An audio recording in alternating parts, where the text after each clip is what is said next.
Hello. What's up, everybody? Hold on. Dismiss. There you go. Let me refresh this. Sorry, my chat is being weird. There you go. Warren, Brainy, Reki, Gallagher, Sokoman, Firdadon, Cassie, Naz, 10 bucks, Mark, Rico, Saladino, Chrisling, Brewer, SCD. And I think that's it. Rasta.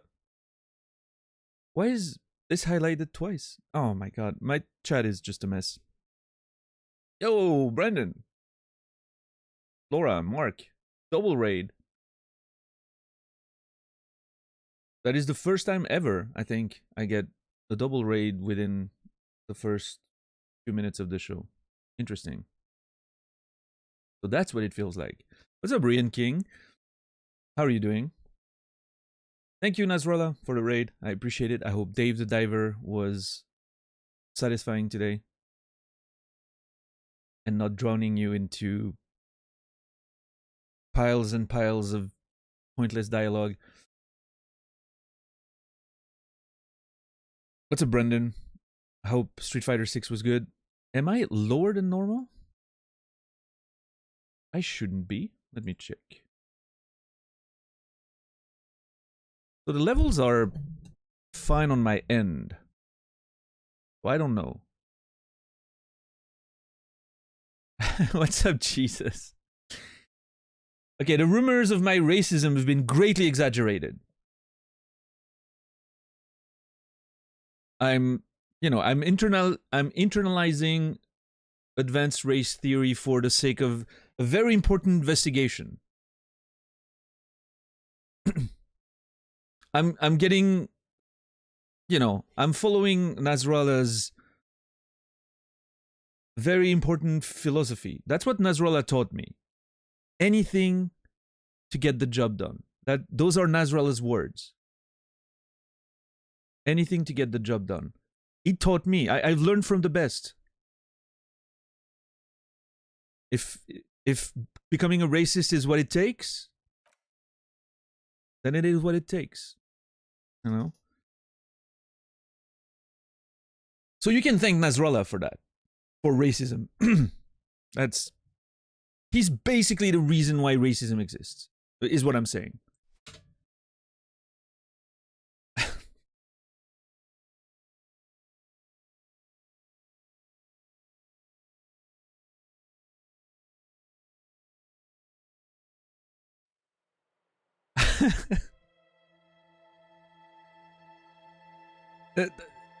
You know, Naz,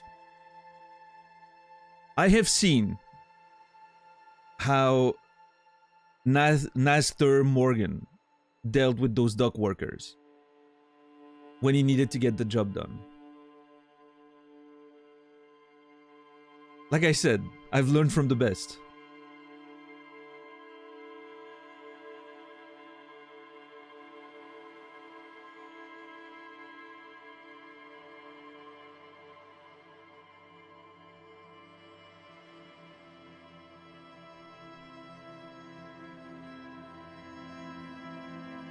What's up, Harmon? How are you doing today? You haven't caught up on the VODs yet? It's alright, Brendan. It's alright. You haven't missed that much yesterday in terms of progress. Actually, no, you missed a lot. A lot happened yesterday. I found my car. And then I...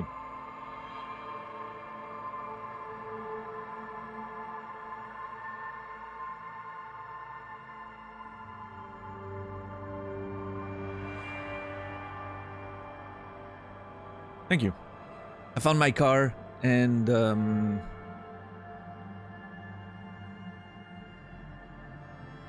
I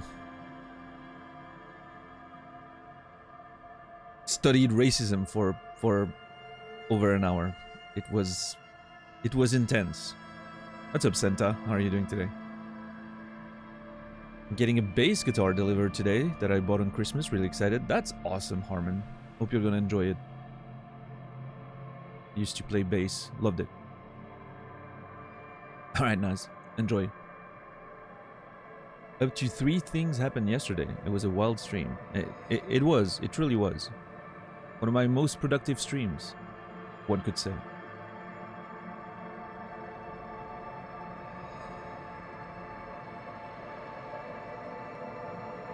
Got a few hours waiting on Comcast Tech to come fix your internet.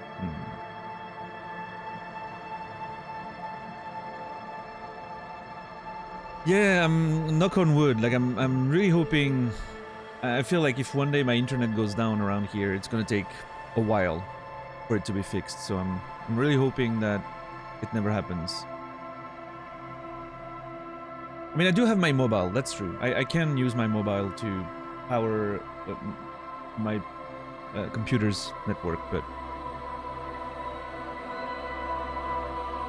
it wouldn't be ideal.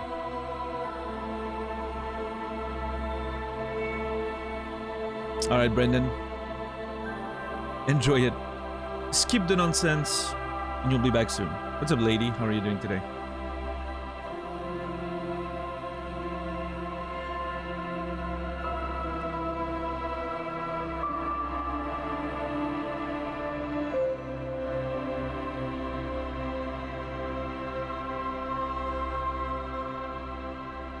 But yeah, how's everyone doing on this Thursday, 4th of January?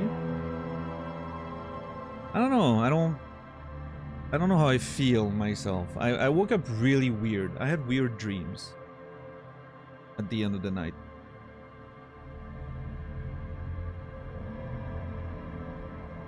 So I woke up really weird.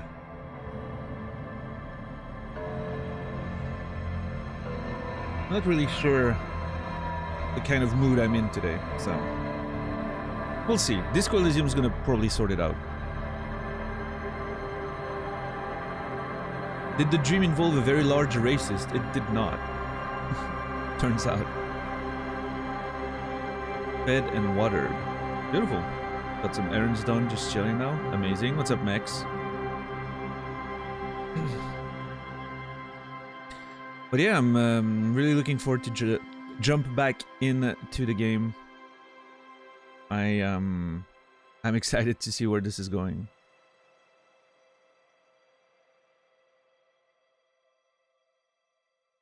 I have a lot of things in my notes of stuff that we need to sort out.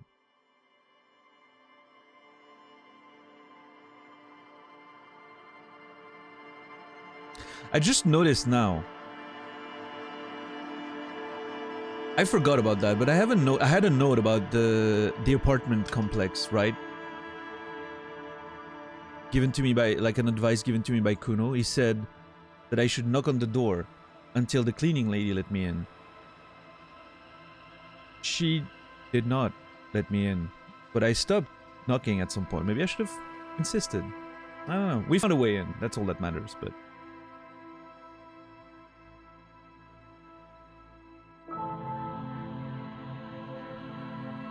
Oh yeah, Santa. Are you, like, turning on the heat inside so that it melts or something? Could eat fried potato yesterday? Oh yeah.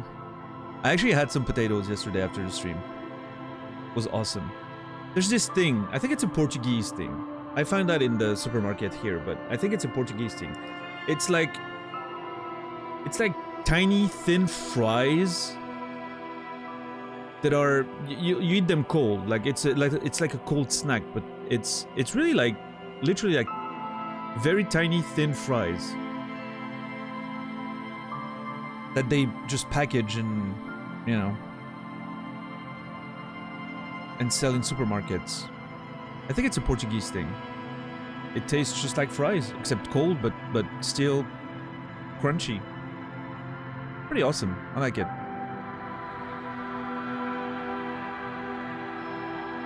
I put some famous Swiss aromat on that. If you don't know what aromat is, it's amazing. It's sort of MSG and spices and salt. It's beautiful. Put that on there. I didn't let myself get influenced by Measurehead. Potatoes are amazing. I don't care if that makes me a type B individual or whatever. Type B. Sorry.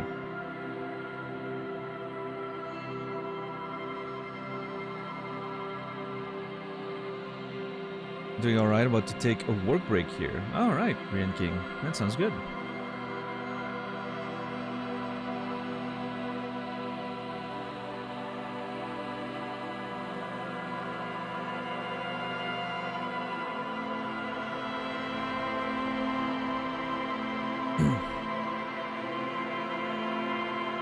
How about... Wait, where was I? Oh. There you go. How about we dive in there?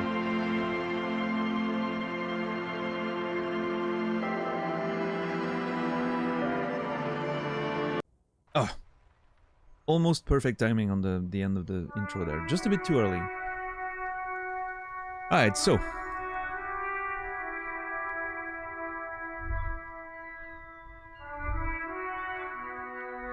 I'm still unsure how to get up there. This is really annoying that I don't know how to get up there. The only solution I can find is I need to open her door and get in there. The Puka Bear. Actually, hold on. I have... Okay. What I'm currently doing is internalizing racial theory. Advanced race theory. The hell is that? I'm looking at the... Hold on, it's behind my camera. Looking at the painting there, or the engraving, or whatever it's supposed to be. It's a bunch of people in a circle with really weird heads. I wonder if they're supposed to like look like absurd and monstrous. I wonder if that's the idea.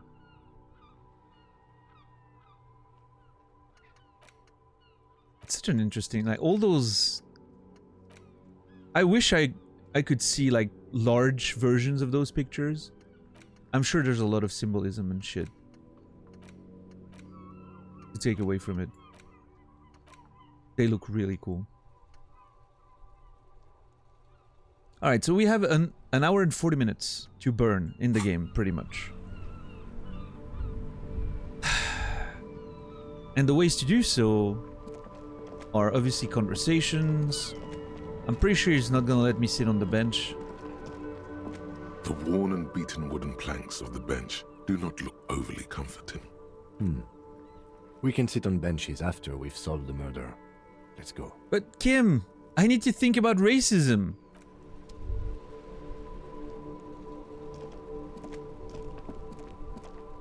He's not gonna let me. Kim is not gonna let me sit and think about racism. Alright, let me, I'm gonna try something. I have a few ideas how to kill time. Reading the case files is one of those solutions.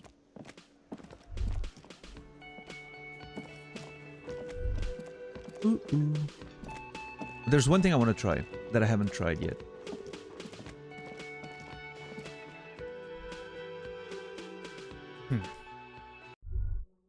So I don't think it's gonna work, but... The door is closed. This door can only be opened with a key or from the inside. Still nothing. The lieutenant gives you a quick glance.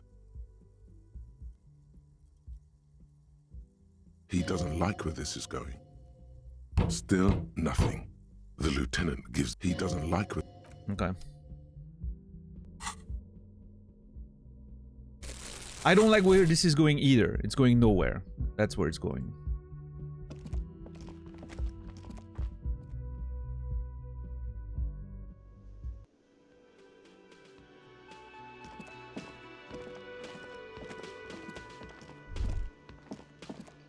Same with that door, right? We haven't had...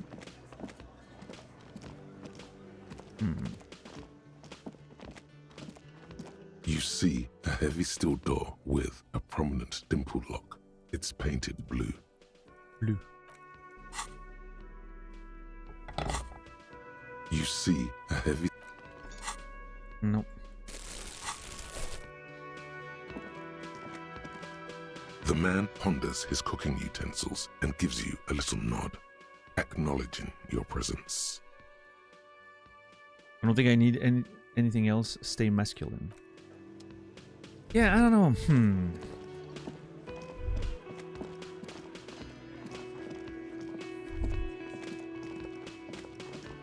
I guess I'm gonna have to study some cases for a while. Because I don't think... Talking to Joyce is something I want to do when Kim's away. The smoker's apartment is something we need to do at 9. I can keep investigating the stuff, the drug stuff with the lorry drivers, but currently my only option outside of being able to unlock with the racist lorry driver is to push Tommy. And I don't know if I want to push Tommy. I kind of like Tommy. He's a friend. I'm gonna wait for... Oh man, I can't wait. I can't wait. Oh, 2 minutes passed. Nice. I want to wait until noon and then try to call about the armor again.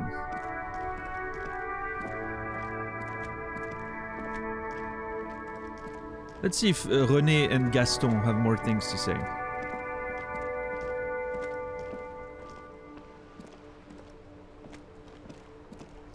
It is such a pleasure to see you again, officer. Oh shit. How may I head the citizens' militia on this fine day? I ate your sandwich, Gaston. Well, officer, what did you think? The jolly man leans forward, excited to hear your opinion. Make it lively. Okay, drama. Truly a masterpiece of modern gastronomy. Or should I say, gastronomy. Give the man an approving wink. It really wasn't bad.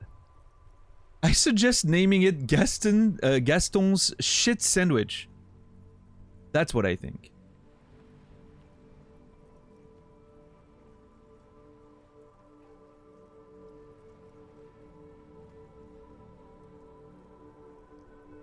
Time the game out? Alright, hold on.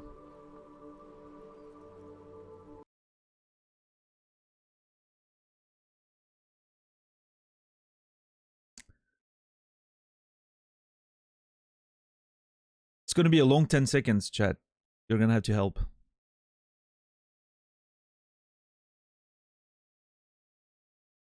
Walking downhill after a leg day is bullshit. Oh man, getting downstairs, like walking downstairs after a heavy leg day is the worst. I think we're good.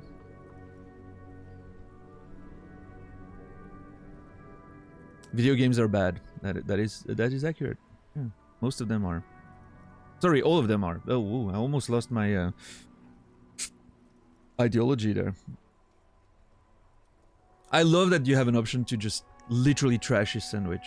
I think that's amazing. Man, I already can't wait to replay this game one day and just go completely wild. Anyway, I'm gonna listen to Drama's advice here. I'm gonna listen to Drama's advice and I'm gonna make it lively.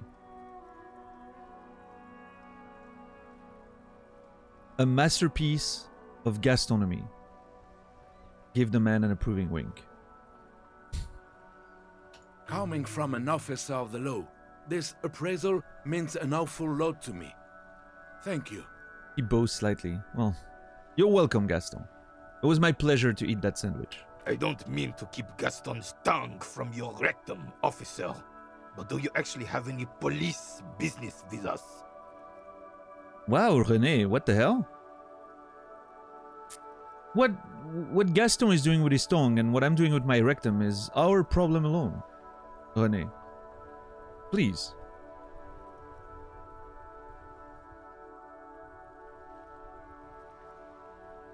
Oh yeah, you did, Rian King? That makes sense.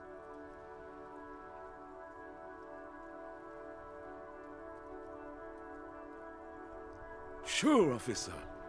I think there's nothing new here. Anything with René, maybe? Officer! God damn it. Pull yourself together, René. What do you want? It's like he was about to be nice, and then he remembered that, you know, he didn't want to be nice.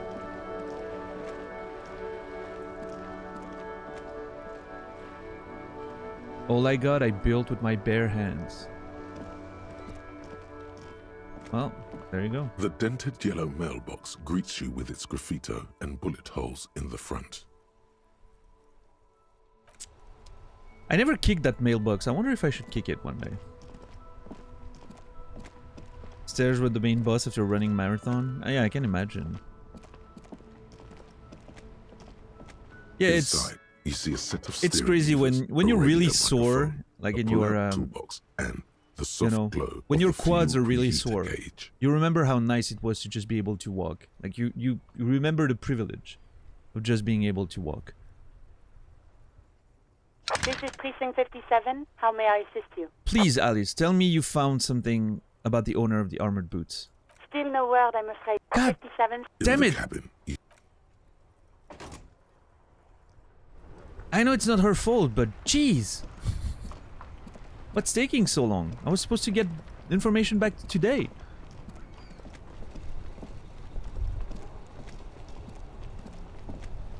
Okay, so, for 12 bucks, I could buy the boombox.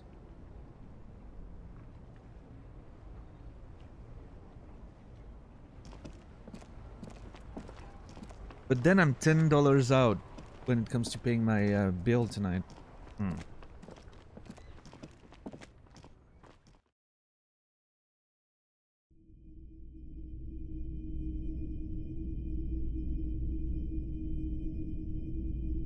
Oh yeah, you were one of those kids that was sliding down the. Wait, why is this one yellow? You would just slide down the rail. Wow, a very large red t-shirt with an impressive print stands out from the other garb. I never noticed that before. I guess my perception increased. Oh yeah? Question mark? Oh yeah, the print depicts a muscled man striding toward you, a giant sword in each hand, encircled by burning embers. Behind him is a cluster of cabins engulfed in flames. Beneath him are the words, Heimdall burning. A man from Heimdall t-shirt. Beautiful. Sniff the t-shirt. That's a rad Man from Heimdall t-shirt you've got there. How much are you selling this t-shirt for? Let's sniff it first. I don't know why I would sniff a second-hand t-shirt, but if I'm gonna wear it anyway, you know. Smells like worn cotton and a little old sweat there. Okay. Worn cotton with a side of flea market or trash bin. Ah. Thank you, Perception, for the detail. Sniffing is okay, but please don't try anything on. Can't have you leaving your photon emissions in the fabric of things you're not going to buy. Your photon emissions in the fabric of things you're not going to buy. Okay. You're not imagining it. Photon emissions? What is he talking about? I have no idea, Inland Empire. That is a rad Man from Heimdall t-shirt you've got there. Hell yeah, man. I don't usually carry printed tees, but this one was just pure exemplar. What's up, Infamous? You must be a serious Man from Heimdall fan. We have a lot in common. I'm a big fan of the Man from Heimdall too. I don't know if I'm a fan, but I could pretend. See what it leads to. Yeah, I'm doing alright, Infamous. Playing Disco Elysium. It's always a pretty good day when playing Disco Elysium.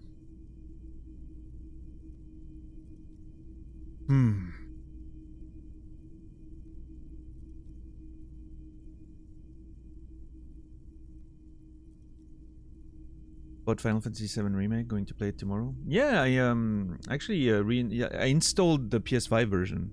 It's free on PlayStation Plus, so I installed the PS5 version, upgraded version. You know, I initially played it on PS4 back in the day.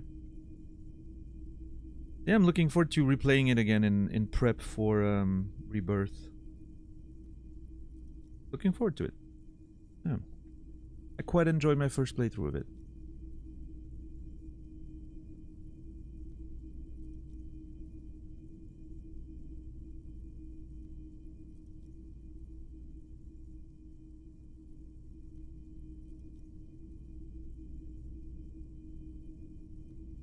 Let's see.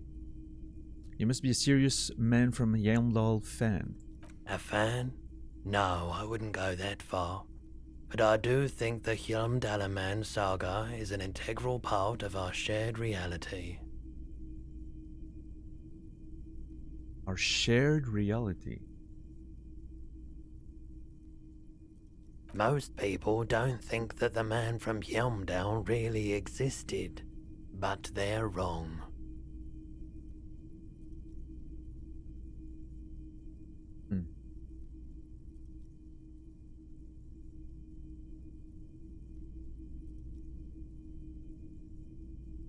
What did you mean the man from Helmdal was real?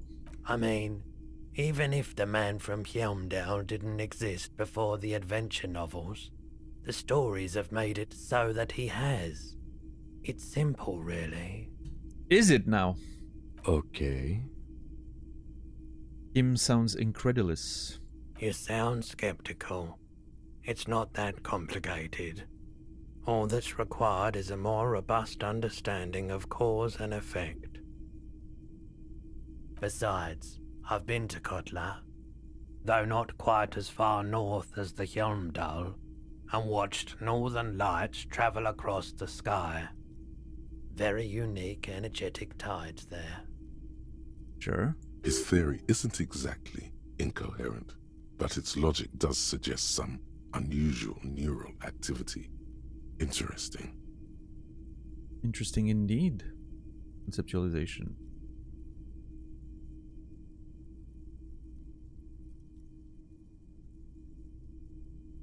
I mean, it's an interesting thing because, he mentions, like, even if it didn't exist before the novels, the stories have made it so that it has. Obviously, you can see that from, like, as long as you believe in something, it exists, right? It's sort of the never-ending story type deal.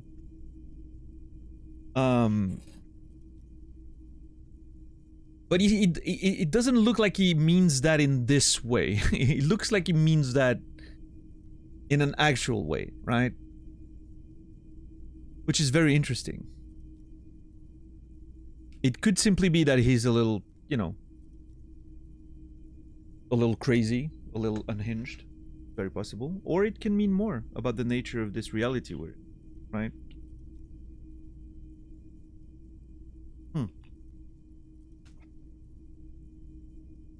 I don't know. What's up, Dr. Clown PhD? How are you today? How's your clowning practice going?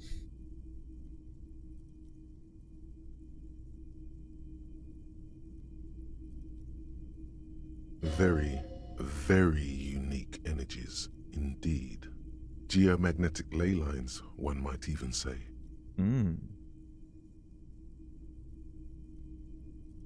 Ley lines, huh? Doing good. Being laundry day always feels nice to get done. Oh man, I need to get... Yeah, I have a laundry day ahead of me in the next couple of days, I think. I cannot really say that I'm looking forward to it, but I'm looking forward to be done with it. Because just like you said, when it's done, when you get it done, it feels really good. Mrs. Beef, welcome. I hope you're doing well.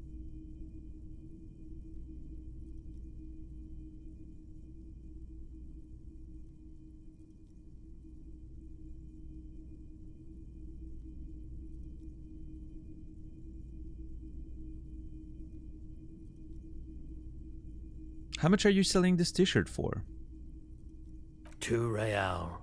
Oh, that's cheap as hell. Been catching up on yesterday's VOD. That was a good one.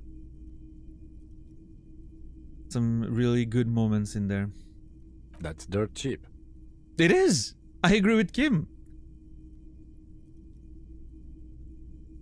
Can you just give it to me for free then? But why? He frowns. I mean, I will admit, this is a bit of a, you know, it's a bit of a step going from, oh, it's cheap to, oh, well, just give it to me for free, right? But all right, Harmon, enjoy your base, man.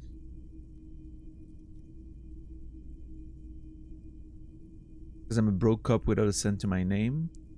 Perhaps I could repay you in some other way. I guess I can't really think of any good reason. But I mean, perhaps I could repay you in some other way. If there's a way for me to trade money for whatever work, I would be very interested. I deal in goods, not services. God damn it! +1 physical instruments. Ah, shit! If only I had noticed that earlier.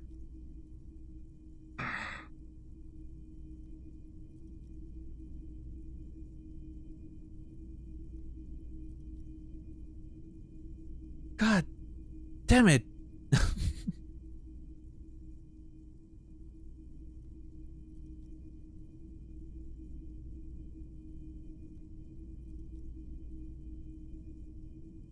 -2 authority, which I don't care about, really. I'll Welcome to buy it. Helmdall, officer. Yeah, thank you, Roy. Good sales pitch. You got me. +1 physical instrument, inspiring musculature. +1 shivers, sprawling saga.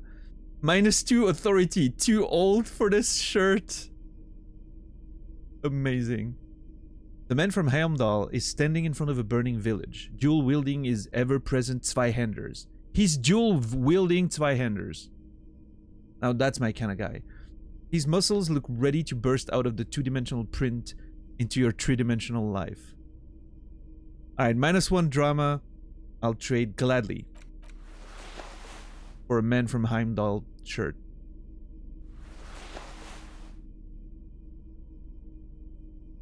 Man, it's getting crowded in there, jeez. Hold on, let me look at that. Snazzy. Is that the word? Snazzy? I don't know.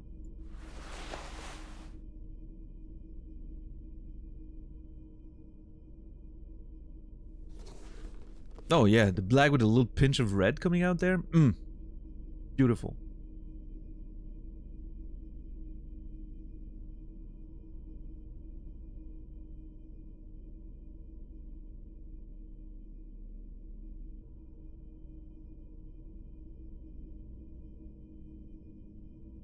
Man, all those stats, it's getting overwhelming. There's so many stats. It's really insane. Oh, never mind. I was already wearing this when I tried to punch Measurehead, so I didn't benefit. I didn't lose anything by not having this t-shirt, so it's fine. I do like it though. The +1 shivers is really cool. I'm really interested in going around with it.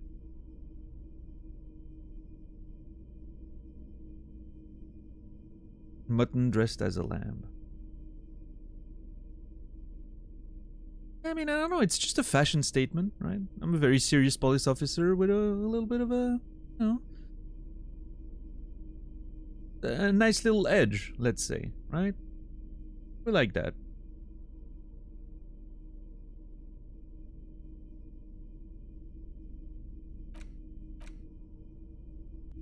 -4 authority. I don't care about authority. It's fine. Authority was really the one psyche stat I was not interested in. I don't care for authority. It's been nothing but trouble since the beginning of this playthrough for me. Whenever authority got involved, it turned into a mess. Oh, this is great. Shivers, perception, all really high.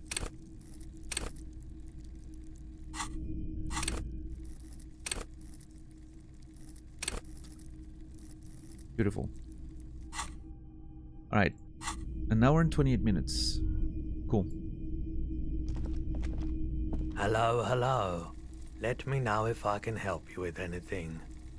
Do you know anything about the traffic menace on the loose? Oh my... I think we're talking about me there. Traffic?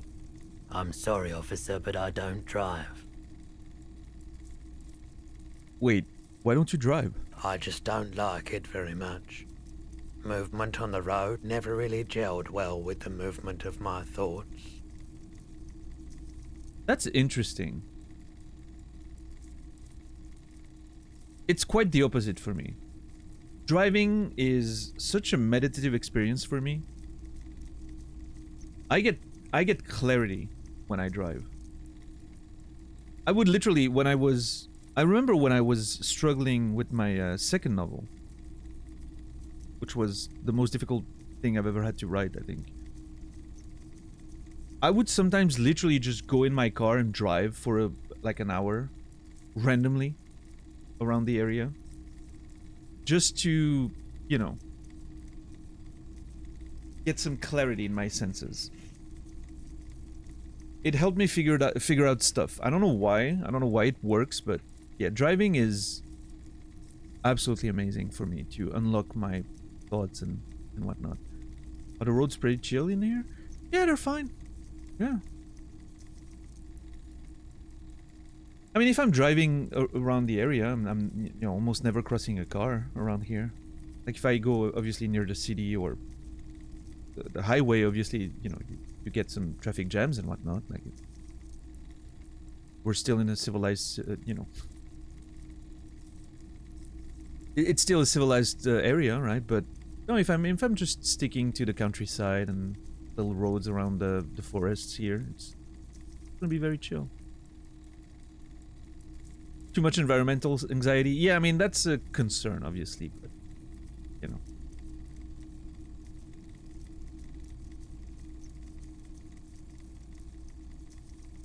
And, you know, gas prices and everything, but yeah, I mean, a little hour of driving back when I was really stuck felt always like a good solution to unlock my inner creativity somehow. I don't know why it works, but it does. You got rear-ended on the highway in Switzerland once? Well, that's unfortunate, Rasta. I'm sorry to hear that.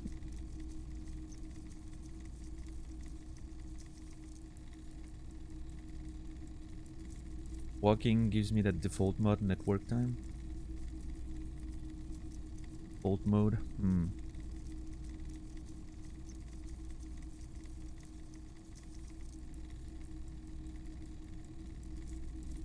Yeah, I like walking. Walking with my mom's dog around the forests. Beautiful time, always. Especially when it snows. Hasn't been snowing very much this year. Hoping it happens in January or February. But yeah, walking in the snow-covered forest paths with the dog is always a good time too. But it doesn't... I don't know. It doesn't quite have that same meditative effect on me.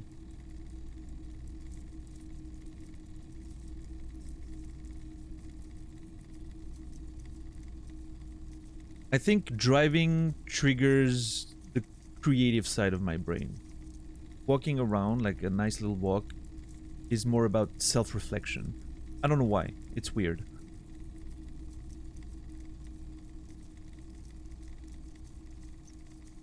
You know what does both? Depending. Showers. Showers can do both. Also, washing the dishes, somehow. I don't know what's up with washing the dishes. It's a very strange meditative state for me.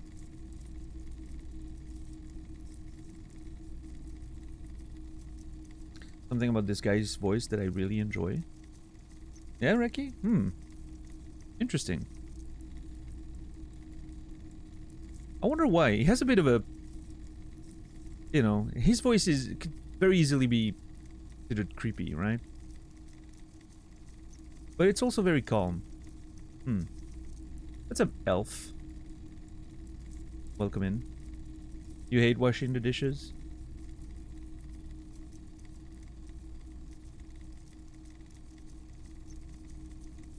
I understand. A lot of people do. I quite enjoy washing the dishes. I quite enjoy cleaning in general. Cleaning a kitchen is a very relaxing experience for me.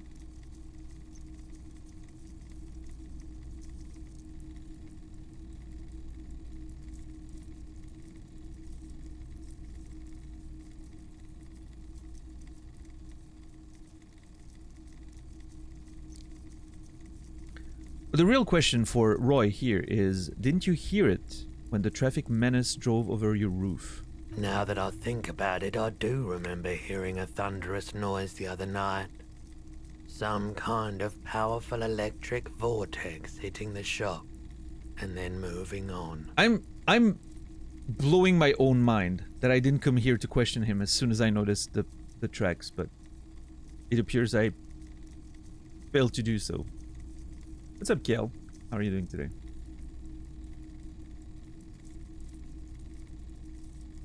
That sure narrows down our list of suspects. I mean, we figured it out already. So this conversation seems a little out of sequence, but...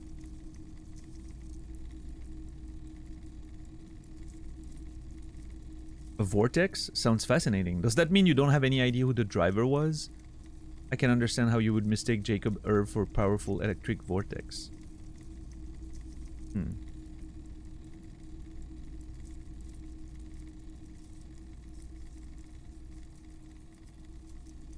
Yeah, Elf? Issues with your laptop?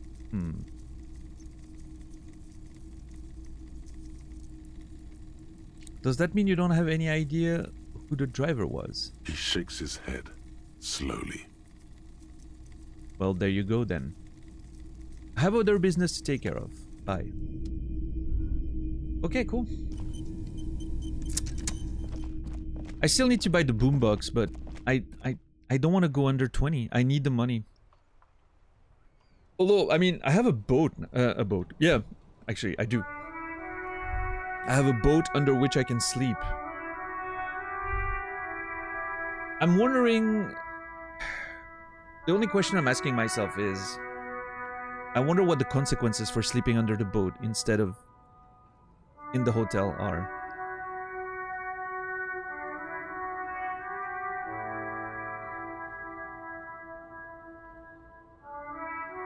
Because if it's just like, I don't know, maybe my morale goes down or whatever, you know, that would be fine.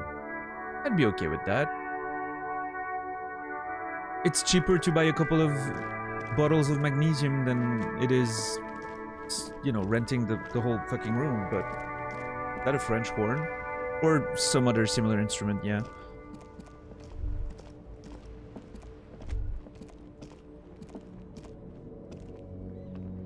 But...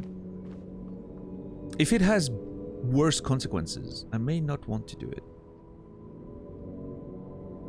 Now, here's the thing. My room is a mess anyway. There's a broken window, so it's probably cold, so the bed doesn't look that comfortable. I'm not even sure it's worse than sleeping on the fucking beach at this point.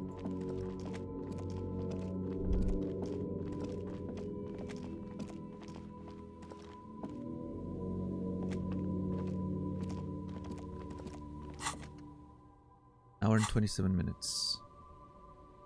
I could read a case file, or I can go to the fishing village and talk to people there. What's up, Timmy?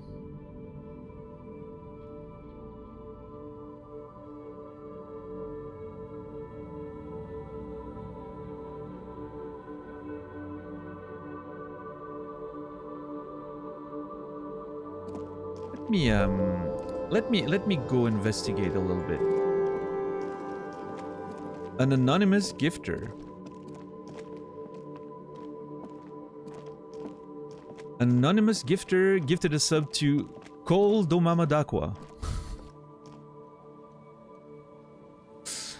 Well, that's an interesting gift sub. Thank you so very much, anonymous gifter, for gifting a sub to Cole Domamadakwa. I don't know if you're, again, I don't know if you're the same anonymous gifter that's been around in the past few days. If you are, thank you so very much for the amazing amount of support. And if you're not, thank you for this gifted sub very much. Thank you, thank you. And Cole Domamadakwa, you will be remembered. I'm assuming there's a whole bunch of very funny Disco Elysium related names on Twitch. Tends to be the case with those games, huh?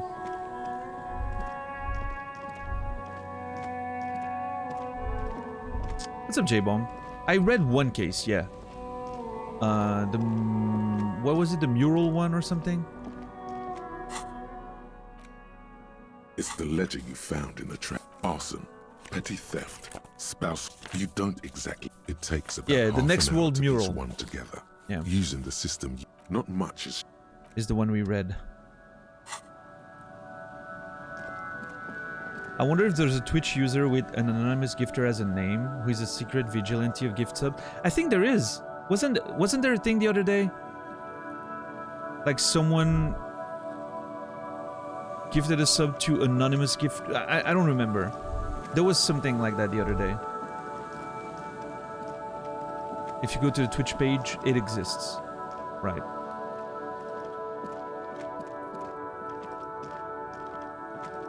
Oh, wait, hold on.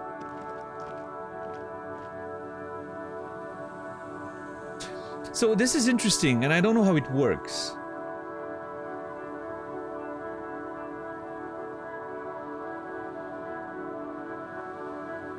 Because if I click on an anonymous gifter, it gives me an account that was created in 2018. But I think it's meant to I think it's a system thing, right? It's a Twitch page that exists for the system.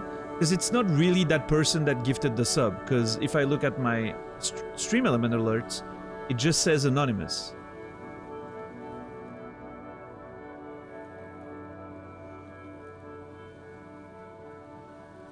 So I think that page that they created is just basically a system account of some sort.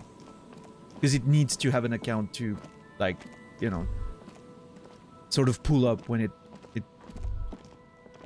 Yeah, it's strange, right? $10? I don't know, it's a weird, weird thing. I'm not an expert on those things, so I don't, you know...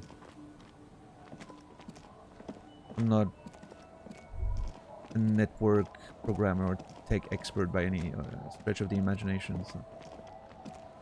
Oh! The ice just off the coast crackles, shifting.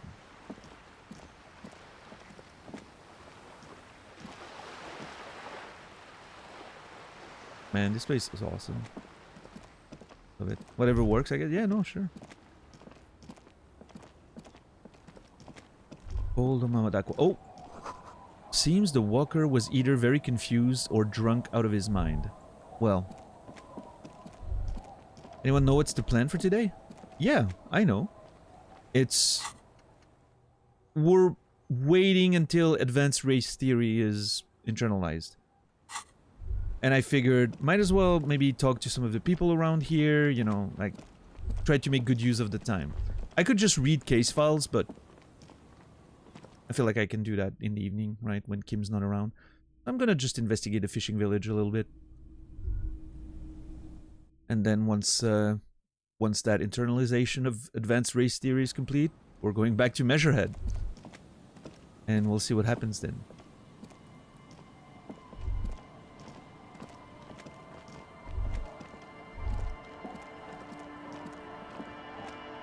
What up, Sorrow? How are you doing today? Hopefully I find some money too. That's my secondary goal. Finding some money because I want to buy that boombox and still have money for my rent.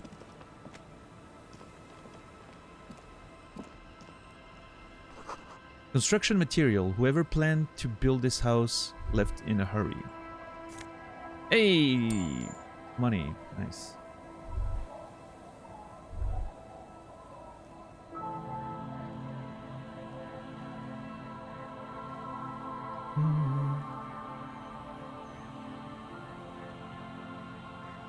Is that guy inside the tube, or what is that?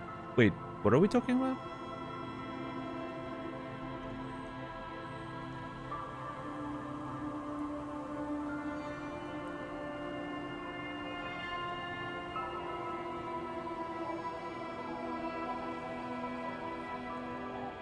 I'm confused. Oh, this guy here? This is one of those construction pipes, right? And he's just using that as protection. Yeah. We saw that dude yesterday already. I don't know if you've ever, like... When I was a kid, there were a lot of constructions around the village sometimes, and I've been inside those tubes. Like when we were playing with friends, you know, we would go on like half-abandoned construction sites There was a big construction project actually in the village that just sort of fell through for quite a few years actually.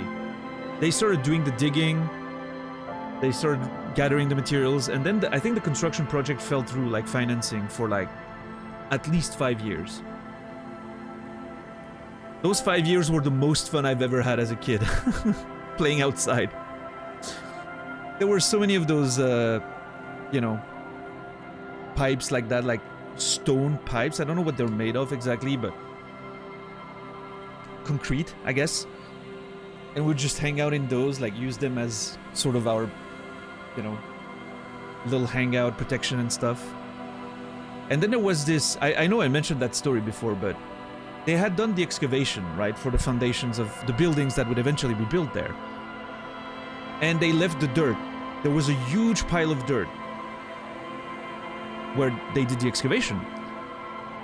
And it ended up being like, we called it the hill, right? It was the hill, the hill. In the middle of the neighborhood where we would play when we were kids, and controlling the hill was the most important thing for us as kids. We had a few groups of friends, different groups, rival groups of friends when we were kids. And it was very important to determine who was in control of the hill. So you would wake up in the morning very early, so you could just,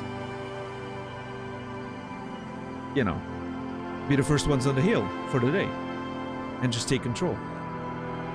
But when we realized that, you know, we couldn't keep waking earlier and earlier, it made no sense. Like, who wants to wake up at 7 in the morning on a Saturday or a Sunday, right?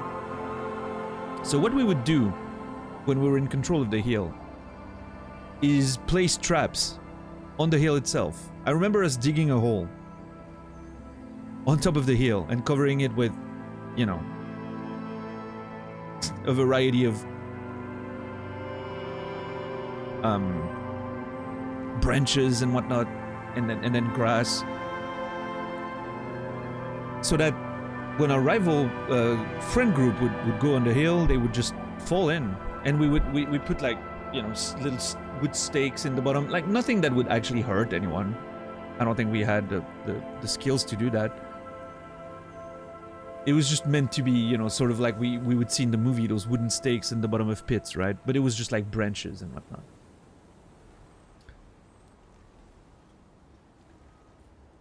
I don't think it was very efficient. Nobody ever got hurt, which is a good thing, right?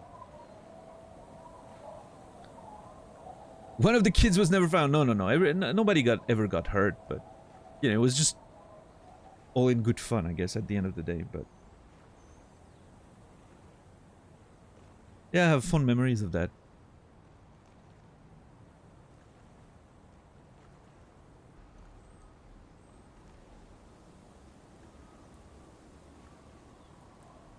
What's up, peer pressure Peter? How are you doing today? Yeah, and then one day they just... well, I mean, we outgrew that whole situation before the project was resumed. But yeah, I still remember one day noticing that, oh, the hill is gone. I was very sad that day.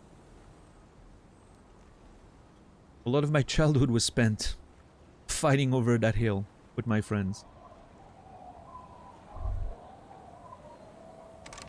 Lots of good times.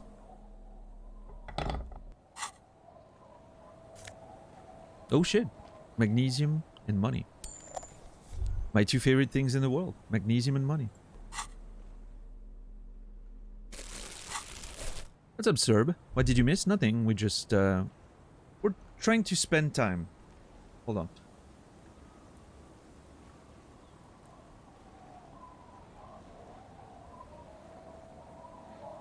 Oh yeah, we bought a t-shirt. That's true. And now we're just trying to spend some time so that I can internalize race theory. I have an hour and 27 minutes to go.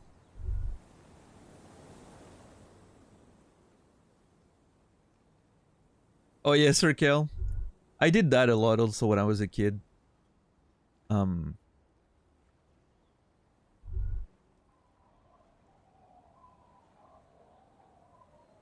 had a tape recorder, and I would record literally everything. I remember I would record movies. I would record movies that I enjoy, so I could listen to them again, like while trying to go to bed. You know, in my room, I would play the tape again and just listen to a movie that I enjoyed. I would start video games that I like and sit in areas where I really enjoy the music and record the soundtrack of those games. Because, you know, at the time there wasn't any way to get soundtracks in a different way, right? It didn't exist. In the late 80s, early 90s, you didn't have gaming soundtracks just readily available. It wasn't a thing. I would record my own, right?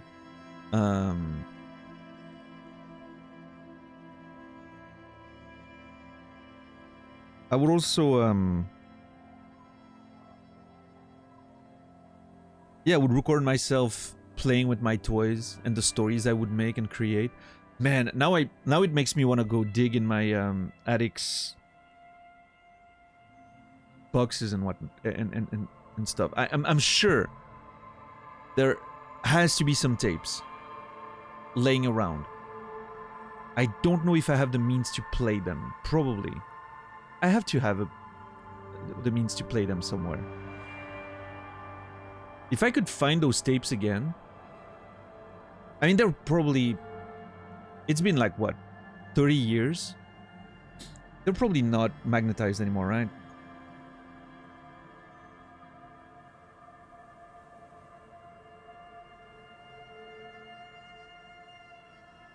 $30 is a long time. Yours still worked? Yeah, I don't know. I don't know how long that stuff... Well, I mean, depends on how they were stored, I guess, too, right? But tapes can survive that long? Oh, man. Am I going on a search mission one of these days? That would be really fun, being able to listen to me when I was a kid. I'm not sure where I would even start.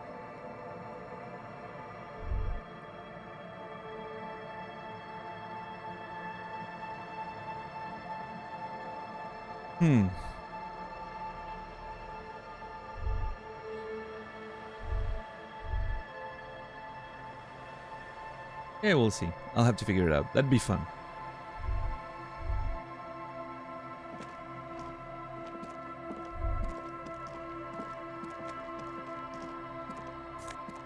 Oh.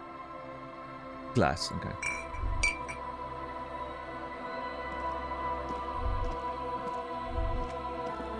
Oh.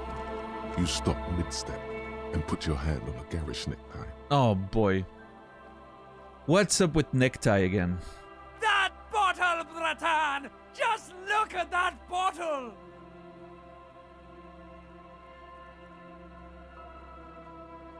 The fuck is Bratan?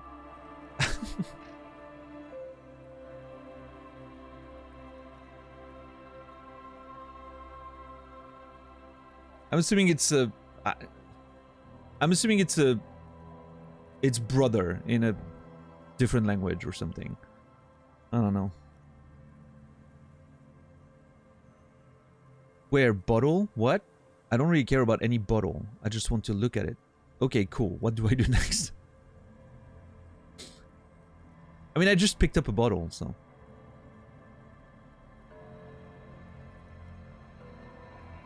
Okay, cool. What do I do next? Oh, I think this is about so much more than cool. Please go talk to him. See what it's about. I'm drawn to it.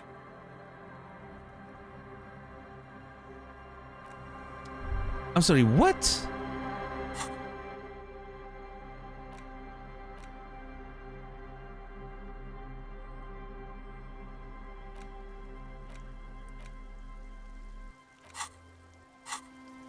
I think we're talking... I think he's talking to...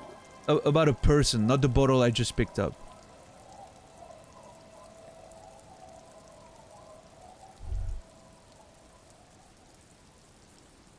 That was a weird interaction.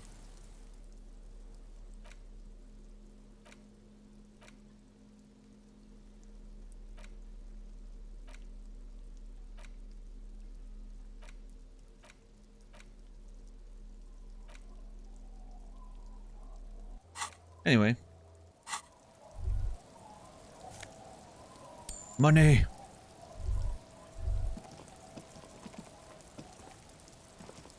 Yeah, I can talk to these guys. Well, let's do so. I love the portrait. Upside down. Like the man's just like laying there and sleeping. Don't call Abigail. Grumbles an unshaven man with a ruddy nose. He narrows his eyes at you as if in recognition, then turns his head away. Why is my talking necktie being weird? Well, that's the thing though, Reki, right? We accept that the necktie talks. That's just how it is. It can still be weird based on that context, right?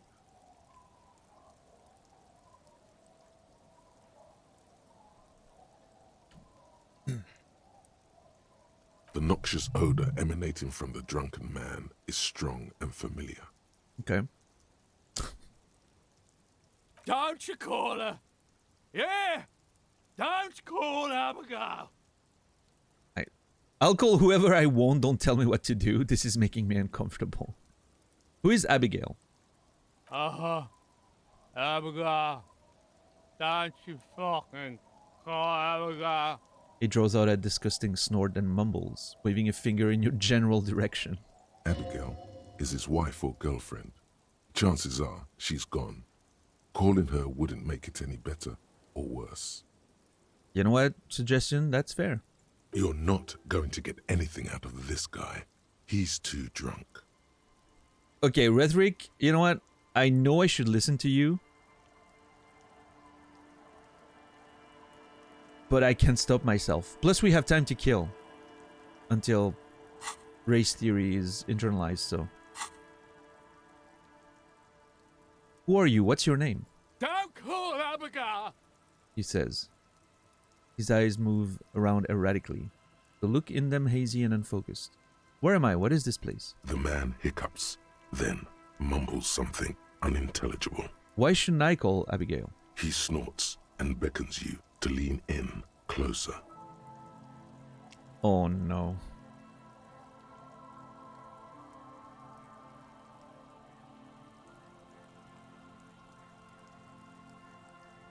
I feel like I'm gonna lean in and he's gonna scream at me the same thing.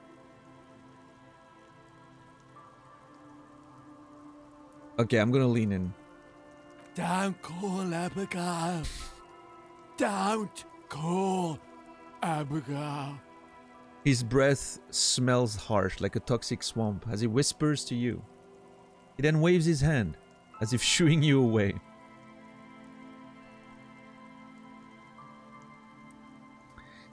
Tell me about your friends. Don't you fucking call her!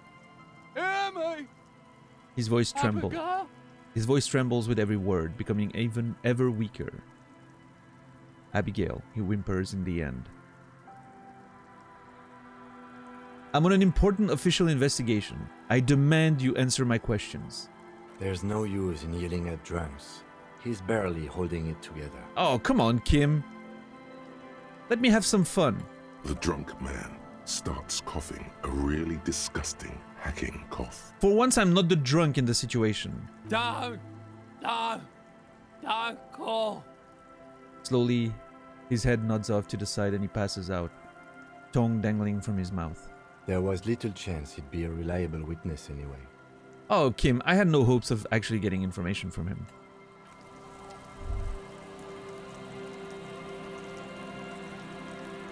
This is how it feels to have a conversation with you on a normal day?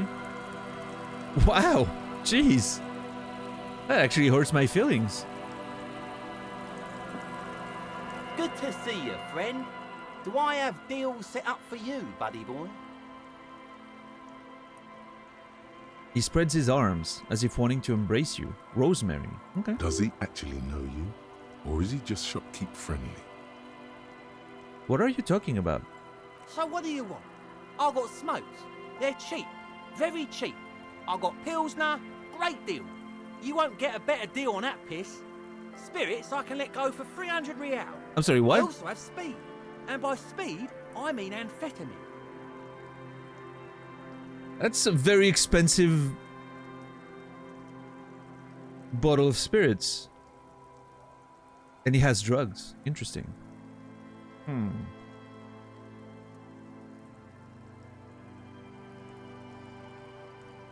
Your character in the game? Oh.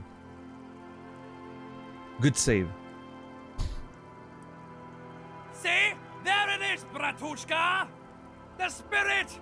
Let's buy the spirit! 300 real is a lot, but this has to be done! Oh, okay. So my necktie was actually getting obsessed by the bottle that I could potentially buy from this guy. Get it. Now the context makes sense.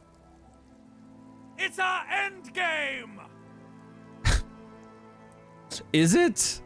Our end game is to buy that bottle of spirit. This is just another stupid drunk idea I'm having and I'm attributing to my necktie. This is the mystery and the truth, and I need to buy that spirit. What if I don't want to listen to my necktie anymore? This is just another stupid drunk idea I'm having that I'm attributing to my necktie. Bratan, you don't understand! It's not just another drink! This is what our relationship has been building towards all these years! This is the climax! The mystery! The virginal sigh! Oh my god, dude. What's up, Nugget? You have to buy it from him! Get it off him! Kill him if you have to! Our ultimate fate depends on it! And the fate of many worlds! Hold on! Hold on, necktie! Jeez! The lieutenant looks at you, looking at the bottle of spirits, then at Rosemary, suspiciously. This actually gave me a fucking task. The horrific necktie is getting ready for the end game. For the love of God, do not remove it till the magic happens. By the spirits from Rosemary. Oh man, this is so intriguing.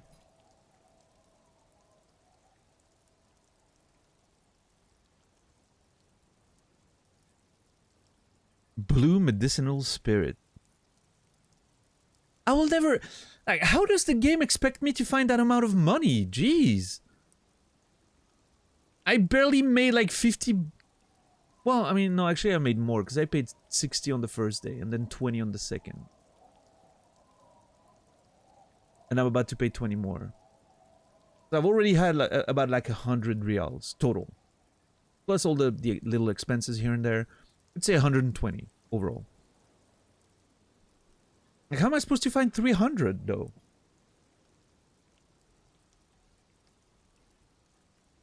I want a pack of smokes. +1 intellect, -1 health. Here's the money for a Pilsner. +1 physique, -1 moral. Morale, sorry. Potent Pilsner. And a speed bottle. Okay. Why does the bottle of spirit cost 300 reals? See, friend, it's real valuable. Worth every real, if you catch my drift.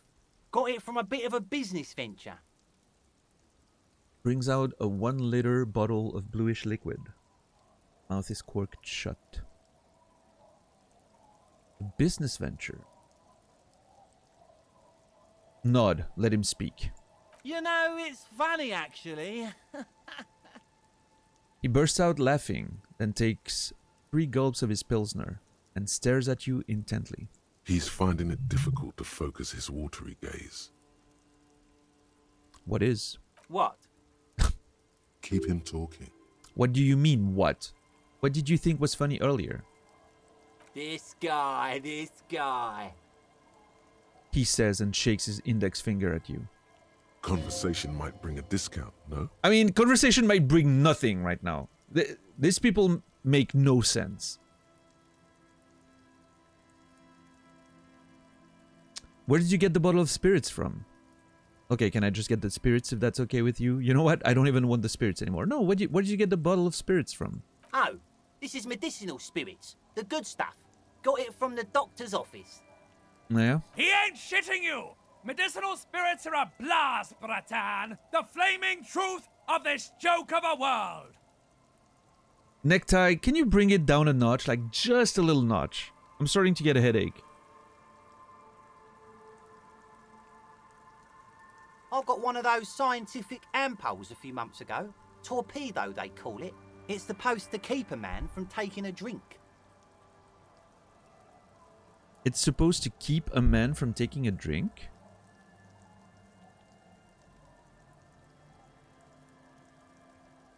Are we talking like something like... what's it called? Like antabuse or something?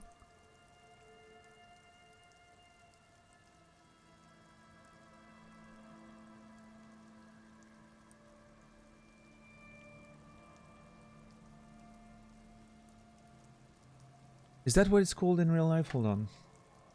I think it is. I remember, yeah. Disulfiram. That's, I remember when I was working with addicts as a social worker. We, you know, had quite a few of them were on that substance, you know, keep them from drinking.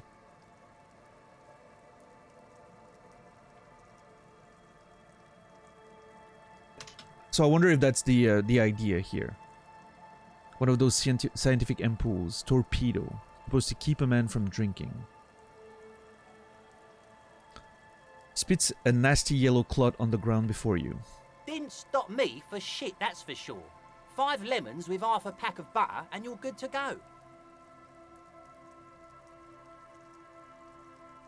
That sounds dangerous. It was. In a week, the goddamn kidneys started giving me all kinds of help. Finally, the missus took me to a private doctor's office. Not a charity, the real thing. Those arseholes charged me 4 real to remove the damn thing. But I came out on top after all.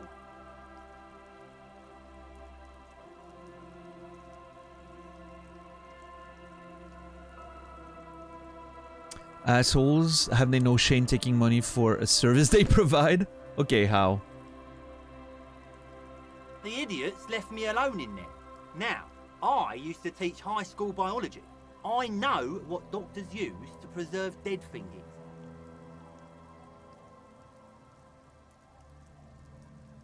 I know what doctors use to preserve dead thingies?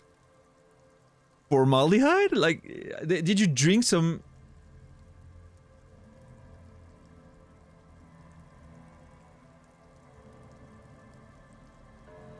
That's what it is, right? What it's called in English? Formaldehyde or something? I'm not sure about the pronunciation, but...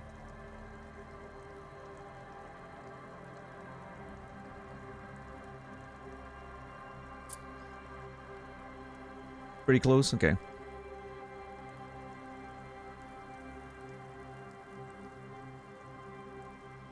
Gets an excited gleam in his eyes. Emphasis on al. Formaldehyde. Formaldehyde? Yeah, we call it formol in French. Which is a, you know, a short version of it. But.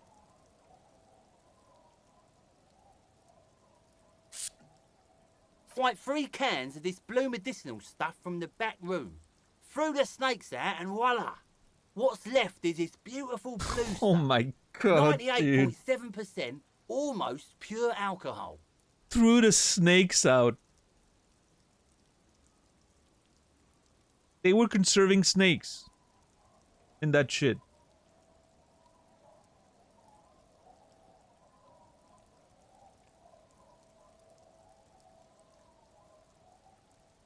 Okay, well, I mean, I'm sure... 2 I already sold to these fine gentlemen here. But this last one is yours for 3 real, if you want it. Can I... 3 real?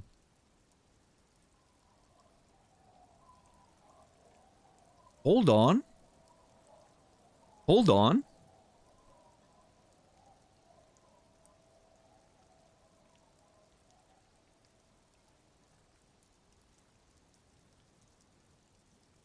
I think it will prove useful. Yes. 3 real and it's yours, friend. The deal of a lifetime. Let's just not remind him of the original price there. That's a much more reasonable price right there. Makes sense now. Yep. I'm not gonna question it. I'm just gonna get it. 3 reals. No questions asked. Just make sure to enjoy that one, friend. Okay, I'm a little under 20, which I'm not very happy about, but it's fine. I'm sure we'll find 70 cents in the afternoon. Bratan, I am so proud! Now, whatever you do, don't drink it! This deserves so much more than just regular oral consumption!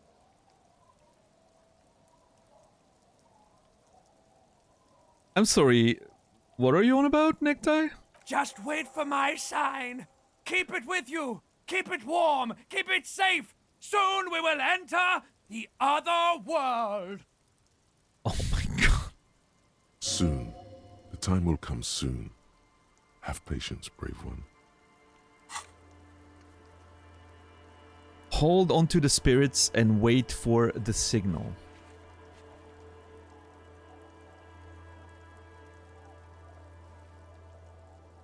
Alright, I mean... Communist 10? Fascist 1? Hold on! Oh, well, I mean, I guess I'm internalizing racial theory, so...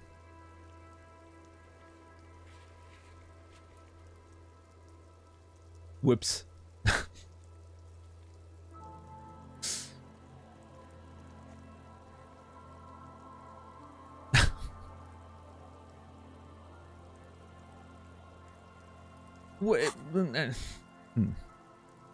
No comments. I'm sorry. Friend, do we know each other? Sure, friend. You know it.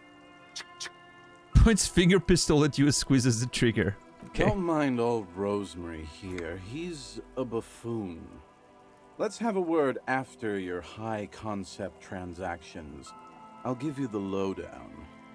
Idiot Doom Spiral? The track-suited man waves his hand at you. What the hell? Amphetamines? Hi. By amphetamine, I mean speed. I think you didn't hear me when I said I'm a police officer. Sure did, buddy boy. That's why I said amphetamine. I mean speed. I mean amphetamine. I got both. Right, got it. Good, my man. Now what can I offer you? Quite the business venture you've set up here. Oh. The system's been good to old Rosemary here, and I'm milking her like a bitch goat in the backyard. What do you mean? You see, friend, man makes his own luck, and I made mine real good. Got my hands on 3 bottles of liquor exquise, sold 2 to the fellows around here, and immediately invested the profit. Man makes his own luck. That's Billy Zane in Titanic. Bought cigarettes, bought beer, even bought a bit of speed. And look at me now. I got everyone on my hook. Spread his arms and smiles a crooked, toothless smile. The hook. Where is it? I can't see it. I'm already hooking for Kuno, I think. Looks like you're on your own hook. Impressive entrepreneurship. Point to his vice stand. I approve. Got a permit for this little shit show?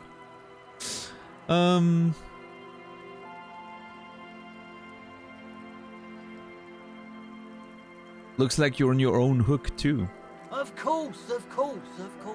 It is what it is, you know. What it's always been. People, buddy boy. It's the people. What it is, it is. I agree with that. In the civilized world, it's a custom to tip the shopkeep, friend. But come back anyway. He waves you off. Well, there you go. Let's look at that bottle.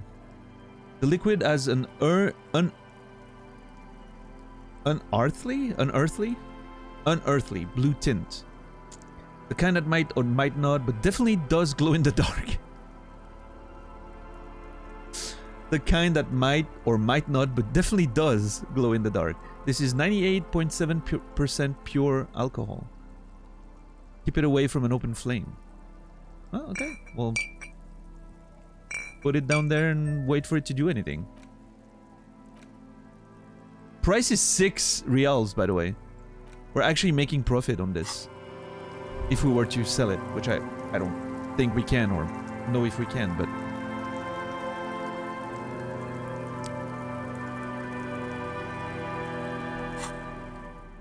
That's a good point, actually. I have a lot of items, but I haven't seen a way to sell them, I don't think. Maybe the pawn shop? I don't remember if I looked into it. I mean, most of these, I feel like I have a use for them, so... Liquid assets, yeah. Sure. Alright, what's about... Hey, tequila! What about Idiot Doom Spiral? A 30-something man clad in a two-piece lycra TM tracksuit puts down its pilsner and extends his hand in greeting. Good to see you. How's business? How's the whole reality situation treating you? This guy seems a bit more aware than the other ones, but I think it might just be an illusion. I'm gonna shake his hand. So what's happening? Picks up his beer. Wait, tequila? Well, nice meeting you, but I gotta go. Okay, well, wait, tequila? Yeah, Tequila Sunset. How are the, high-concept, reality-based adventures proceeding?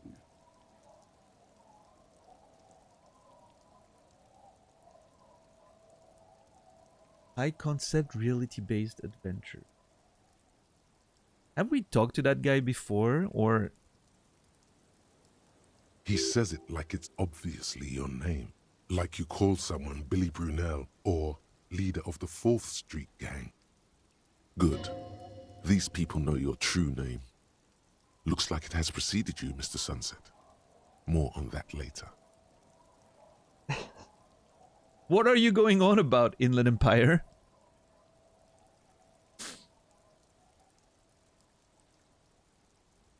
Love the legal distinction in this game. Yeah, the Lycra with a K. Yeah.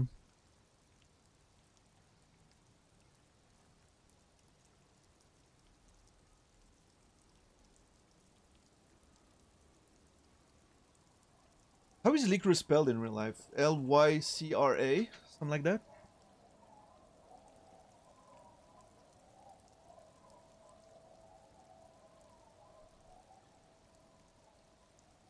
I don't think I've ever actually seen it spelled. You know.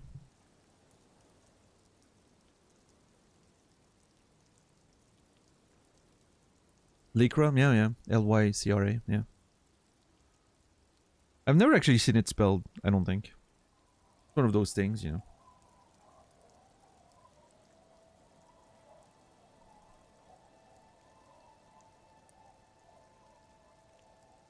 Your true name. Tequila Sunset. Okay, I must have had conversation with these guys after I crashed my car or something. I'm just unsure of what it was.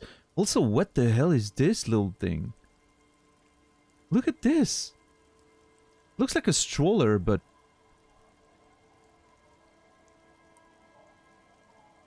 Yeah, it looks like a weird sort of stroller. Really cool design.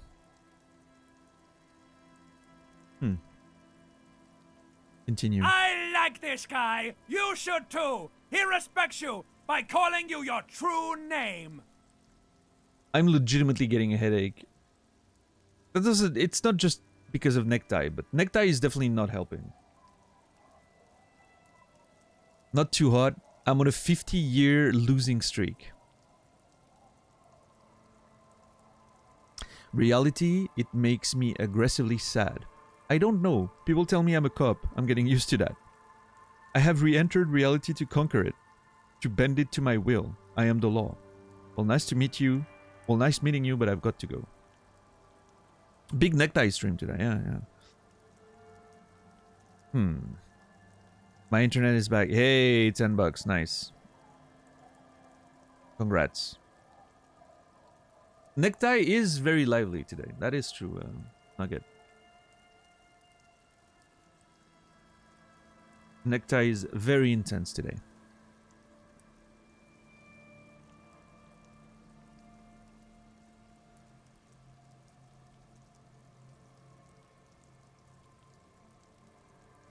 So, how are the high concept reality based adventures proceeding?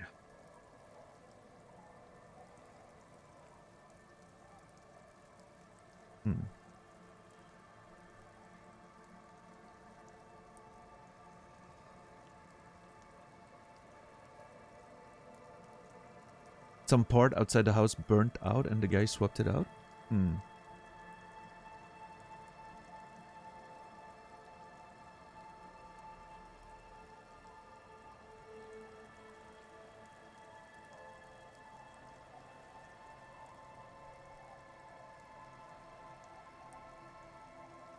Like on their own?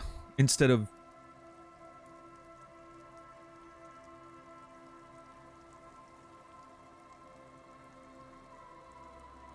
Right. Well, there you go. At least it's fixed. Good to hear. I'm on a 50-year losing streak. Reality, it makes me aggressively sad. I don't know, people tell me I'm a cop. I'm getting used to that. I've re-entered reality to conquer it, to bend it to my will. I am the law.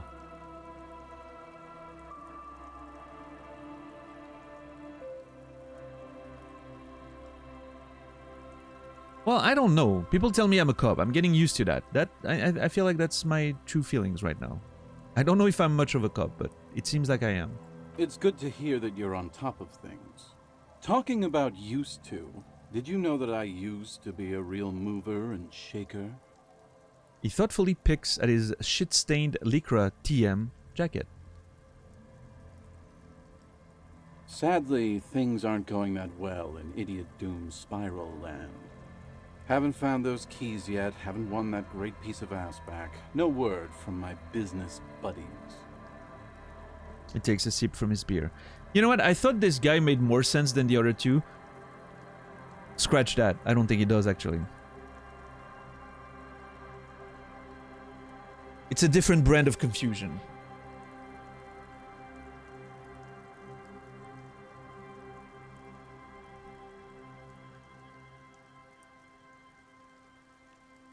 Haven't found those keys yet. Haven't won that great piece of ass back. No word from my business buddies. Takes a sip from his beer. This guy's your buddy. You feel it immediately. You belong to an organization, a fraternity of drunks. Idiot Doom Spiral, huh? This is bound to be a good, high-concept conversation. At last. What do you guys do around here? We are saving the world. He looks at his comrades. Please don't call.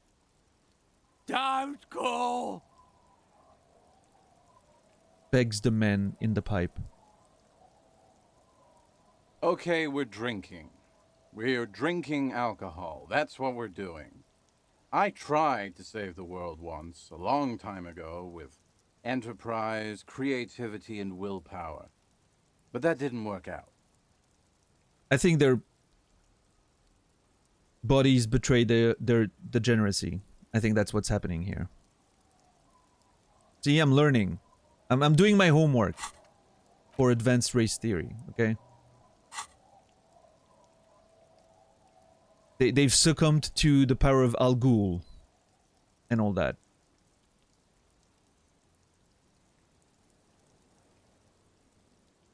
Type B sort of people, right? Some spiel. Some Malachaz.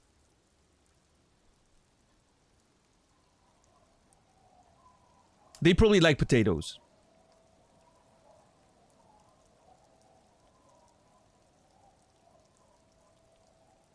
Isn't vodka made out of potatoes? Originally?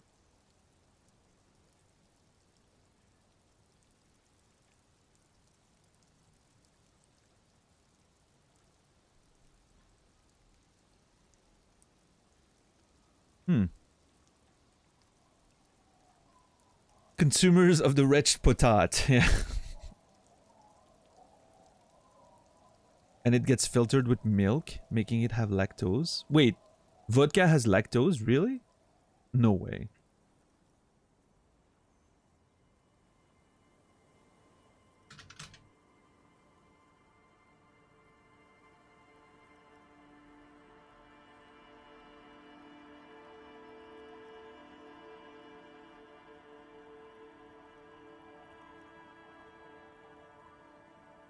Holy shit.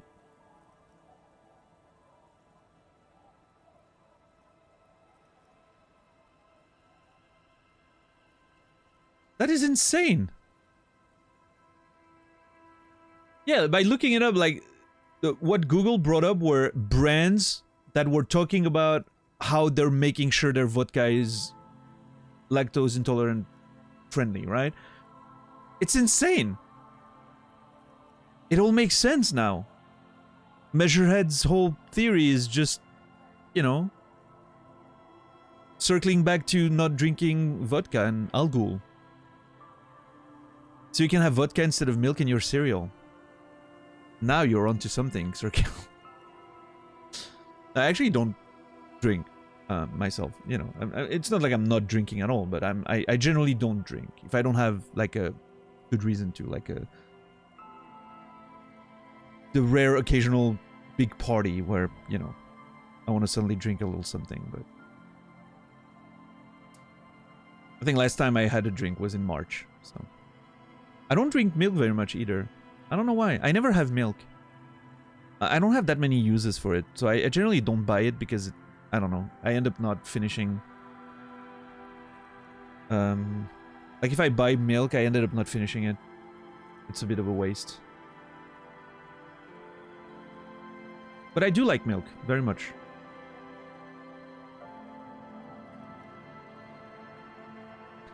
A nice glass of fresh milk.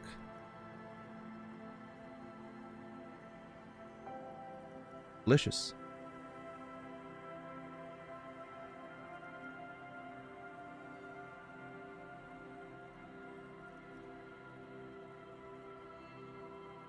Right, so, you know, interesting. I didn't know about that. I honestly never knew that vodka contained lactose. That's very interesting.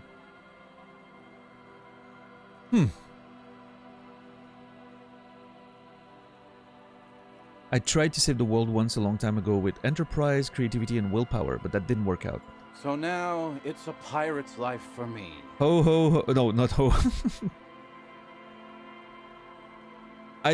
I went on a little bit of a Santa tangent there. That was not what I was going for.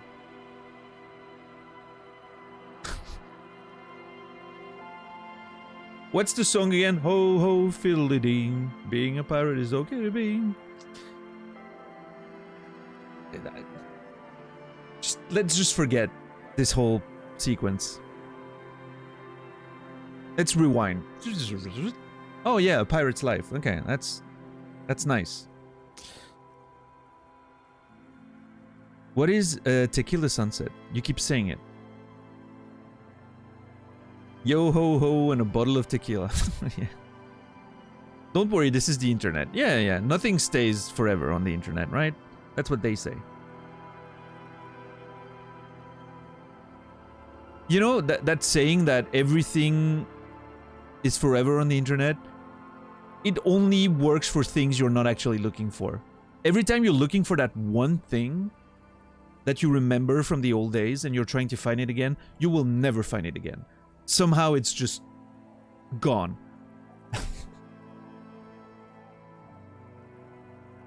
But that random meme that nobody cares about, oh no, this one's gonna come up every time.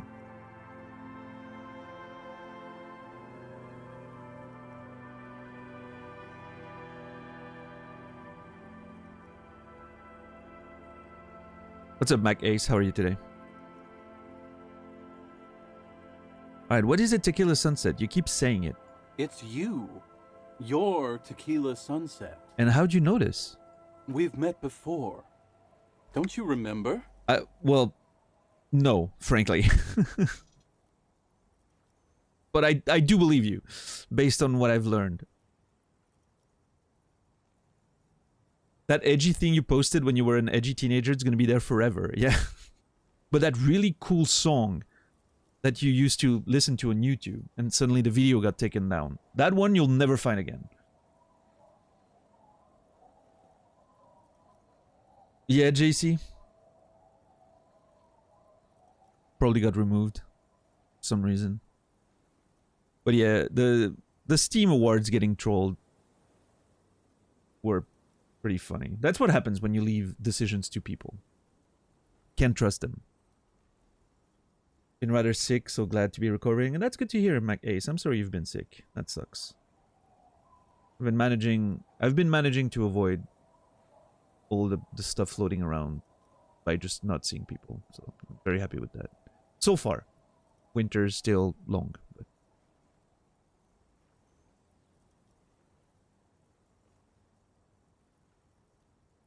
yeah, I saw an amazing quote on Reddit yesterday. And it's only going to make sense for people who have any interest in wrestling, which I mean is not probably not a lot of you.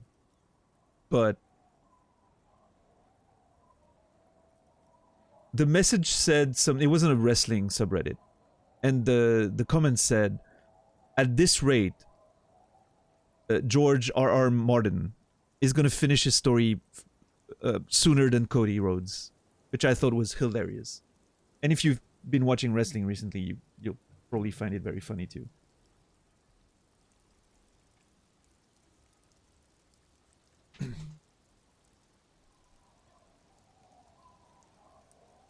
What's up, Parasocial Anxiety? How are you today?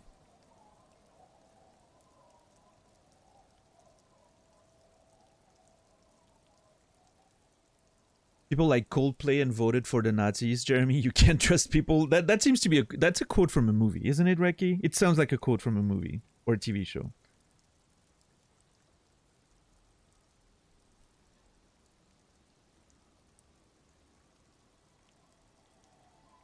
Right, JC. Sort of one of those compilation of, you know, React streamers and whatnot. What's wrong with liking Coldplay, though? Nothing, really, right? It's just a joke, right? Coldplay is just fine. I mean, I will say, I don't quite like Coldplay's new stuff. But up to their third albums? So what was their third album?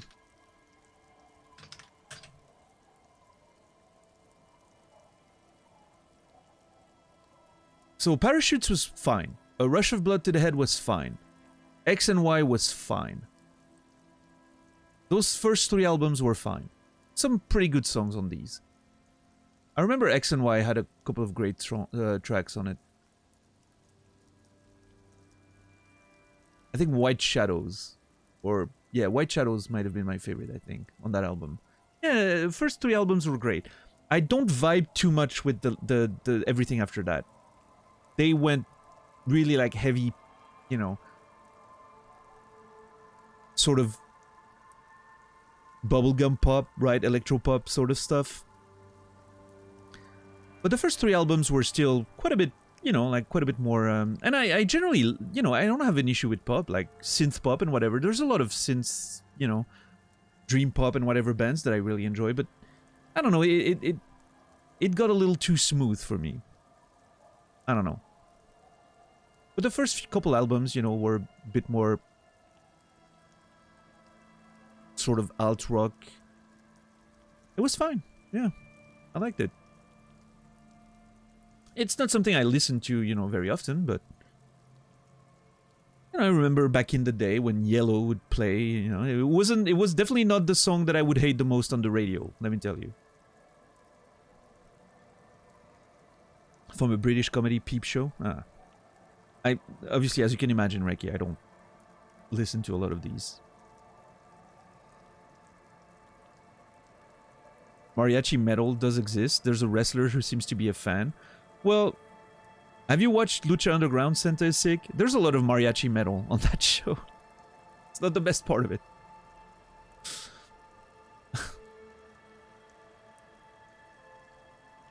I was not aware Coldplay has the Nickelback status now. I mean, Nickelback's pretty bad.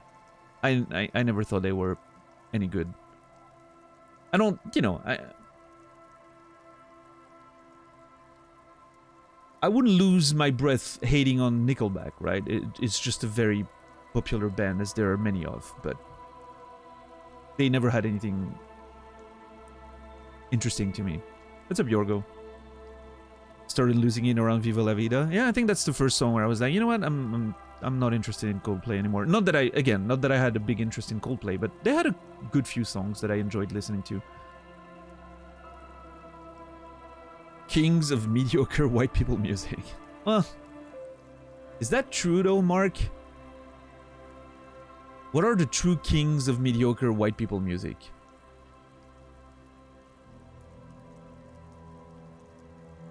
Bon Jovi?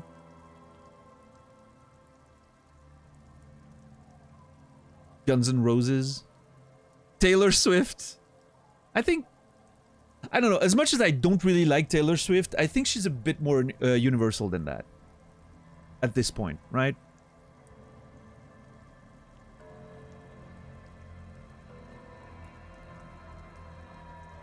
Kings of mediocre white people music. I was gonna say...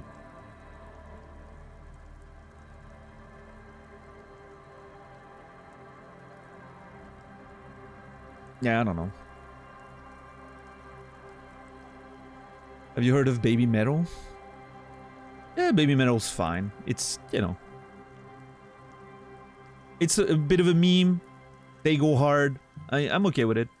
I wouldn't listen to them, but it's fine, you know.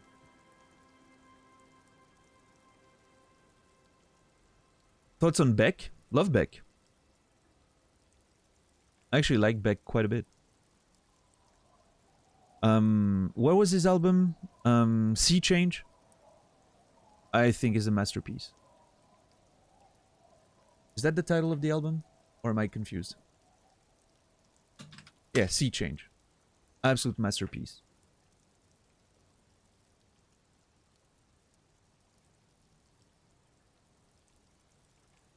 U2? Oh man, Rasta. I haven't thought about U2 for so long at this point. They completely fell off the radar for me. Are they still even doing things? I feel like I haven't heard of them in like decades at this point.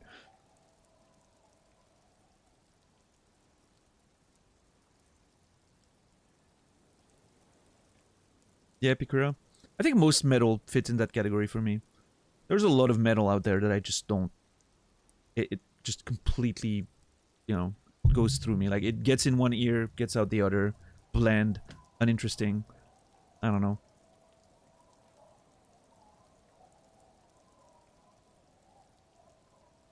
But U2 has a residency in the Las Vegas Sphere, I think. Oh, that explains it then. Yeah, they're just at that stage of their career. Muse has become depressingly mediocre. I haven't listened to their modern stuff too much. I really like the first... The first album was amazing at the time. I remember really enjoying it when it first came out. And then Origin of Symmetry was pretty great too. I think at the time I liked it less. Looking back, I think it's probably a better album than the first one. But at the time, I don't know. I was really a big fan of the first one. But yeah, I think Origin of Symmetry is probably their masterpiece. And then Absolution, you know, Absolution was fine. I remember quite liking it when it came out. Like, it had a bit of a vibe. Looking back, I'm not sure I'm too into it anymore. And anything after that, it's pretty much like, oh, there's a couple songs here and there that I will enjoy listening to. But for the most part, I'm not interested anymore. Tool, not a huge fan of Tool. I think Tool has one great album. Lateralis. I think everything else is pretty bleh. You know, I know I'm a bit on a bit of a lonely island when it comes to Tool, but for me it's like Lateralis is great, everything else is kind of, yeah, not too interesting to me. 10,000 Days is amazing. Yeah, I never quite took to it. Maybe I should listen to it again, I don't know, but I listened to it quite a few times when it came out, but I don't know, I didn't take to it. I will even go as far as to say that I like A Perfect Circle better. Which I know is a bit of a hot take, but... I don't know, none of the... You know, I don't like Perfect Circle very much either. It's just... But Lateralis is amazing. I really like that album.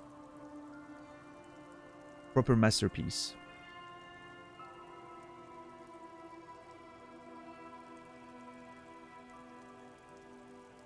Yeah, I don't know. It's one of the... Maybe it's a bit of a timing thing. I think Tool after Lateralis, right, is when I started listening to stuff like Isis,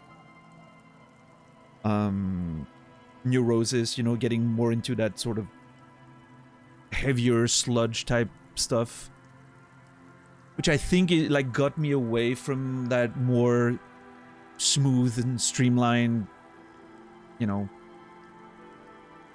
sort of more radio friendly metal, so to speak. So I got sort of like drifted away from all those bands, you know.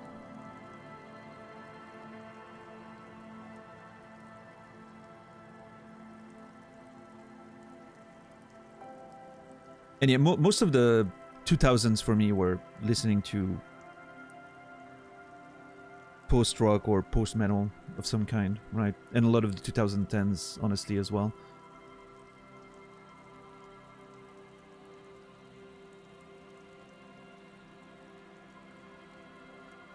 I remember getting into Envy at the time as well, like the Japanese band, which was one of my favorite bands for a long, long time.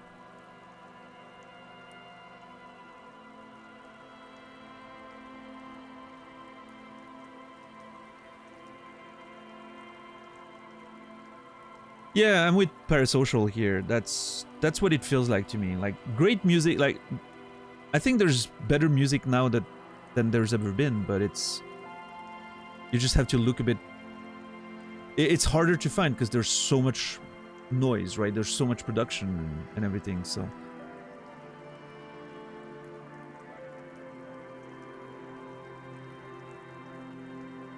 you have to filter a bit more to find like the stuff you really enjoy, I guess. Yeah, Quasi. What's up, Dax? How are you doing today?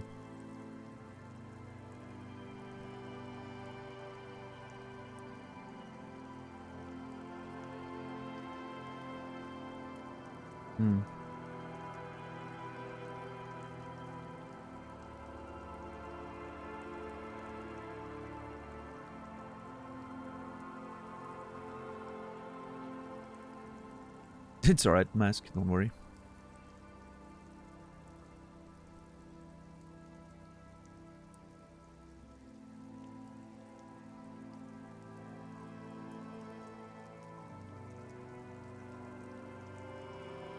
Blink 182 and Sum 41 are good candidates as king of mediocre white music. I think, okay, I don't really like either of these bands, but I think Blink is slightly more interesting than Sum 41. Sum 41 was really like, I never saw the appeal. Blink, you know, I don't think they're that great or anything, but I wasn't upset when they would play on TV or whatever when I was just listening to, you know, whatever was on with friends or whatever. It wasn't a thing that would annoy me, right? Sum 41 was always like, ugh.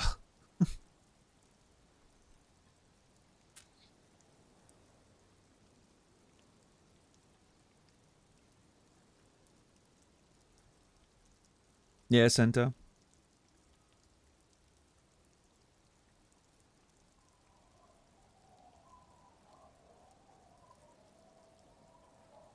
What do I think of Weird Al? I don't have too much of an opinion. Jan Tiersen's amazing, yeah. I like him.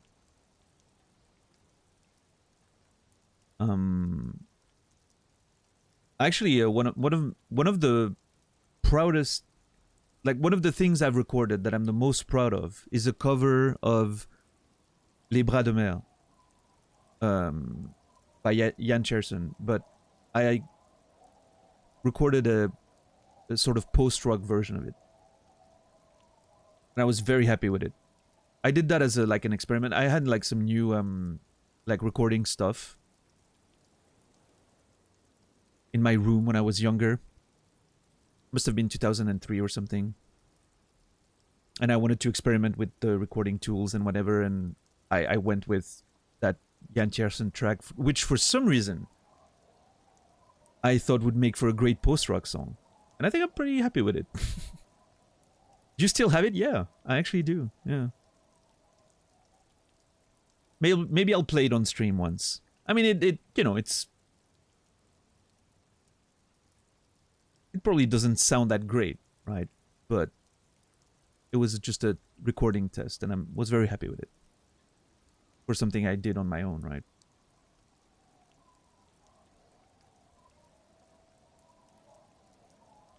Red Hot Chili Peppers gets your vote. Yeah, I think Red Hot Chili Peppers is sort of... I think they have a couple of good songs, right? And I have some nostalgia for their late 90s stuff.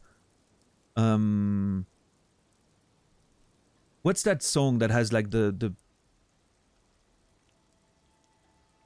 really bouncy bass and guitar that are like sort of like looping on each other?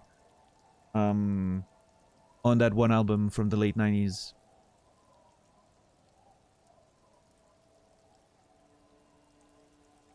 God damn it, I can't remember the name of the track, but that one I have a huge nostalgia for, because at the time I was, I was a teenager. I was probably 17.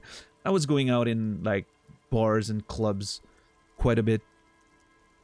High school, weekends. And I remember that track playing all the time. And there's a big nostalgia factor for me there. No, it's not Don't Stop. Hold on.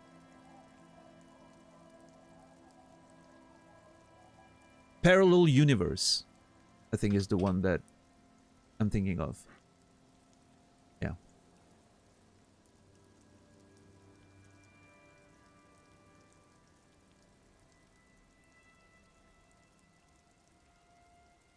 That one I have, like, triggers huge nostalgia wave for me.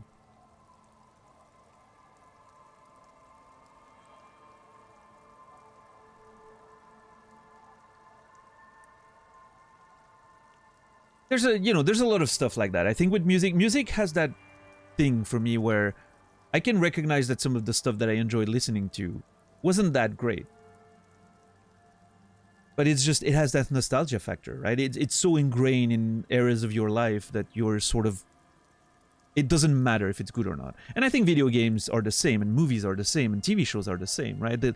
The actual quality of it doesn't matter too much anymore when the nostalgia just takes over.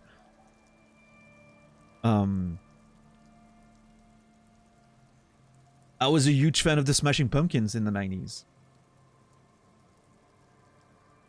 And looking back, I think a lot of this stuff wasn't that great, right? But every time I listen to them, I'm brought back all the way back to the, teenage years, and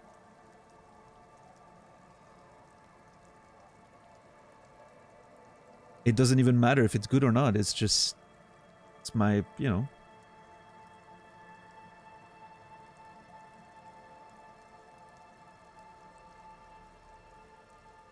high school days, nostalgia. All the stories of that time. I don't know.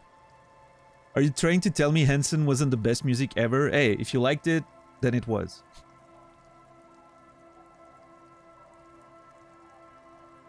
Did you know that Henson has a beer label called Hops? Okay, Quasi, is that true? Or is that just a very good joke? Because if that's true, holy crap. That is amazing. What a brand. It's true? Oh my god.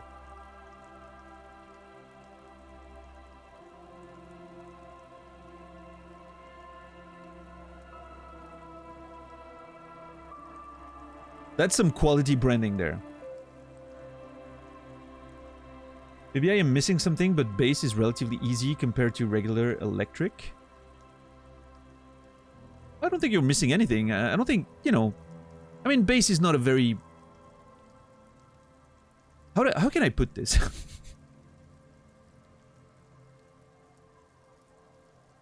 Bass can be a very complicated instrument, or a very simple instrument, right? You can do a very simple stuff, and a lot of songs have extremely simple bass. Now, there's a few things there. You can do some really crazy technical stuff with bass, but, obviously that's not the issue now. But I think what a lot of bass players miss in, especially when you look at, like, amateur bands, right? People who are not that experienced yet. they play bass like they play guitar. They don't really understand that sort of rhythmical interplay with the drums and all of that, and they're sort of missing that. They're just playing like basic lines to, you know. And a lot of bands that are very popular have that same issue, by the way. But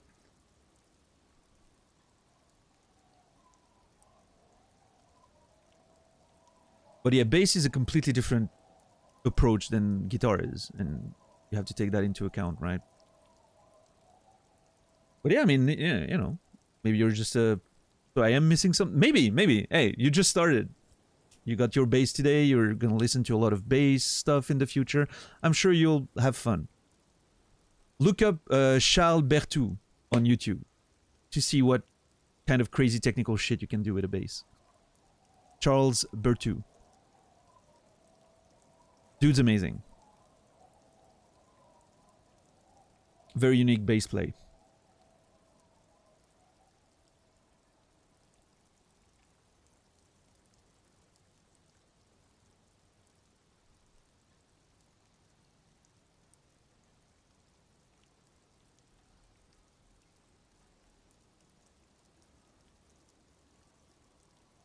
Just don't think you're bad because you don't play like him. Yeah, I mean, like, almost no one does, so...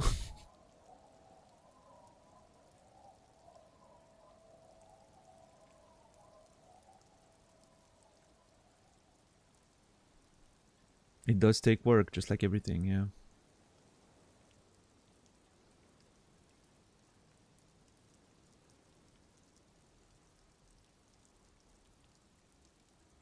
But yeah, I mean, you know, to sort of like wrap up the whole conversation, I think music is a complicated thing, right? There's a lot of subjectivity there. There's a lot of emotional attachment to things.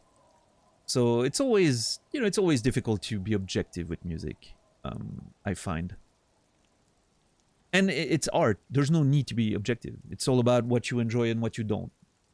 And I have a lot of opinions on stuff and on bands that I like or bands that I don't like and stuff like that, but it's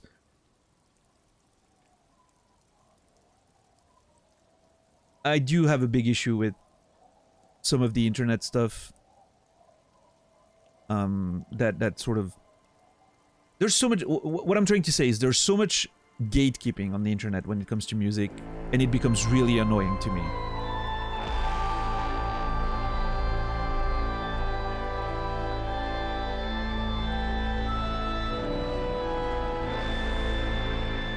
Shagrat, thank you for making the organ echo in the halls of this beautiful place. Tier 3, 17 months. I appreciate the words and the support, Shagrat. Thank you so very much.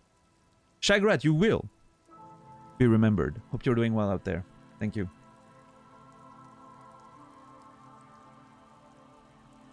But yeah, so what I was saying is, I think there's, you know, so much gatekeeping on the internet when it comes to music, and that annoys me very much. It's fine to have opinions. It's fine to talk about opinions, right? But that sort of mindless, oh, if you like this, you don't know what real music is, or blah, blah, blah. It just... It's the same with video games and whatnot. It's fine to have opinions. Just, you know, don't shit on other people for liking the things they do. There's nothing better than liking things. I wish I liked more things. It's great. I love liking things. Just be happy for people. If they enjoy something, that's great. You know?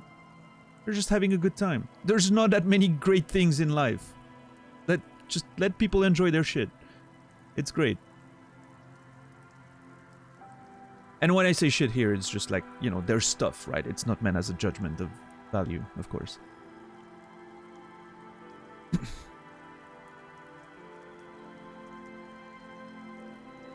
Yeah, exactly, Quasi. I've had that conversation way too many times because I love some black metal and I love Death Heaven and I love Alcest. And obviously if you have that conversation with people that, you know, are truly like hardcore into like traditional black metal, they're not gonna be happy to talk about Alcest and Death Heaven with you and all those, you know, Amen-Ra and stuff like that, right? Those black-ish influenced other genres, you know, they're yeah. It's not reasonable conversations. I don't enjoy having those conversations.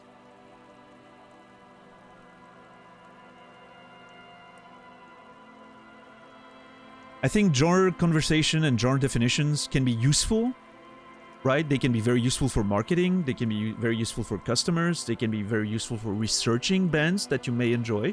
And they can be useful to sort of give an idea, you know, of what it sounds like to someone. But if you start getting into the technicalities and you know, like literally being obsessed with defining something and what's part of it and what's not, it just gets so annoying. And I don't get the point, right? It's like, it's pointless technicalities and it's just meant as a gatekeeping tool and I hate it. So. Yeah, Quasi, for sure. Love Alcest's first album. Yeah, I mean, I love a lot of his stuff, actually. There's not a lot of... Even like his... what was his album? His more... Alcest has one album that's a bit more shoegaze than the others. What's it called again? Shelter. Even that one, I like quite a bit. It's not my, you know, my... I tend to like his darker stuff a bit more, but I think it's great too.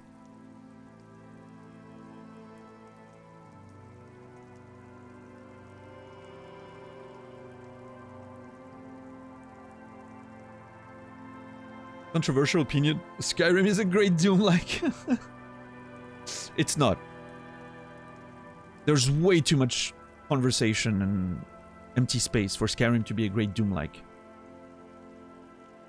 Doom-like, by definition, you know, they need to have sustained action.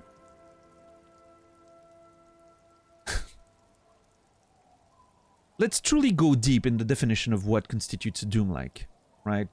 So we can push Insoro out of our community.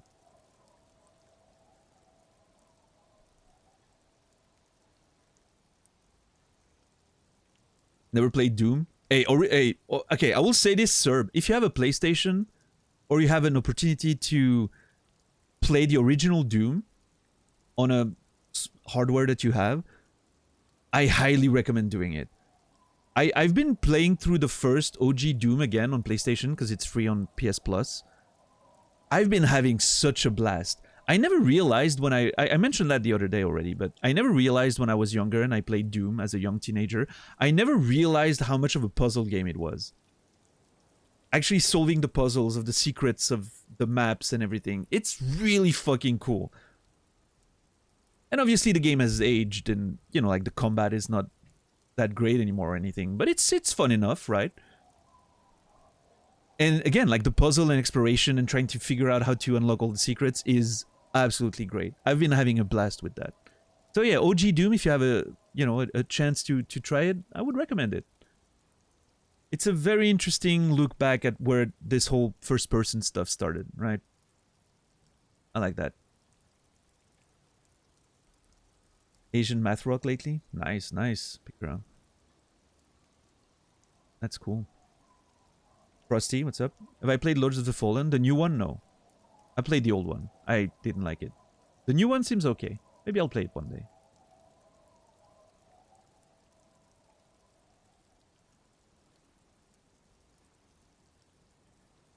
Oh yeah, Miss Beef? Interesting.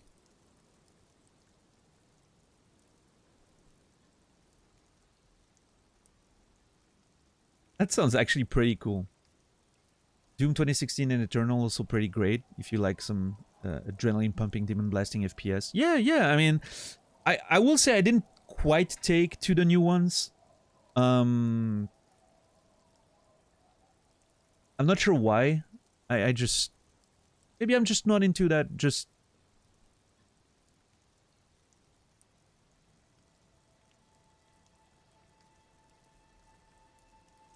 Yeah, I don't know. I never quite took to them, but...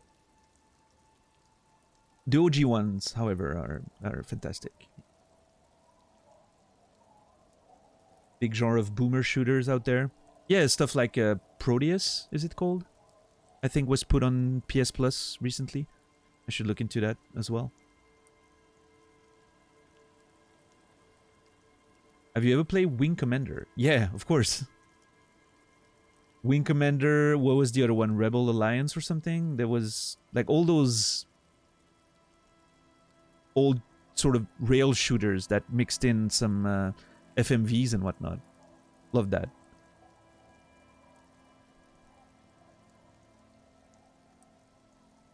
I remember thinking those games were very expensive for the amount of content you would get because they were pretty short.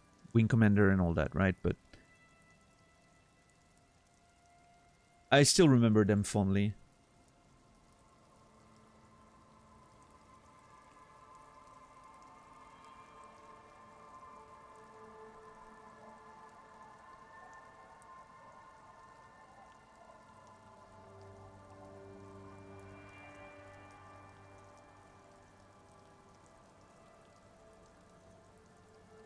Yeah, Quasi.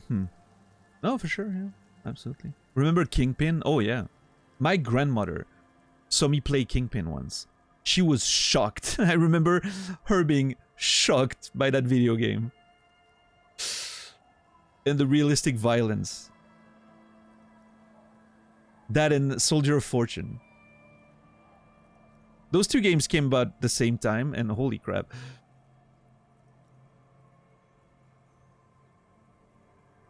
The realistic violence on those games was kind of insane. Compared to stuff like Doom, where, you know, she would watch me play Doom and whatnot. She didn't care too much. It was like, monsters, you know. Big explosions and monsters, whatever. But Kingpin and Soldier of Fortune had like such a realistic approach to them.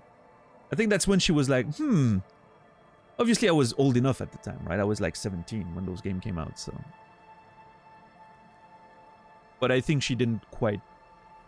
She must have had a moment of, did I not pay attention enough to what he was playing when he was younger? Maybe Saladino, yeah, that's true, potentially.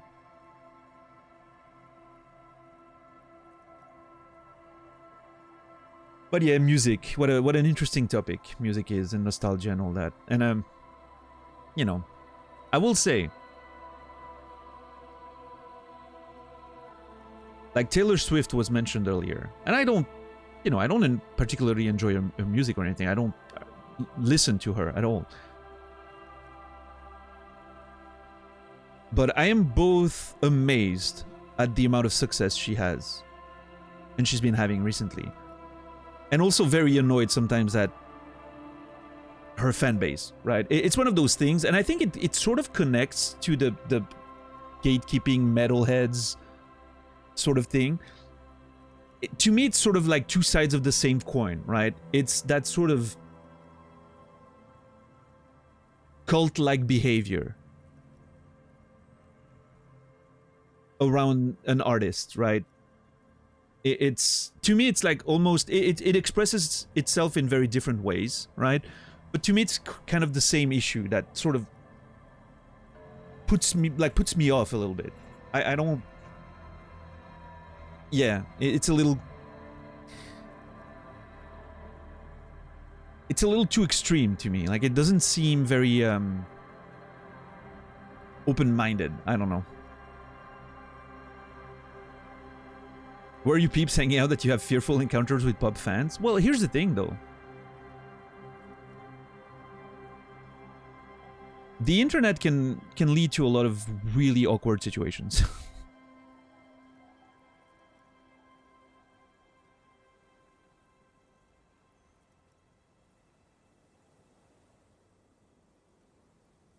As I'm sure you know, Captain Dax, but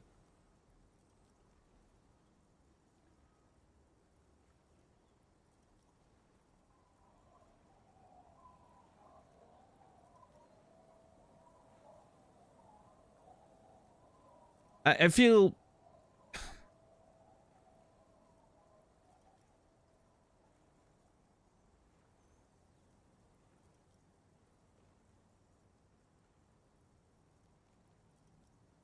I'm trying to think about how to put this, but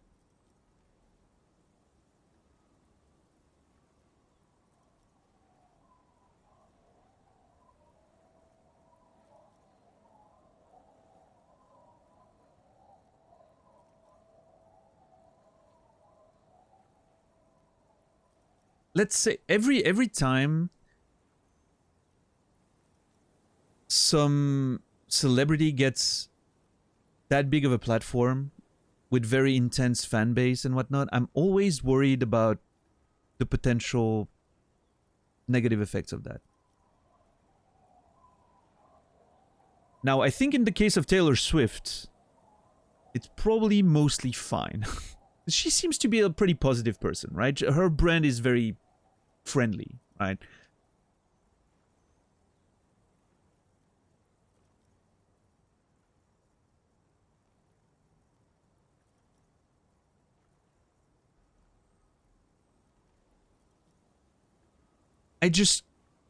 She's been pushing her fans to register to vote, which is cool. Yeah, that's what I mean, right? It's like she probably has a pretty good influence, right? She's a family-friendly person, you know, she has a very clean brand, she doesn't push weird or strange ideologies or whatnot, you know, but it's still like the again, I'm not saying like in particular Taylor Swift fans or metalheads or whatever, it's just like in general the idea of like that cultish behavior is sort of, I think it's concerning to me.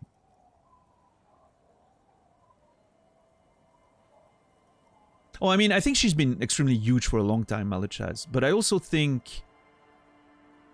I mean, she was huge in the 2010s, right? But then I think with the pandemic and like the live shows sort of disappearing for a while, and then she came back with like some huge tours that were very, very publicized. I think she kind of like bounced back from that post-COVID era. And like her recent tours just were extremely publicized. Like it was huge. And I think that's, you know, it just sort of took over social media and everything. So yeah, it's not you, Malichaz. We've been hearing a lot more about her in the last year than we have in a while. She has had like she was huge in the 2010s, right? But she had a pretty big resurgence lately. Oh yeah, Quasi, for sure. Like she's one of the most popular recording artists of all time, for sure.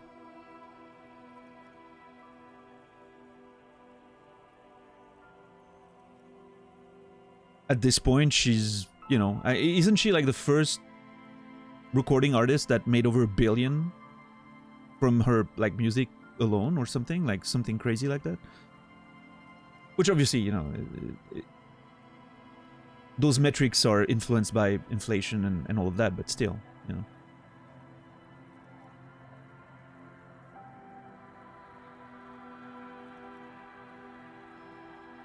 She has a very broad appeal, let's put it this way.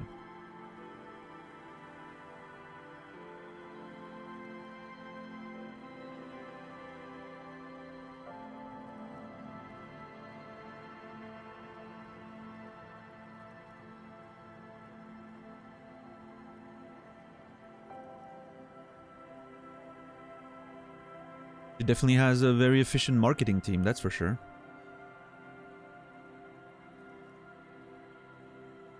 I don't know, Harman. I wonder... I mean... If by mostly we mean more than 50%, then sure. Yeah, probably, right? But I don't know. I think she's... I feel like she's relatively universal at this point. But, well, I mean... I don't know. Again, I don't have any numbers or anything at hand, but... She does have themes and topics that tend to appeal to women more than men, just by virtue of what they're talking about, right?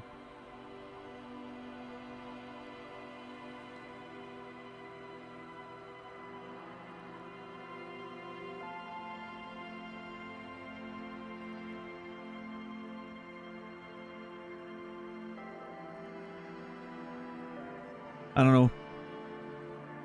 Men are too busy talking, like thinking about the Roman Empire or some shit. Isn't that the meme? I have a Taylor Swift song stuck in my head now. I don't. I'm very happy that I don't. But now that you've mentioned it... Oh, God. I feel like it's gonna...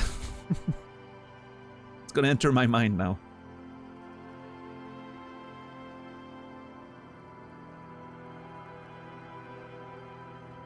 Swift was suddenly greatly popular among MTG pros a couple of years ago. Wait, what? That's actually amazing.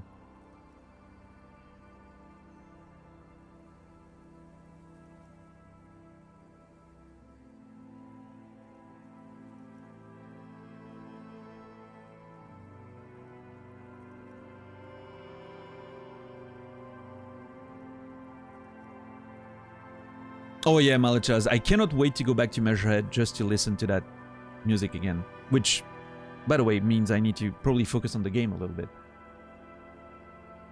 Every time we have a conversation about music or, you know, it's very easy to get me off the rails and talk about, like, media for an hour. There's a video game happening, yeah. I just realized I hadn't looked at the dialogue for almost 30 minutes at this point. But there is indeed a video game. You know, it's always been my channel, right? We're just chatting with extra steps. That's how I defined that channel very early on. Just chatting with extra steps. It's fine.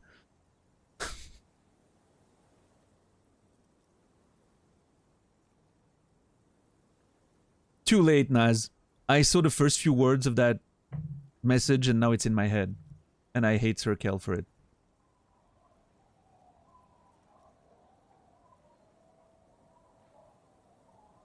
Oh my god, Quasi, that's incredible. You tried to save us. I respect that, Naz, but... Yeah, music. I don't know.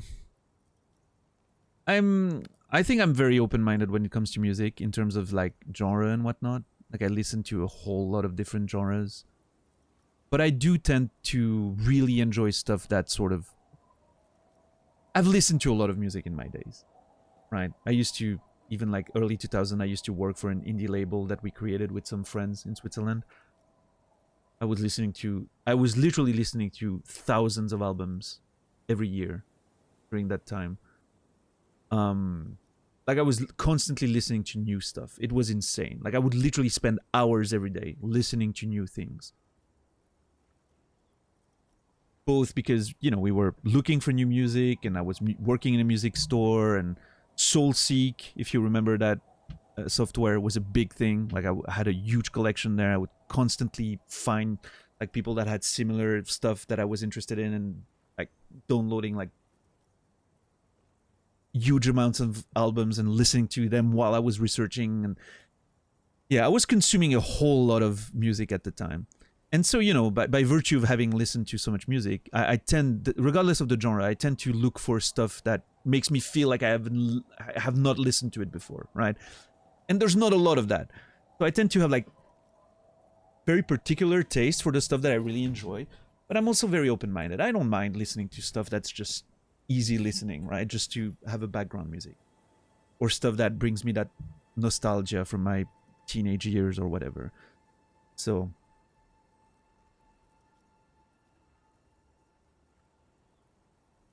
But yeah, definitely the band I've been listening to the most in the past couple months has been Amen-Ra. I've been on a huge Amen-Ra kick again. I used to really love them. I saw them live in a church in my hometown. Like over a decade ago at this point, I think. That Amen-Ra show in a church was one of the greatest live shows I've ever seen. And, you know, then I kind of stopped listening to them after Mass 5, I think. I don't remember which album exactly it was. They have a number of album named Mass with a number. And I hadn't listened to their new album, Orgentros or whatever it's called. I can't speak Dutch, so I'm sorry for the pronunciation. But and then the other day I was watching wrestling with Naz, and Malachi Black came to the ring, and I was like, holy shit, that song is amazing. It sounds so familiar. It's fucking amazing. And I look it up, and it's from the new Amen-Ra album, and I was like, oh my god. And so I got into like a huge Amen-Ra kick again. I've been listening to them so much lately. Their entire discography is so great.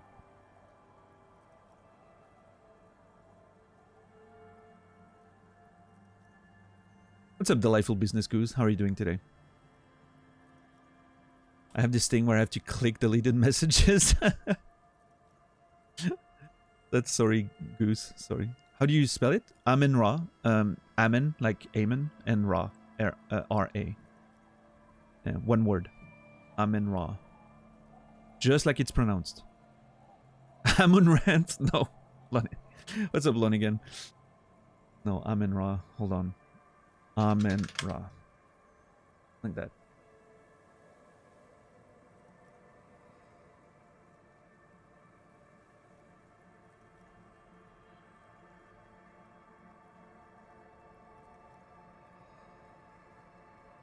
Favorite easy listening album is Moon Safari by Air. Oh, man. Is the second track Sexy Boy? Maupaw? Because that track was so overplayed back in the day. But yeah, Air is pretty good. Air is actually amazing. But yeah, one of their songs got really overplayed. And to me, like, Air is kind of like Daft Punk. In the sense that they have like a couple tracks. Well, I mean, Daft Punk has a couple tracks that get so overplayed because they're, you know, they're the big bangers, right? That they make their money off of, right? But when you look at the rest of their discography, the stuff that isn't put on the radio, it's pretty fucking amazing. Like Daft Punk is such an interesting band for me because they have achieved that mainstream success. But at the same time, they've always been those like pioneers and experimenters. And they're always trying to, you know, experiment a lot with technical stuff when it comes to electronic music, right? Really creative individuals that manage to somehow hit the mainstream at the same time, right? Which I think is amazing. But yeah, I really like Daft Punk. I tend to like their big popular tracks a bit less. Stuff like Get Lucky, for instance, was way overplayed, and, you know, like, those are not my favorites, but something like Giorgio, like the Giorgio track, right, on Ram, is so incredibly amazing. It's one of my tracks when I want to test headphones. I always go back to that track. It has so many different things in there. What's up, Dalquaz? Did I miss anything from Disco? No, we're internalizing advanced race theory. We're almost halfway there and just having conversation with people to make time pass.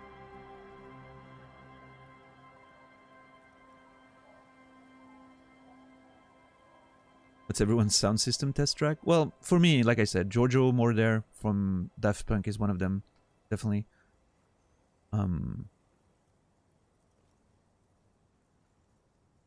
I do have a bit of a playlist that I use for headphones testing, but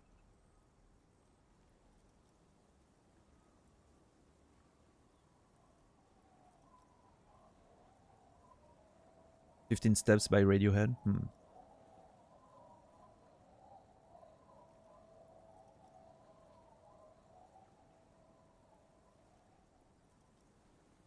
Yeah, that's a good one.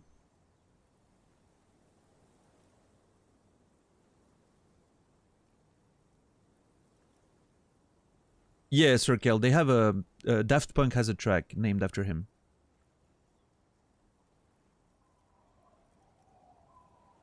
And it's fantastic. It's a great song.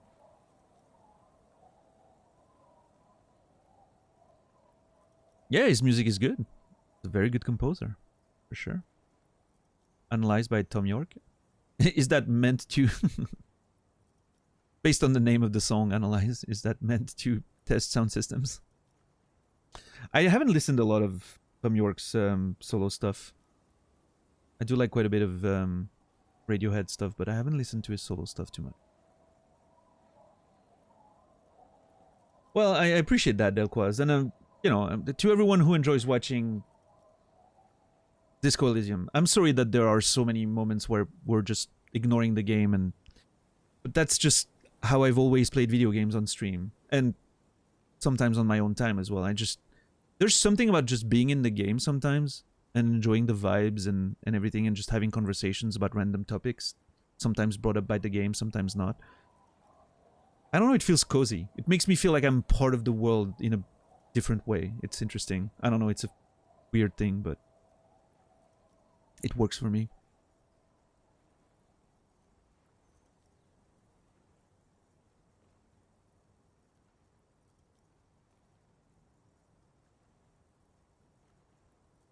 But I'm glad glad you guys are enjoying it for sure. I'm gonna return to the game now, however.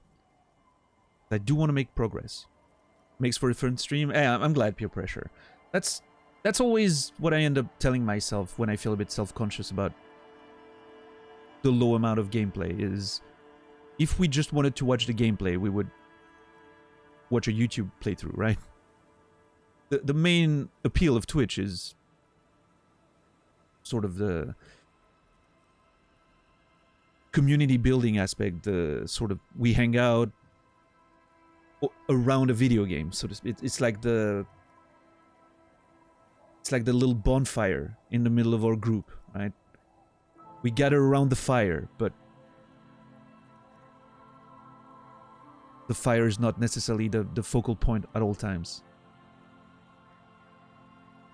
Yeah. And obviously for, you know, channel and just like streaming in general, it's probably pretty good when you're playing a variety of different games. You probably want people to also stick around for the conversations and all that, not just the video game, because otherwise when you move to another game, then can I be don't call Abigail in this campfire scenario? Hey, Yorgo, you can be exactly whoever you want. Don't let anyone tell you otherwise. If you want to be don't call Abigail, be don't call Abigail. Find yourself a pipe and some Al Ghul and enjoy it. We can be... No, that's not true, Harmon. That is not true. We can only pretend in the video game to be racists for our own personal benefits. Let's just make it clear.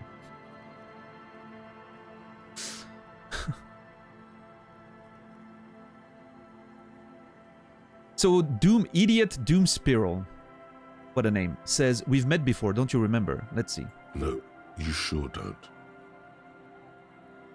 I don't remember. Aha. Do you want to know how Tequila Sunset came to be? I would love to. Empathy? Or Inland Empire? Tequila. Tequila Sunset. Something ominous there. For some reason, the name Tequila fills me with foreboding. Maybe I shouldn't learn what it means. Go ahead, or no, this sounds scary. I'm too curious. There's no way I'm not picking go ahead there. Let me take a sip to moisten up my cords. Tequila Sunset rolled into Martinez last Friday, and by Tequila Sunset, I mean you. The man, the myth. Okay, that checks out, right? I came in on Friday, stayed there for 3 days before the game began. On Monday. That seems to check out. Was I alone? Hey, let's not jump ahead of ourselves. This is your story. Stop interrupting. Okay, sorry. Jeez. You got here on Friday to solve a case, hoping to be the early bird who gets the worm. And by the worm, I mean the buzz. Because as far as I know, all you did was get piss drunk.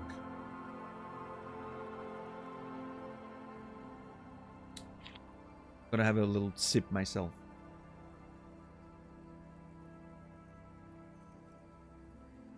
This is just water, by the way, just saying. But guilty, yeah.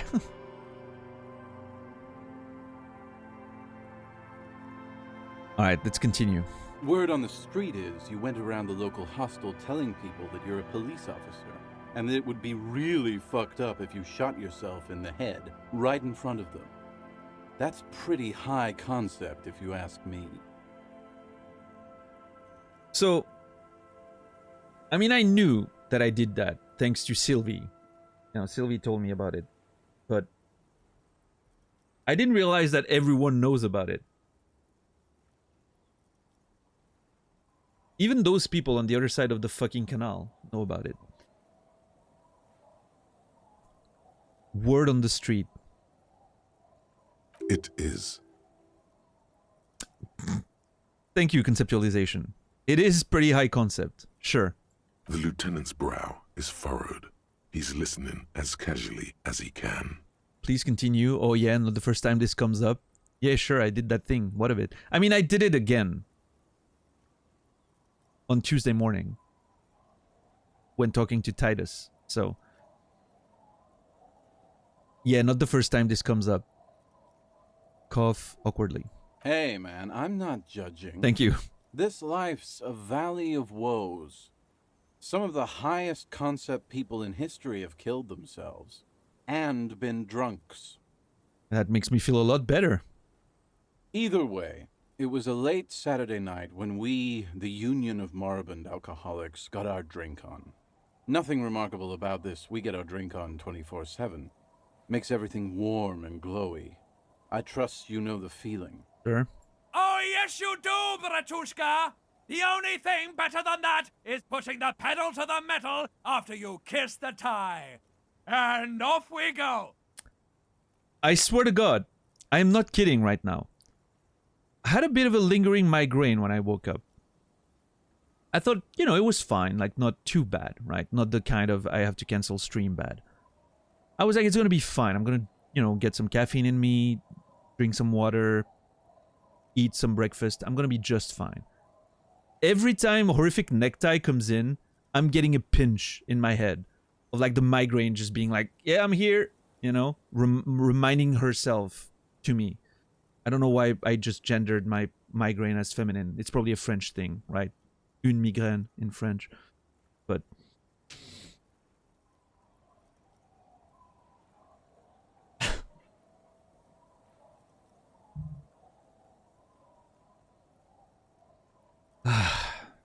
what's up, Dr. Redacted? How are you today?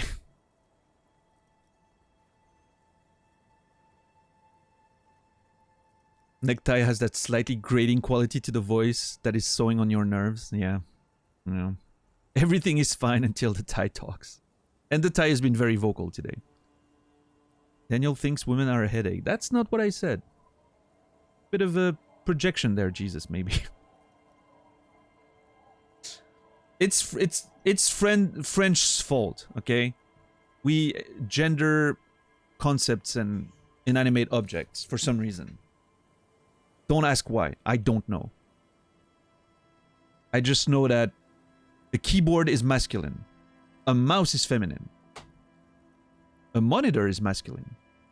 A light is feminine. I don't know why. It makes no sense. That's French for you. Yeah, I'm unfortunately quite prone to migraines, redacted. Usually when I don't stream is because I have a migraine when I wake up and I have to cancel. It's only days off I take mostly, but... Mademoiselle Migraine. Yeah. I don't know, French is weird. I don't know.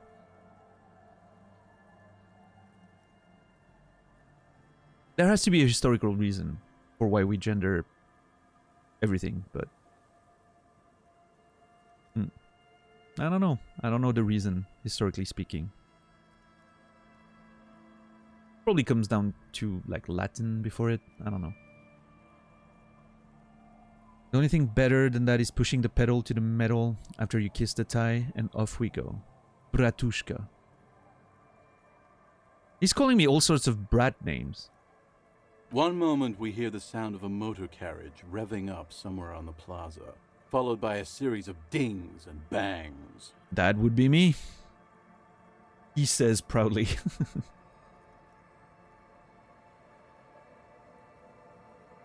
What languages do that?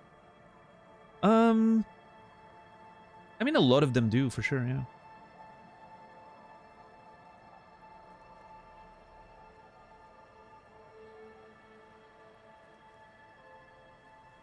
Yeah, Spanish definitely does it. German does it, but in a weird way. There's like 4 different pronouns in German instead of 2, including neutral and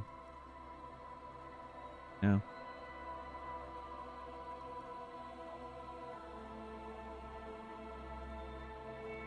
No different than the apostrophe in j'adore instead of je adore. Yeah, I mean that's well, yeah. Makes it smoother when you speak, right? J'adore. But yeah, very confusing for people learning.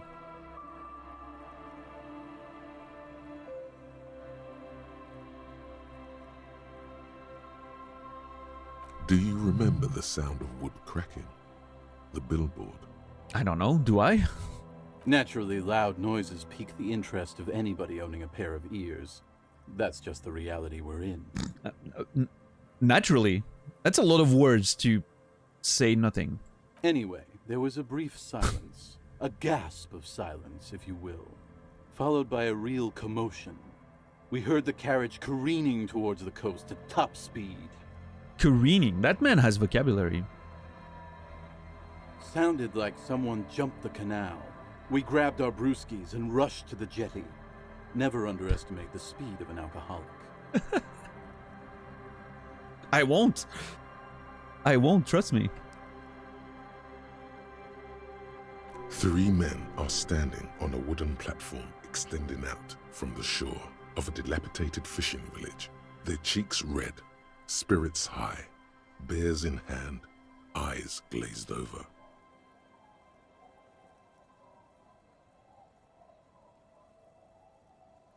Cool. Love shivers. What's up, Loaf Pincher? Got home from work. What did I miss? Oh, well, I don't know.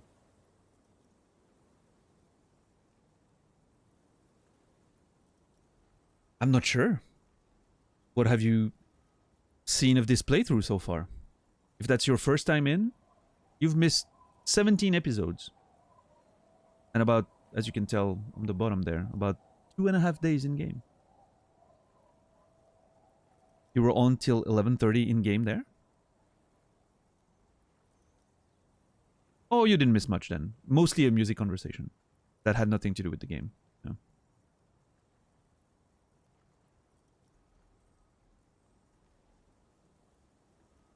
The visual of the drunks running over is hilarious. Yeah, it is. What we saw was a sight to behold. A beat-up police carriage containing you. Right there on the beach. You revved the engine and screamed at the top of your lungs. Oh my god. A very vibrant picture. The time hath come. Oh my god.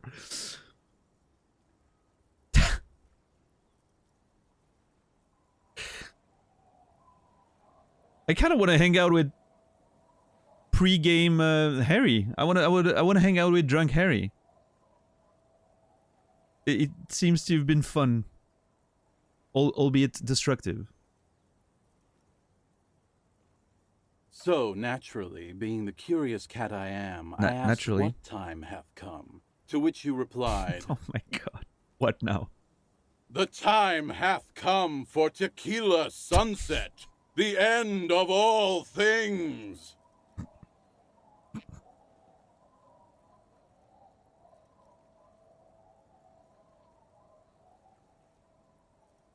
Okay.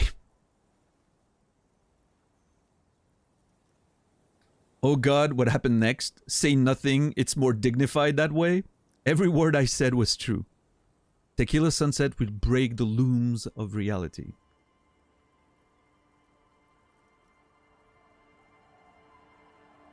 I'm gonna say nothing. It's more dignified that way. After which, your reality contracted.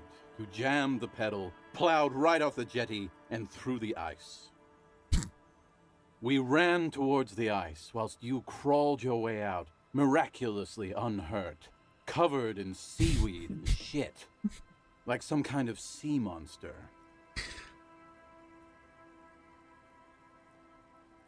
Man, he's painting a word picture to me right now that honestly is quite amazing. As someone with a very visual and vivid imagination, let me tell you, the stuff in my head right now is beautiful. What a fantastic storyteller, Quasi. I was just about to say, this man he knows how to tell a story. When we finally got there, you were sitting on the beach crying. You said that your badge and uniform were in the car. It was too late to get in there, though. The carriage had sunk too deep. In this way, you and your motor carriage have a lot in common. Holy crap, Rhetoric, what the hell? What did I do to deserve this?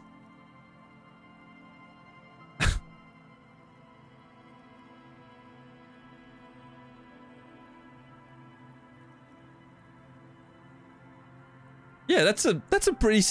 Rhetoric used to be my friend. What happened? It's not often that I get burned by Rhetoric.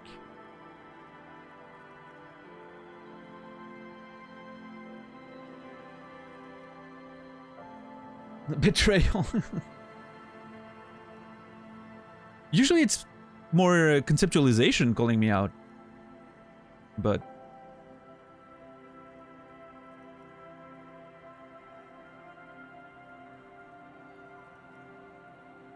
Recognizing a brother in need, we offered our condolences and invited you to party with us, which you naturally agreed to. Naturally.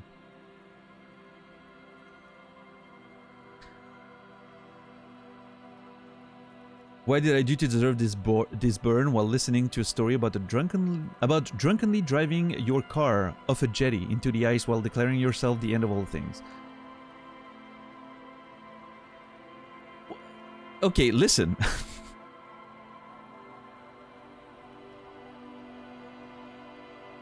I have no retort. You're right, Quasi. It makes sense. Post-shift nap or make dinner. Oh man, those two things are very tempting. Now, here's the thing. If you take a nap first, then you can have dinner.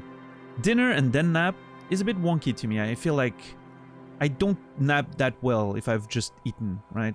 Your belly is a little full and all that. I don't know, I think nap then dinner is usually the better way.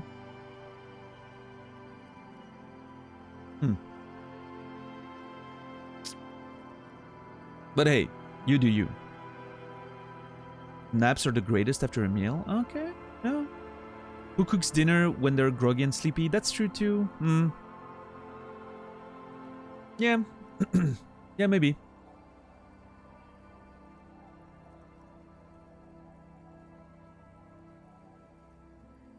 Dinner then... Okay, a lot of people seem to be more for dinner than nap. I get it. I understand. Fair.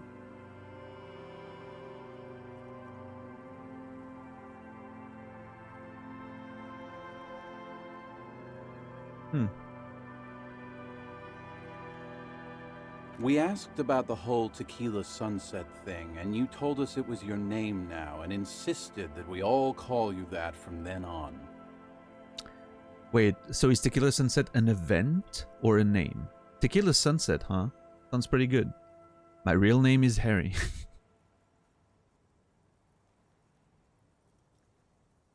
So, yeah, I'm a bit confused, right? Tequila Sunset is presented as some sort of event, right?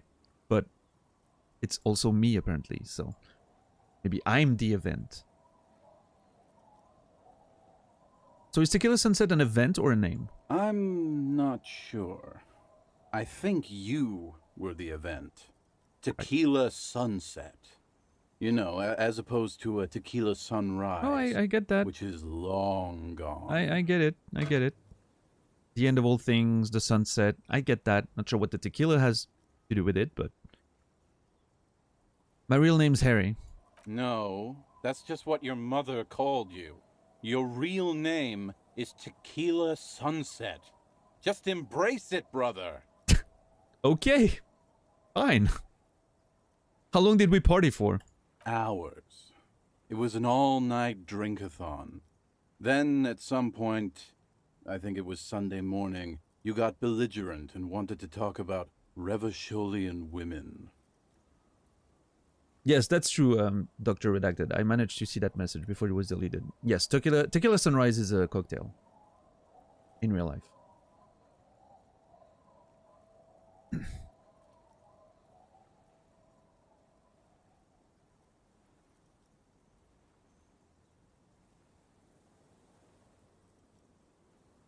Which I believe include orange juice, tequila, obviously, and don't want to say something stupid, but definitely some sort of red liqueur, but I'm not sure exactly what it is. Grenadine, yeah, maybe like some syrup of some kind.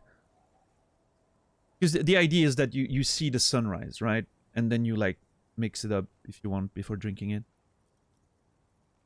Yeah. I'm not sure exactly. I'm not a cocktail expert or anything. But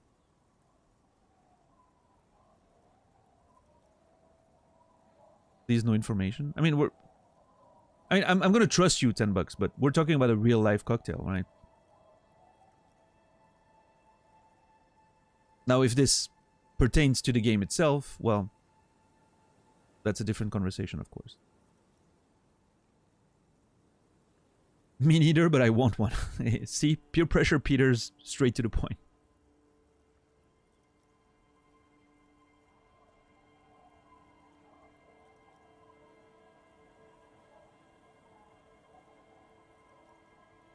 Right, sure, $10.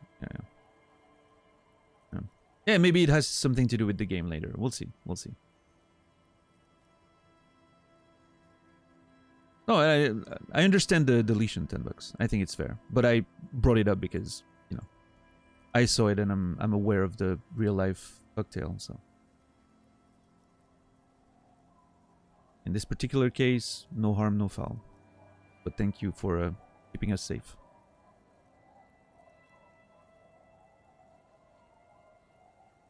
It was some all-night drink-a-thon. Then at some point, I think it was Sunday morning, you got belligerent and wanted to talk about Revacholian women.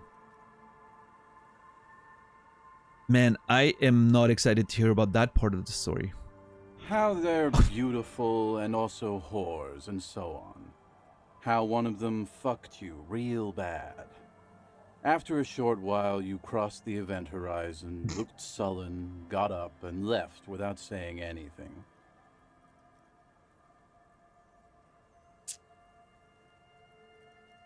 Oh, boy.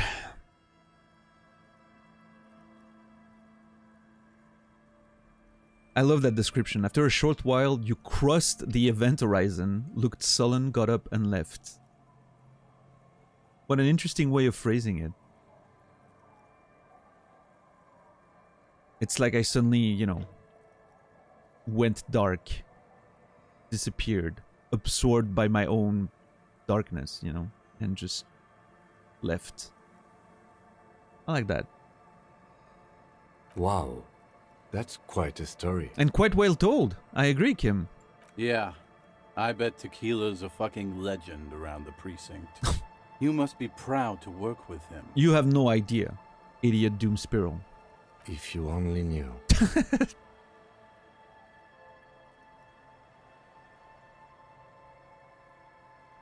Oh, wow, that's a... We're definitely gonna get to the end of Advanced Race Theory with all those conversations here. Did I tell you anything specific about this person that fucked me? You were pretty vague about it, but you kept saying you got fucked real hard, and that we've all been fucked too. Oh, come on! Why? Please, don't open that door.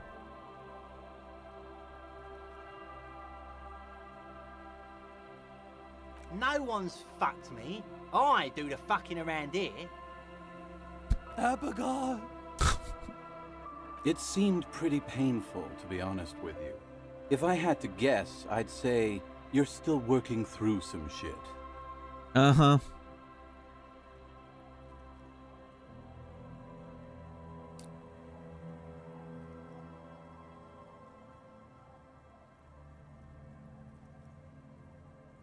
Inland Empire is... Oh, I have 1 HP. I have 2 healing items, but I have only 1 HP. It's rough out there.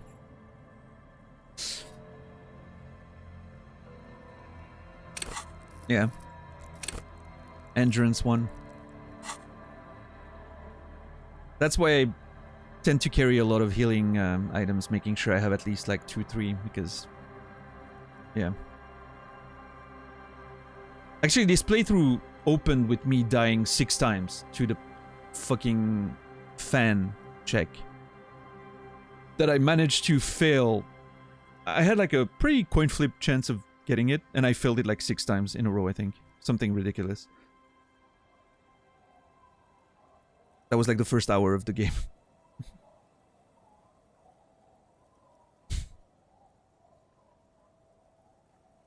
It set the tone for the rest of the playthrough, let me tell you.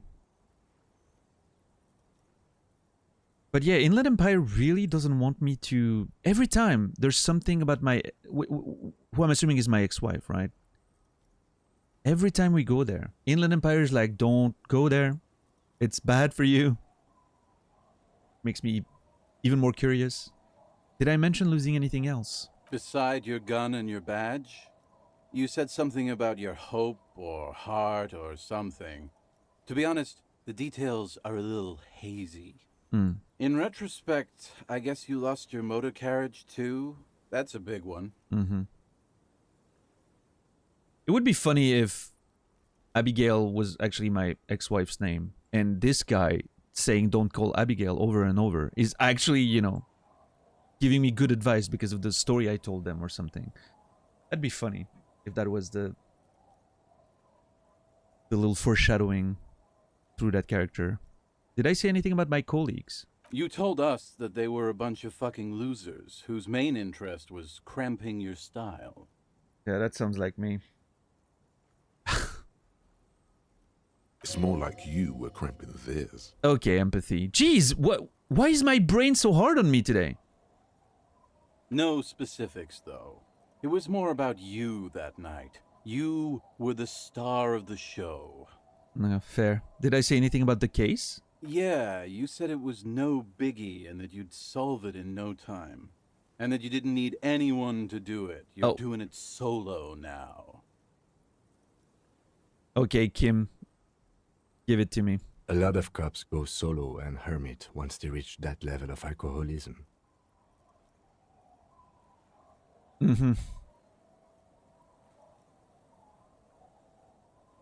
Alright. Whose turn is it? Empathy again? Esprit de corps, maybe? It's not meant as a joke. He's sorry for the hermit cop. I'm sorry too. Did we talk about, politics? Yeah, you kept talking about how the coal mine owners were fucking us all over, just like that woman fucked you.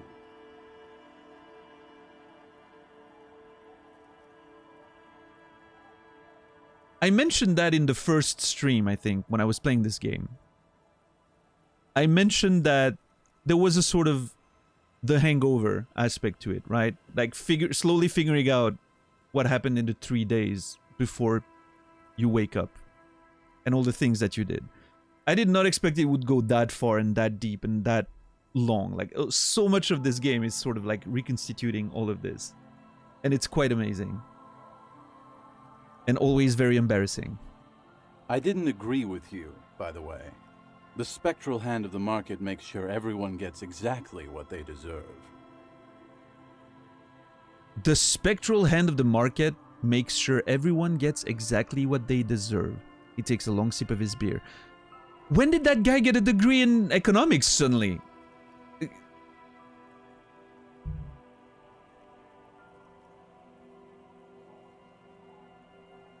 Did you get a read on what kind of cop I was? You kept apologizing for being such a bad cop and for the damage you've inflicted on everyone around you. Yeah, that sounds like me, alright. You also kept pausing to knock the heel of your hand against your temples, saying, stupid, stupid, stupid.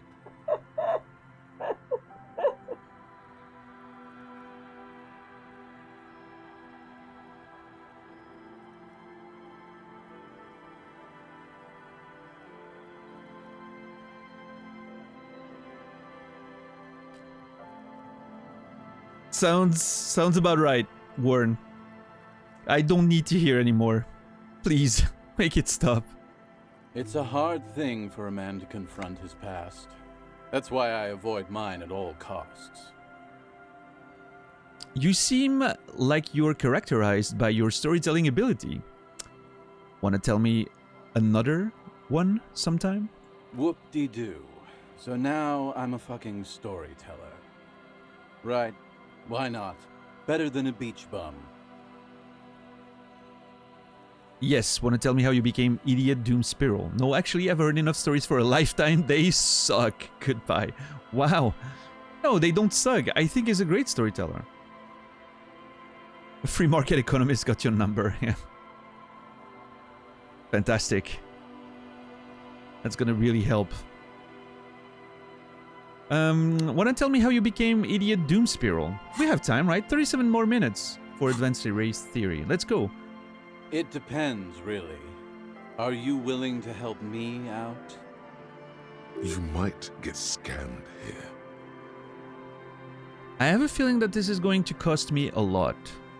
No, the reality of the situation requires a rather modest contribution. A little motivational package. What do you need? Booze. Did you already forget our party? The thing I relayed to you earlier. So, have you got anything for good old Idiot Doom Spiral? A bottle for a story. Seems fair to me. I've got some sweet Commodore Red.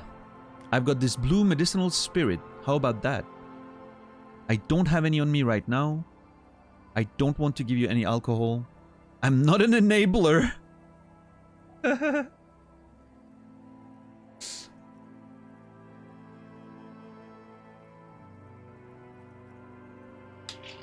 Okay, let's think about this. Obviously, I only have one bottle of Commodore Red, which could be useful for many different things. I don't know. Giving it for just a story seems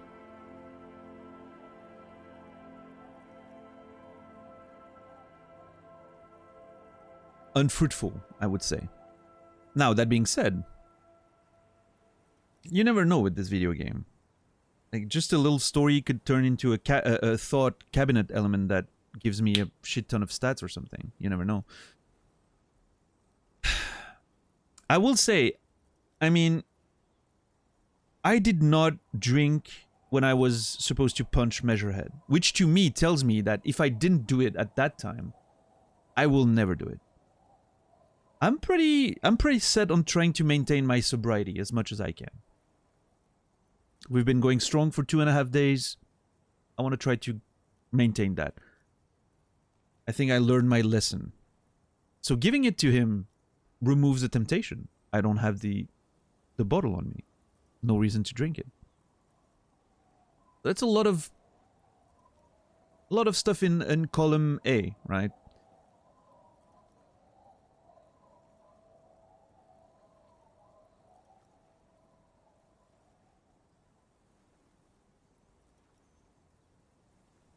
I don't think I want to give him the blue medicinal spirit. It's not supposed to be... I mean, it doesn't say give it, so I'm assuming it would just say something like, oh, I'm not, you know, no one's supposed to drink that. Or something.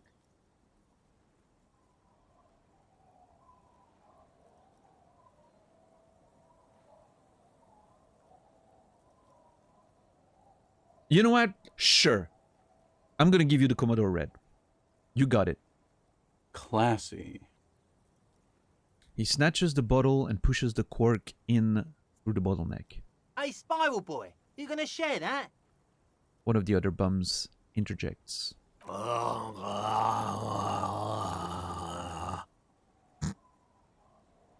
Gurgles a near comatose man. Shut up, guys. I'm telling a story here. Something happened to you. Something happened to me, too. My actual name is George, but around here, you already know. Okay. I was once a reasonably high net worth individual, a founder/junior partner at a high concept creative services agency. Oh yeah? When my story begins, I had just landed a major contract with an insurance firm. Well, that explains a lot. Go on. I used the profits from my agency to finance what I called a cultural incubator. Abstract value generation, value per person, high concept stuff.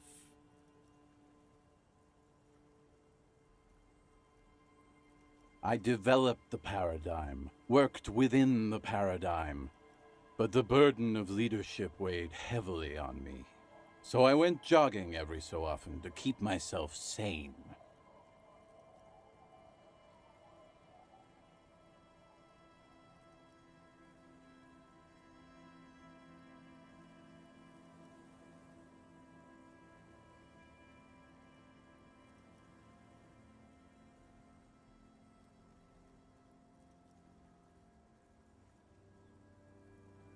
How many people did you have working for you? Did the jogging help? Wait, how many people did you have working for you? 22 full-time employees, an all-star team, a potentially historical set of individuals. Worrying about them often kept me up well into the morning hours. Did the jogging help? It did. With my trusty Sansariq tracksuit, I felt like I could conquer the world. But now dreams are worn thin, much like my tracksuit. He said thoughtfully, brushing dust of his shit-stained pants. What happened? One day I left on my evening run. As you may know, it's impossible to clear your head when you're distracted by the sound of keys jangling in your pockets.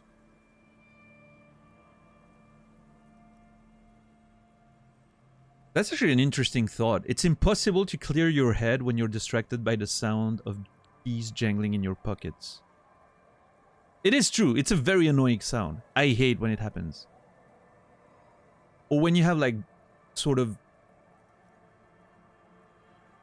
If you're wearing like sweatpants or a baggy tracksuit or something and you have like coins in one of the pockets, I hate that sound. It's so annoying.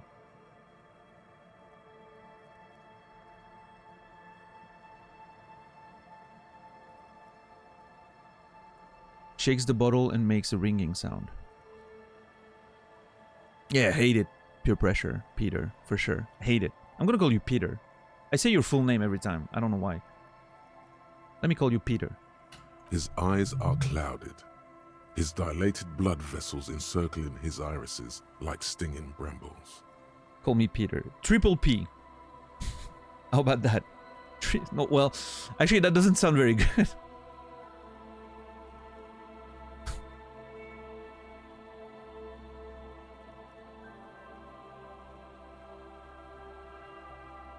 His eyes are your eyes.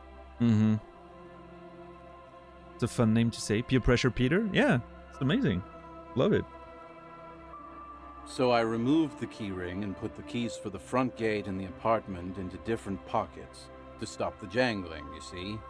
At least, that was the plan. Okay. I was halfway done with my usual lap when it started to rain.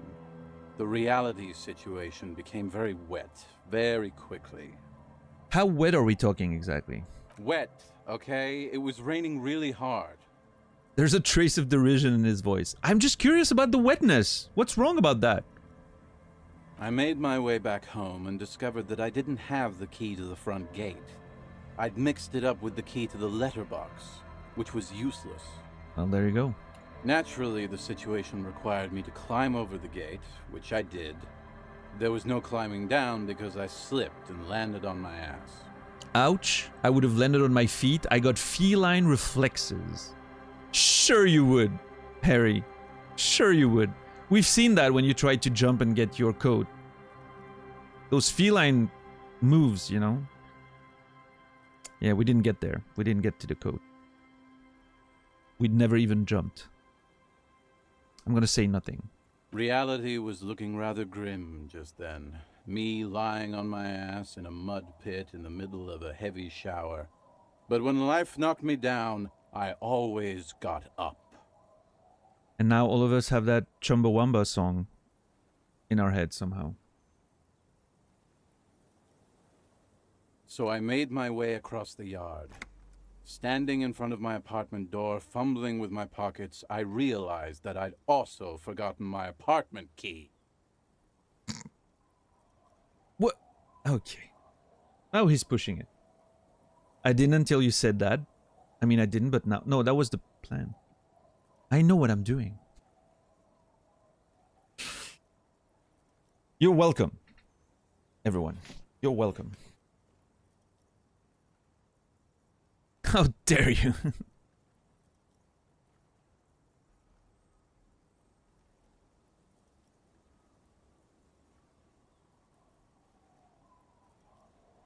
You've got to be shitting me. Yeah, I'm very involved in his story. And I agree. I mean, that's my reaction. Like, what the fuck are you doing, man? 2 keys and you get both wrong? I wish I were, Tequila. I wish I were. Instead of my apartment key, I'd taken the key to the office. He turns his head towards the sky. Okay, so what happened next? I rang my neighbor's buzzers. It was late, and most of them didn't even answer. Those who did assumed I was trying to sell them something and hung up before I could even explain the situation. Well, that's unfortunate. People are naturally wary of ad men, you see. One moment someone chats you up, 5 minutes later you've bought a box of edible lingerie and a strap-on. I don't begrudge them, especially since I was known to be one of the best. I cannot say that I relate with this. That hasn't happened to me before. But he pauses meaningfully. Heavy is the head that wears the crown. Mm-hmm. Just then, I experienced a moment of clarity. I still had the key to my office. I could wait out the storm there. Sure. But when I reached my office, I remembered that I'd asked one of my producers to change the locks that day. And since I hired only the best, he'd already done it, and I couldn't get in. This is such a...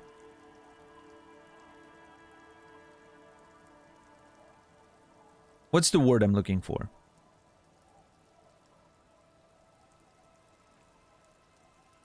You know, like one of those cartoonish stories or comedic stories with so many events that I think there's a word for that. That's a reference to a like a cultural or a historical thing with like elaborate. No. In French we would say ubuesque.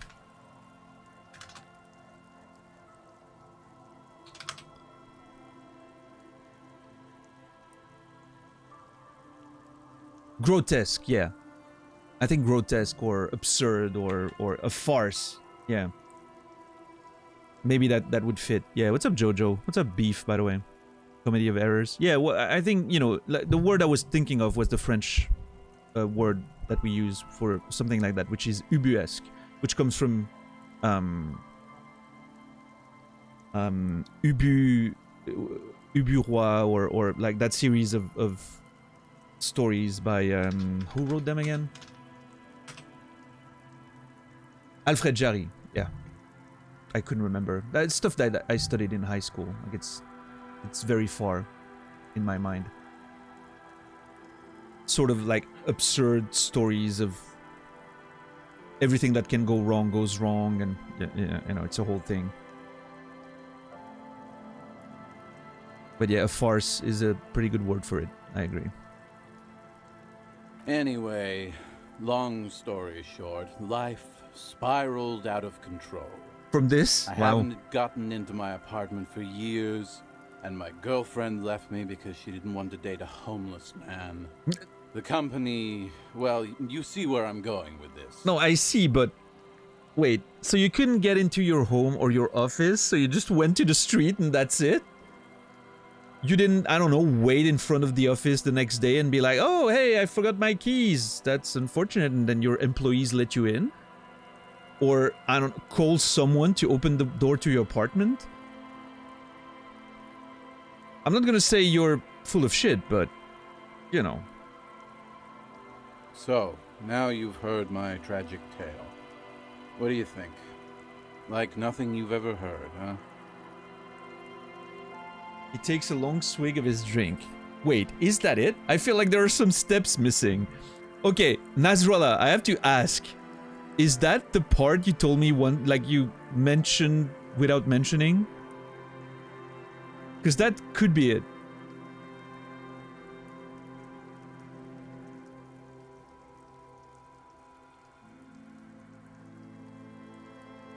What's up, JNK?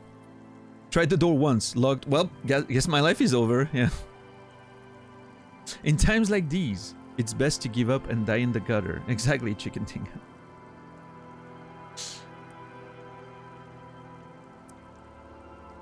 Wait, is that it? I feel like there are some steps missing. I'm almost homeless myself, doesn't seem so bad. Look, on the bright side, you've got one hell of a story. You do realize all of this is your own fault. Oh yeah, shoot on the man when he's down. I literally can't believe it. I literally can't believe it.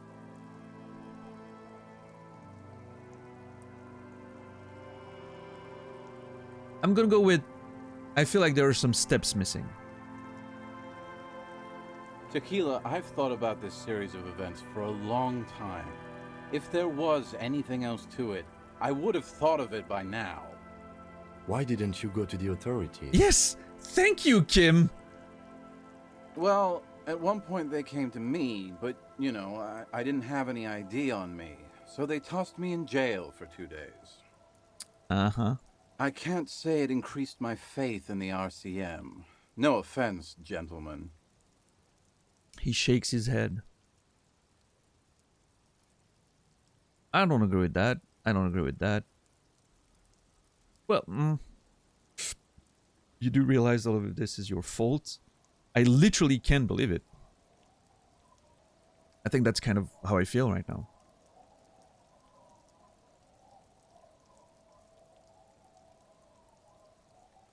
Me neither, Tequila. When I lost my keys, I lost more than access to my apartment. I also lost my leverage over humanity. I wasn't a high-concept creative director anymore. I was just some homeless asshole with a premium Sansorique Lycra tracksuit.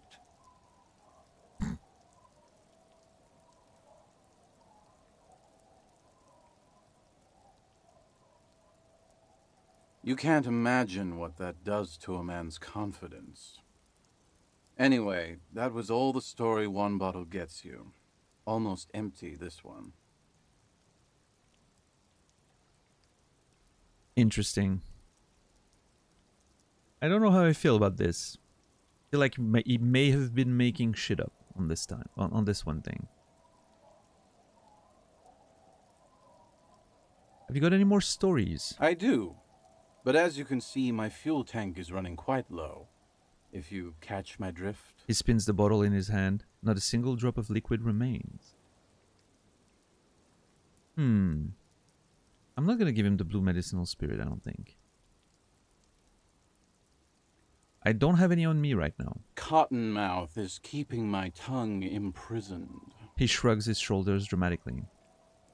Why do you keep losing all your stuff? Good fucking question, Tequila.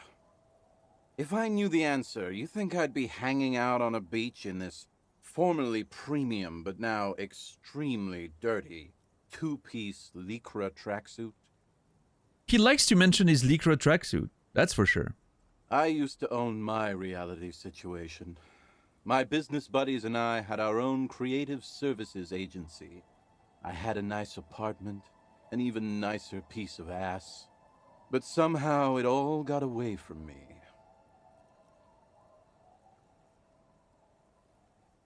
Now I can't hang on to anything. Just last week I stole this nice new jacket, but then I lost it too. The only things I haven't lost are these two drunks. You of all people should empathize with this. Perhaps this lost jacket is something you could help with?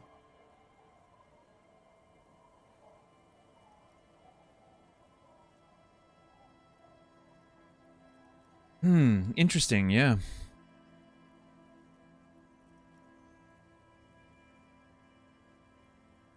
I stole this nice new jacket, but then lost it too.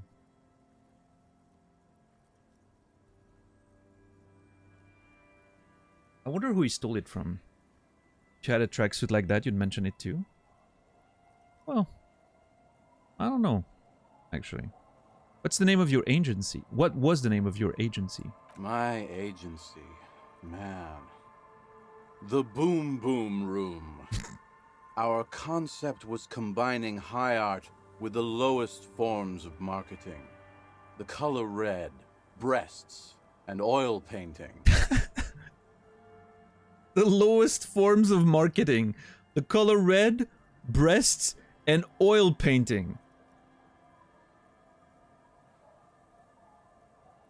One of these is not like the others. What's oil painting done wrong? Like...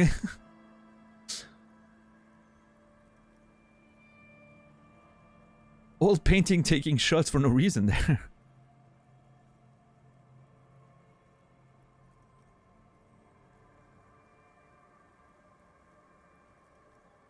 I mean, I guess, I don't know if that's the high art, oil painting, and lowest form of marketing, color red, breasts, I don't know, but the Boom Boom Room. Okay. I convinced my partners to reinvest some of our profits in an even more high concept cultural incubator called Thin Air. The artists were happy, the clients were happy. Okay. I was financing a group of poets in East Revachol who were developing a new universal poetic language. But then it all went to shit. He looks towards the bay. Sounds intriguing. What say you, Art Cop? If it sounds like it makes no sense, that's because it doesn't. Alright, I think this is our first real Art Cop situation. I don't have my art degree yet. That's a bit of an issue.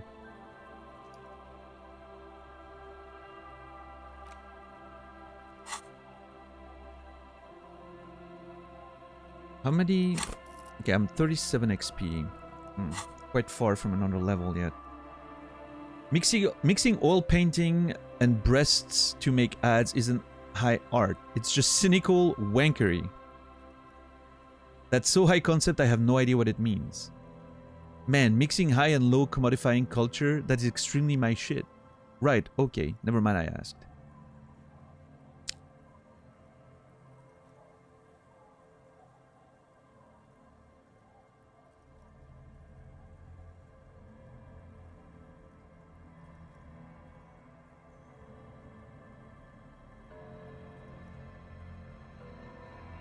I'm not sure.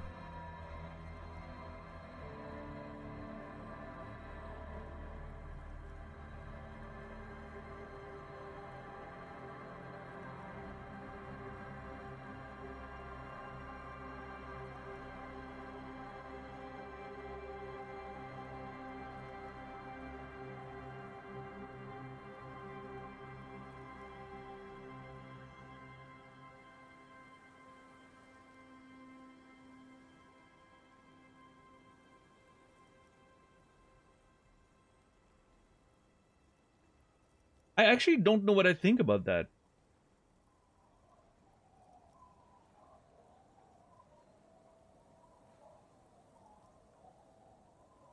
Can I agree with the concept that ads can be art? Or am I not in agreement with that? I think it sort of starts here. Because if I don't agree with that, it's number one, regardless of my opinion on the actual product, right? Can commercials be art? Or is the fact that they're commercials automatically disqualifies them?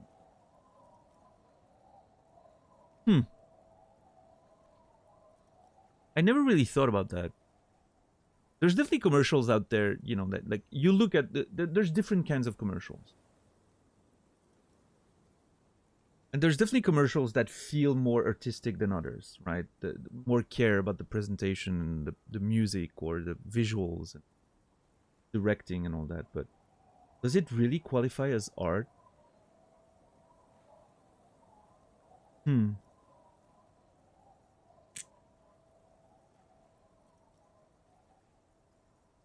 Is the fact that it's trying to sell you something, does that disqualify it from being art? I'm not sure. Because if you go down that route, then it disqualifies a lot of other products, right? Like it disqualifies a lot of maybe movies or even TV shows or games. Because a lot of those things are trying to sell you shit indirectly, right?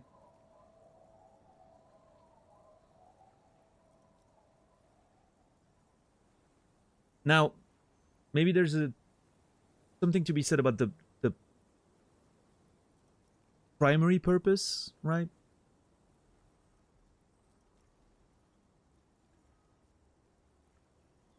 Like the primary purpose of a video game is not to sell you stuff, generally. There's exceptions.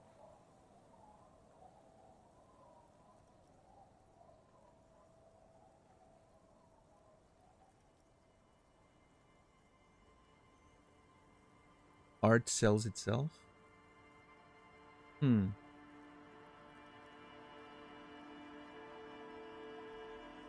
Yeah, but that's the thing, Chicken Tinga. It's not about, is it created to be sold? That's not the idea. It's, is the purpose of that work of art to sell me something? Right? Like an advertisement is meant to sell you something else. You create a movie advertisement, right? Let's take an example of what I consider to be a mostly artistic advertisement. Think about those Chanel commercials, right? Very mediatized, because every time they get like a new celebrity to represent their brand. And it's usually pretty, you know, epic production, beautiful music, great visuals. It's just to sell you a fucking perfume, right? But it is definitely amongst the most artistic ads, I would say. As opposed to, I don't know, an infomercial about some medication you can buy that has like 5 minutes of listing the side effects really fast because of laws that require you to do so, right? Definitely not on the same levels in terms of artistic, you know, approach. But the goal is to sell you a product, something else, right? Now, a movie or a video game, let's take a video game for instance. Of course, the video game is created to be sold, but it's not trying to sell you something itself, right? Like the game's not there to sell you a product placement that's in it. That's not its primary purpose. Mostly. I think there are exceptions there. Some mobile games, for instance, are barely a pretext for a video game. It's just trying to sell you shit, right? Commercial art is 100% art? Oh yeah, absolutely. But that's the thing, right? Album covers, trading card art, it's part of the product. It's not trying to sell you something else, if that makes sense.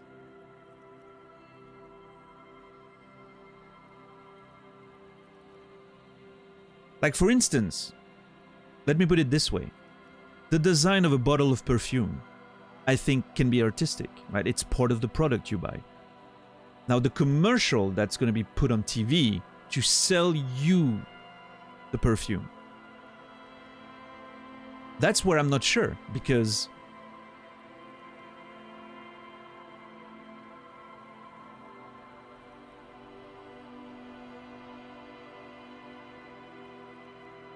it's not about the piece of art itself, which is the commercial. It's about the product you're trying to sell.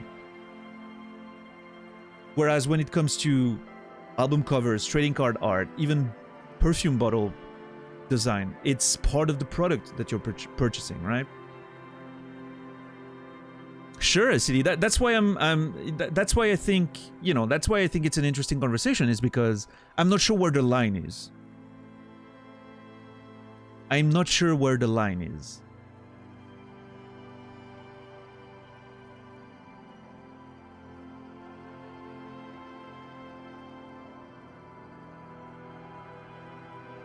A bank made of gigantic marble columns and granite trying to sell you on the stability of the institution. Sure, but it's part of the institution. If that makes sense, right? As opposed to a billboard that is going to advertise you the bank. Is the billboard also a piece of art? Or does the fact that it's trying to sell you a different product that is not the piece of art itself disqualifies it from being art?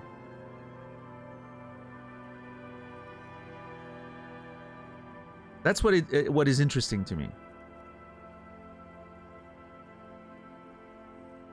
And I don't have an opinion right now. I'm just trying to sort of jog my not jog my I'm trying to just get my thoughts running, to see what I feel about that.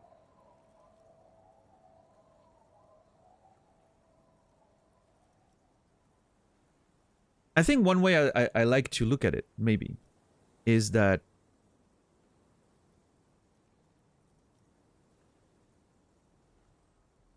if I'm thinking about again, going back to those advertisements for Chanel perfume, right? A director worked on that. An actor worked on that. Maybe a musician worked on that. There's clearly artistic people that have put some passion in there to try and make something that looks good, sounds good, But I definitely think that can qualify as art, for sure. The purpose of the product doesn't disqualify it from being art. And I think video games are an interesting idea in that regard. Is a lot of people didn't like to consider video games art initially because, well, it's a video game. The purpose is gameplay. It's to be played. It's a video game. It's not art, right? But I think that doesn't disqualify it. Even if the main purpose is entertainment or fun or playing a video, playing a game, doesn't disqualify it from being art. So in that regard, I don't think I can disqualify commercials from being art either. The purpose of the product doesn't change the fact that there's artistry and creativity involved, right?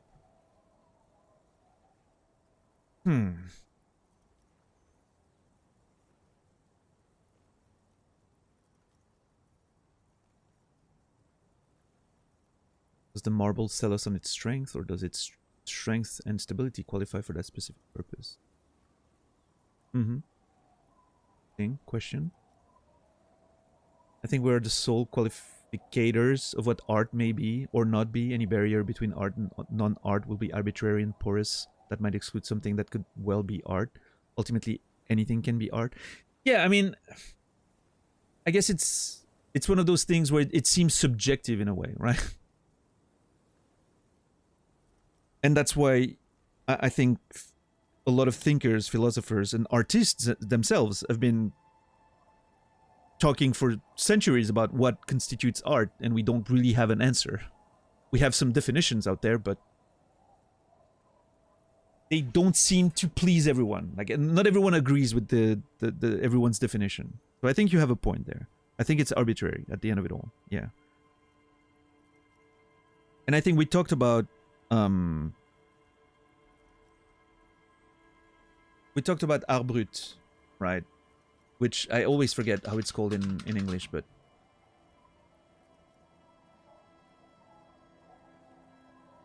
outsider art, apparently it's called. But yeah, art brut is they're pieces that were made by people that didn't know they were making art, right? Usually people with mental health issues or disabilities, or people that were in a very altered state of mind and just, and they create something that then other people look at and like, oh my god, this is amazing art, right? But they didn't set out to make art. They were just... There's this great example that I bring up all the time of this Japanese kid who liked watching trains. And every day he would ask his parents to go see the trains on a bridge in Tokyo, I think. And he was looking at the trains coming in and out of the station. And then he would go home and he would draw the front of those trains in exceptional details. If you look at his work, it's incredibly detailed. It's interesting because it's a very childish drawing style, but all the details are there, down to the number, like the number on the plates of the trains and everything. And you can recognize every single train. that were circulating in Japan around that time. The kid didn't intend to make art. He was just cataloging the trains he was seeing, right? To him, it was just a, you know, I think they've asked him about his work, and he was just like, I just like train. I'm just cataloging the trains, right? But to me, it's just a fantastic piece of art, right? It's amazing. So I think, yeah, again, it goes back to the idea that maybe the purpose or the intent doesn't matter.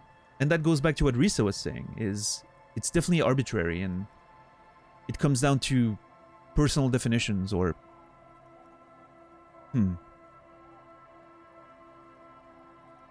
socially constructed. The objectivity of it is social, but at the end of it all, it's subjective. Sure. Yeah, which is why I'm sure some people would disagree that video games are art, for instance. I think they're wrong, but I can certainly, you know, I can understand their arguments, for sure.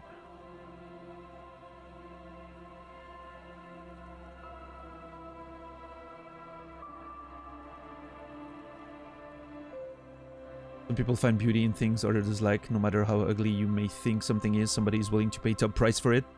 Sure, I mean, when we get to the subject of like modern art, for instance, there's also a huge factor here that is often forgotten, is that it can be a huge money laundering scheme for rich people.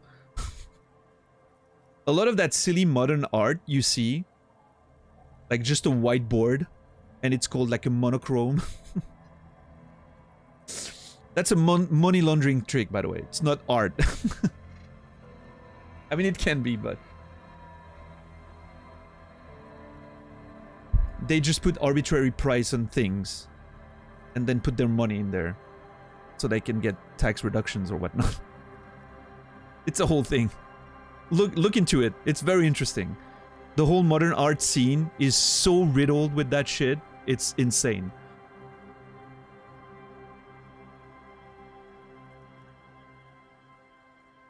I need more points in conceptualization for this argument. It's fine, Yorko. I'm just, you know, I'm just thinking about it because I'm trying to see how I feel about this, right?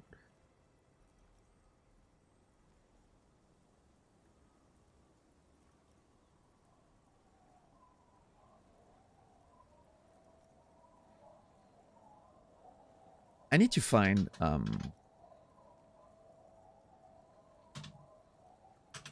I need to find those train things. You guys need to see it. Okay, his name is Idenori Mutuka. Idenori Mutuka.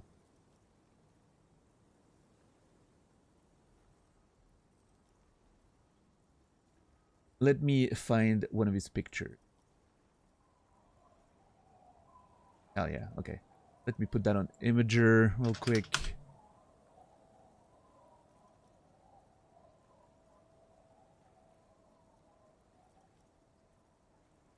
God damn it. I hate Imager. It used to be so simple.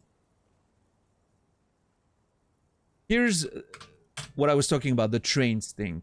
I know about this because the museum is not far away from where I live in Switzerland. The museum that has that those pieces in its collection. So, as I said, you know, very childish drawing style. But unfortunately, on the size of that picture, you cannot see all the details. But all the details, down to plate numbers on the trains, are all completely accurate based on the trains going in and out of that station that he was watching the trains go in and out from. It's such an incredible work. And that kid, in his mind, was just cataloging trains, right? He didn't have any intentions to make art. I think it's fascinating.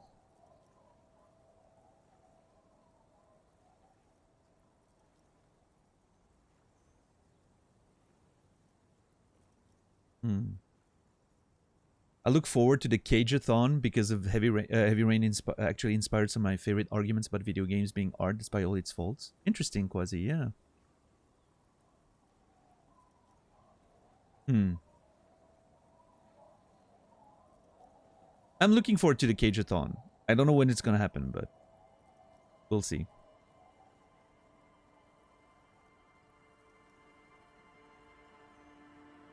I think one of my one of the first real thoughts I had about art in video games, I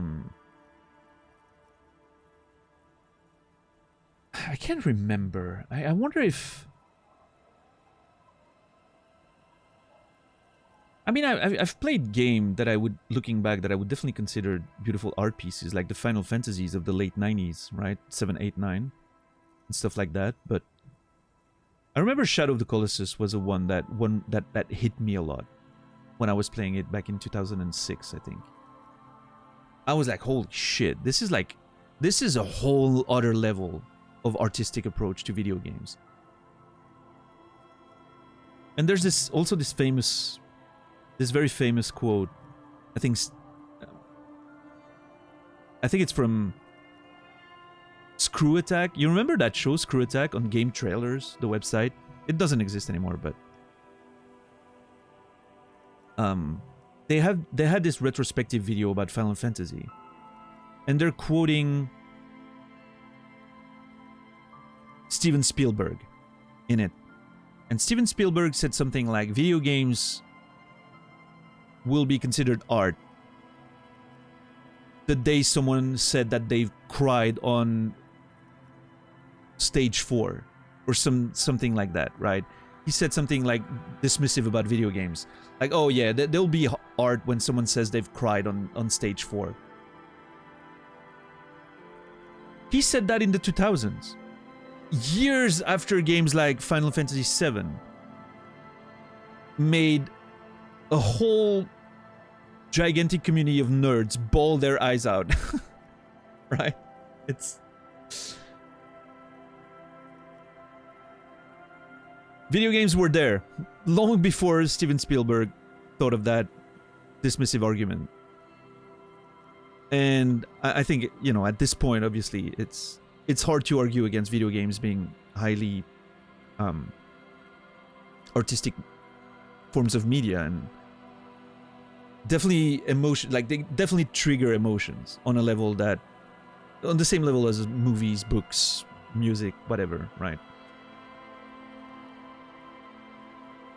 Yeah, Risa, I think it has been changing for a while. I was gonna say it's changing. I think it has been changing for a while now.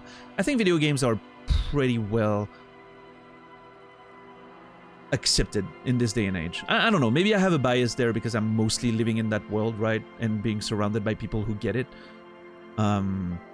Obviously, if you go, you know, if you go outside of those spheres, it's probably a lot more judgment still, but yeah. And especially if you go towards like maybe more different artistic communities, right? I doubt a lot of artistic communities that are more in traditional arts would consider video games being part of their world, but yeah.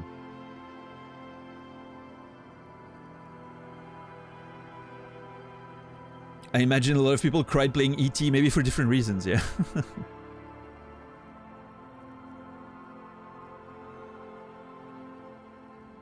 Yeah, Risa? Interesting. I haven't read much of Marx's conversation on art.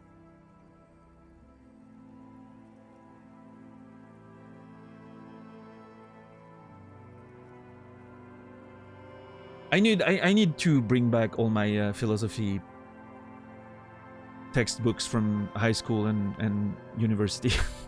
That'd be nice to dive into them again over 20 years later, see how I feel about those things.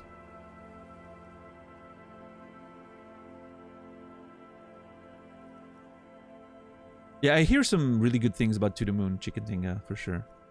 I haven't played it myself, but I hear some really good things about it.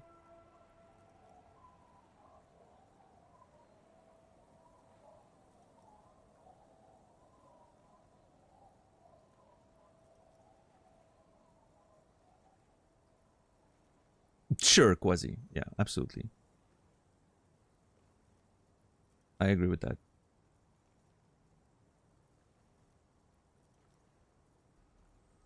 What's up, Noger? Are video games art now? I think they are, yeah. Yeah, CD, I think it comes from people who probably haven't experienced them too much, right? And that makes sense, right? It's probably not their... They were old. They didn't grow up with them. They didn't get a chance to appreciate them the way we did. I don't judge them for it. I think it's just it's based in ignorance, and I don't mean that like, in an insulting way. It's just really based in ignorance. They just don't know. They weren't into them. They never grew up with them. They were probably too old to sort of be able to get in there and understand them in the way we do. And yeah, it is Risa for sure.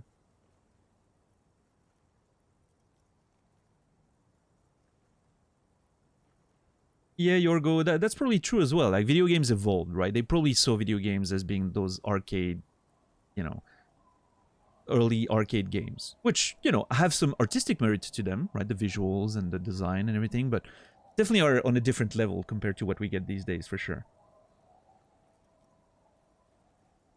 Right, Quasi. Interesting. Yeah, I haven't heard about Ebert's critic on it.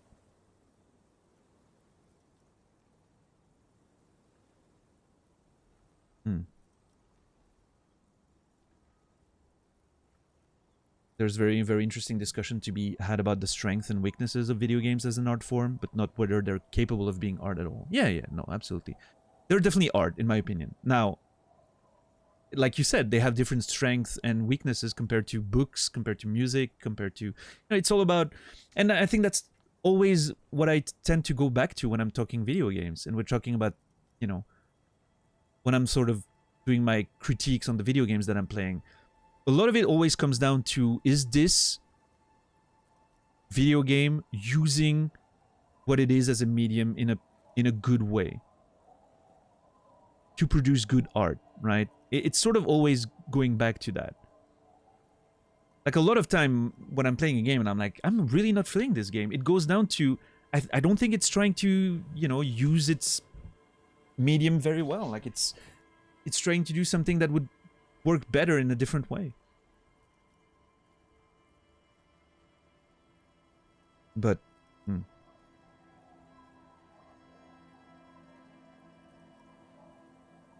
I mean, I think it sort of makes sense, Serb, right?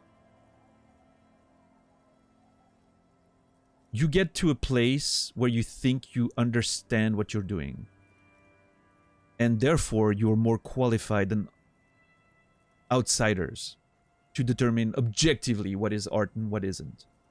I think that's a very easy, trap to fall into. And there's merit to it. That's the thing. There's merit to it. Yes, as an artist, you are maybe more qualified than someone who isn't to determine the different qualities of art, and because that's your job, right? But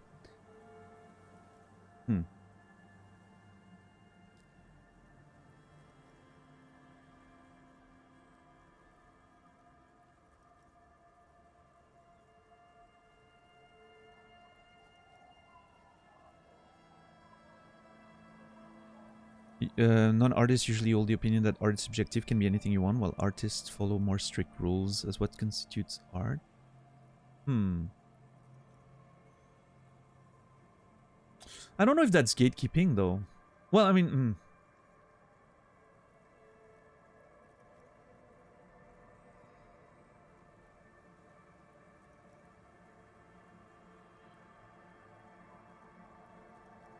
I think there's two sort of different angles on the conversation here.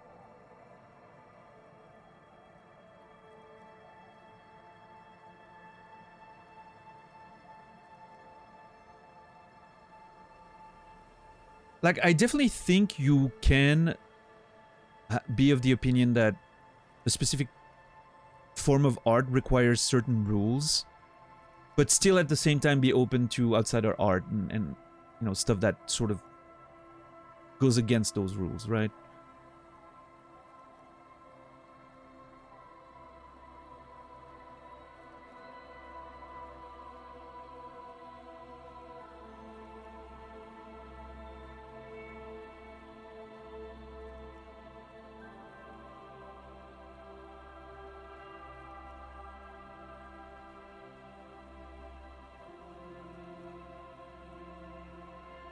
Yeah, quasi. Sure.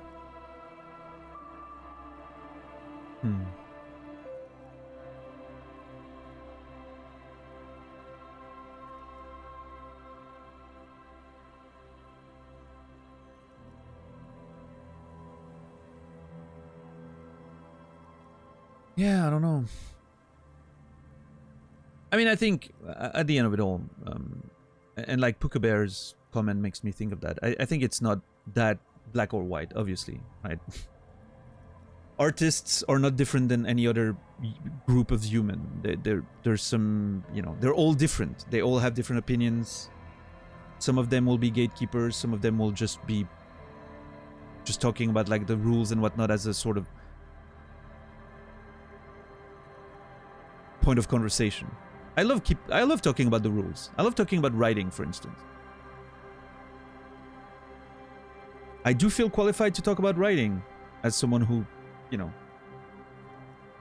makes money with writing. And I do think I could easily get into a conversation of like the rules for writing a novel, which I believe there are some rules to writing a novel. Can you break them? Sure. But it's probably better if you know what they are first. And then you go around them, right? Am I necessarily correct about that? Can there be a novel that follows no rules whatsoever? Sure, I'm sure that exists. From someone who had no idea of what the rules were, probably too. Yeah, I agree. But I don't think that necessarily means that the rules don't exist, right? Rules are not exclusive, if that makes sense. At least that's the way I like to look at it. So I can both talk about the strict rules of what constitute my art form and at the same time not gatekeep people out of it, I think. Maybe that's me sitting on the fence. I don't know. Maybe I found a nice fence to sit on in this topic as well. That would be very me, but...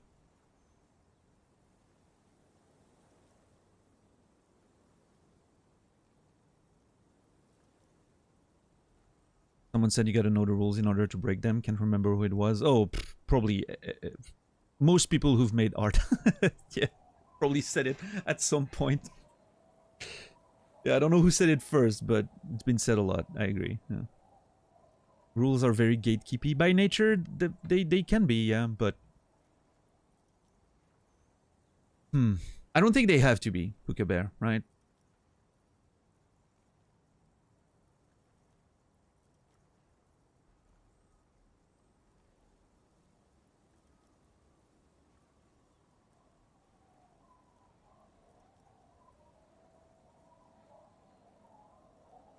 In fact, there's a part of me right now that's thinking that maybe rules can be a way to include people.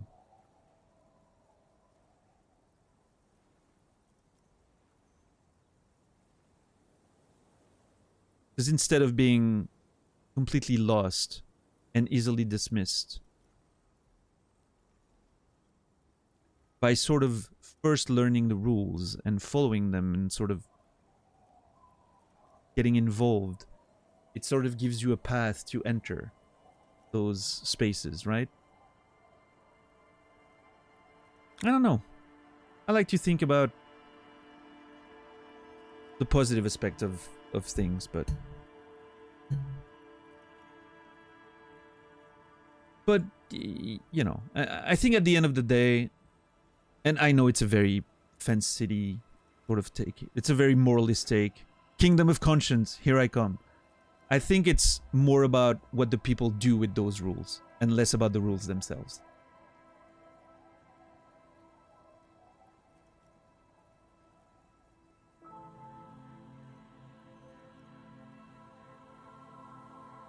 As most devs said, you start keeping up pace, they change up the tempo.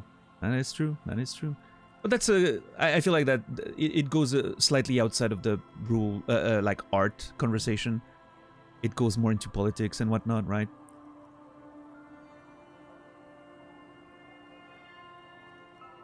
And yeah, when it gets to politics, economics and all that, in that case, I would tend to agree that yes, the rules are definitely meant to keep people out.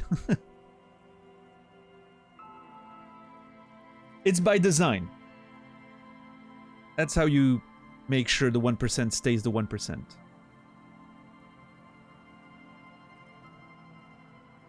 The people making the rules are making sure that no one else can get to the point where they can start making rules, right?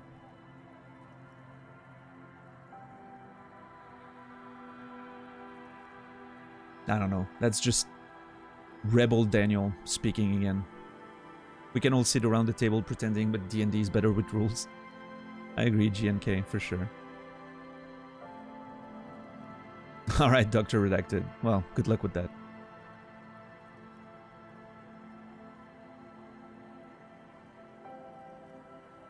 Yeah, absolutely, Risa.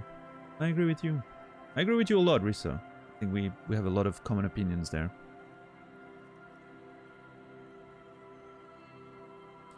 Again, it comes down to the people. What people do with those rules, not so much the rules themselves.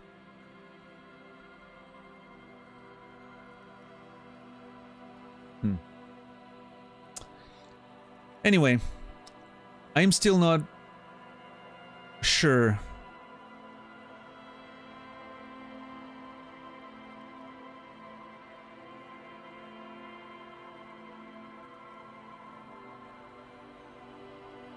no, you know what? Mixing high and low commodifying culture, that's extreme MMI shit. I kind of agree with that, I think. After all that conversation, you know what? I want to be positive. Let's go. I know. It was fucking awesome. Too bad I went on a jog, unleashing a cascade of doom that washed it all away. I'm still not sure about that story, though. That unleashing cascade of doom, just because he went on a jog, I'm not sure if I believe in it. I'm glad, JNK, thank you. I'm glad some people enjoy that. I'm sure it's not for everyone. But some people probably, you know, smashing their keyboard like, when is this fucking guy gonna play the video game?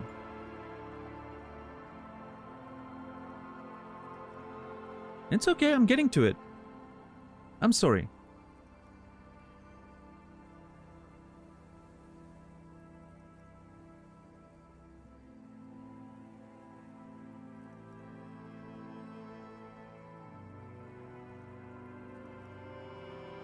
Oh yeah, Puka Bear? Interesting. Yeah, I don't know much about that, Puka Bear. It's not, you know, obviously I'm not American. I don't know much about American literature. Very, very minimal amount of stuff, but I'm not surprised. That's an interesting thing. I should look into that someday.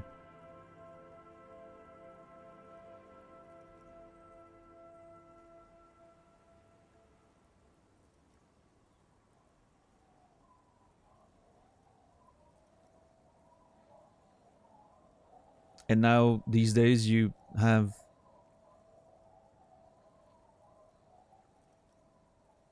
amazing things like a Black American woman who won the Hugo Awards 3 years in a row. First person in history and only person in history to ever do that. Can you imagine?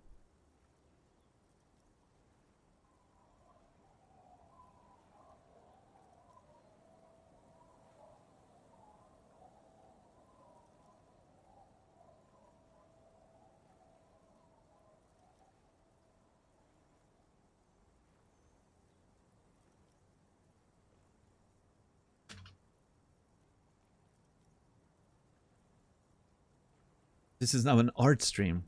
It's always been. What's up with the tracksuit? Yeah, let's go. Let's talk about something more simple than high concept art conversations. What? You've never seen 100% Lycra before? Go on. Feel that primo material. The man extends his arm. Touch it. Pretty nice, huh?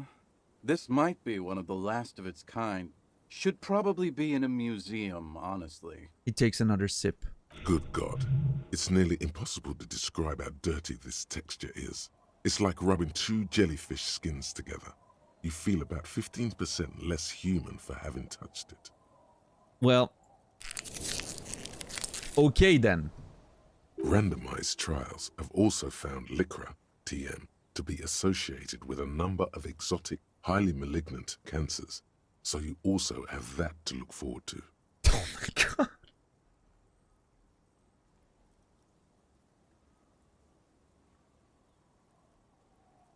And then there's the smell.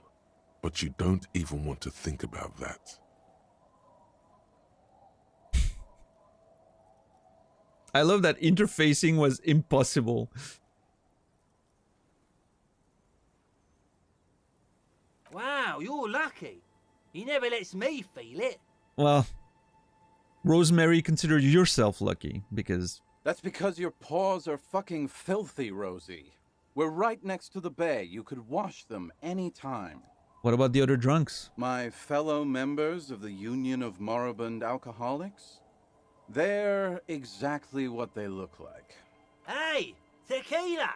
You want to buy some speed? No thanks. Shut the fuck up, Rosemary. He's a cop, remember? See? Idiot Doom Spiral gets it. I thought he was a cool cop. I am. A gurgling sound comes from the direction of the non-responsive man. And yeah, you're already acquainted with Abs. So yeah, that's basically us. We drink together. Abs is amazing. Abs is just there chilling. He gets it. What's this about a lost jacket then? Tequila, it's a verifiable tragedy. It was practically brand new. Sure, it didn't really go with my Lycra threads, but it did itch a lot less. Sir? Say, you're a detective, right? Maybe you can help old Doom Spiral out. Solve the case of the missing jacket. What do you say, Tequila? Wait, you're asking a police officer to help find a jacket you stole and then lost? Okay, sure. Where'd you lose it? I don't have time for this. I mean, this is an interesting question. But then again, who am I to judge, right? It seems like... I understand the rules are a bit vague in Martinez. It's fine. The twilight of the law, as they say, right? Okay, sure. Where'd you lose it? If I knew where I lost it, don't you think I'd have it? I mean, maybe I was up by the boardwalk, or walking along the beach, or checking out the abandoned fish market. That's a lot of places. Somewhere north of here, that's for sure. You could ask around, see if anyone's seen it. Alright, let me ask you something else. I'm all ears, Tequila. I want to hear the story of your name again. I don't. Actually, I think I'm okay. But it's highlighted. I have to click it. What's in a name? He looks up at the sky as if pondering the question, then turns back to you. Hey, Spiral Boy, you gonna share that? Shut up, guys. I'm telling a story here. Okay, that's the same. I was once a reasonably high No. I've heard enough. It's So you don't want to just hear the same story again? Okay. He looks taken aback. Huh. I love that they thought about that and changed the actual dialogue. You don't want to hear the same story again, huh? No, I'm good. Thank you. Be seeing you. You too, Tequila Sunset. Idiot Doom Spiral, you're a good man. Find Idiot Doom Spiral jacket. Idiot Doom Spiral stole a cool jacket at one point and then lost it again. The story of his life. According to the man, the jacket was last seen somewhere around the boardwalk. Maybe at the abandoned fish market. I'm sorry, what? Hold on. No, okay.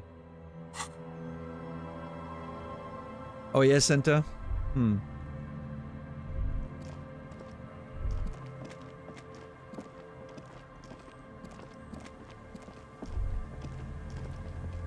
Oh shit. A drop in temperature, an easy flow of air, an empty street. Before you, a thoroughfare unjammed with lorries. No more drivers smoking on hitch steps. Just silence. What did the smoke smell like? Chemically sweetened. Across the road, a forgotten bus stop. Corrosion has opened a hole in its roof. An elm tree watches over the building. Its branches are dripping with rain and snow. The road is smooth and motley, craters filled with a black asphalt. The asphalt, first laid, is grey already. A row of tenements are under construction in the distance. Who are the people who live across the road? What about the bus stop? That is enough. Who are the people who live across the road? A tub warm with water, white with soap. A man bathes while radio waves transmit the lottery numbers. 4, 18, 21, 4, 1. A modern washing machine rattles a drawer full of silverware. His boyfriend is on his way home. He brings tins of meat and vegetables with him. Their pockets are heavier with money, but only slightly.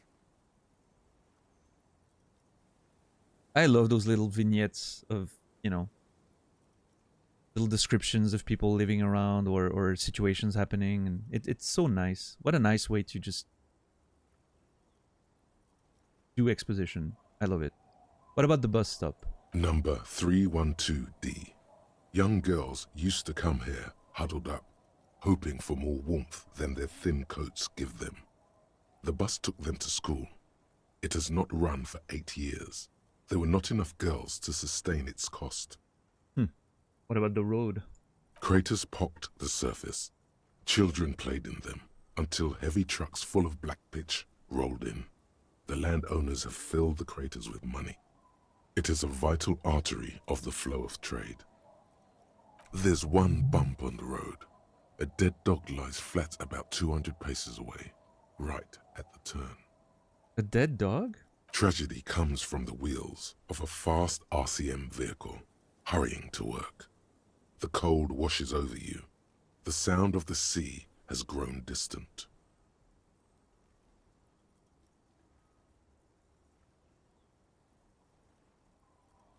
Oh no, dude.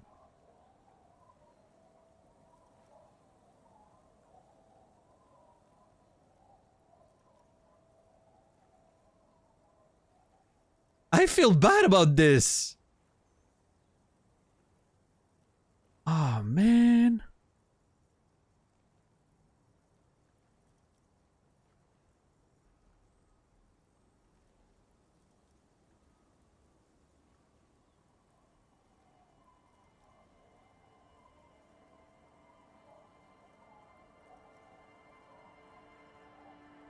The cold washes over you, the sound of the sea has grown distant. It's actually making me feel really bad. Like I have a bit of a... That really sucks. That is enough. Finished thought. The wind moves the aerosol. A detective stands behind the boom barrier. A breeze moves a curl of his hair.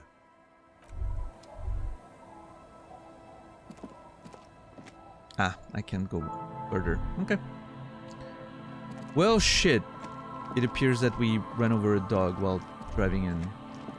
And that's brutal. Holy crap. How long? Wait. Oh, okay. 5 minutes! 5 minutes for advanced race theory. Hell yeah.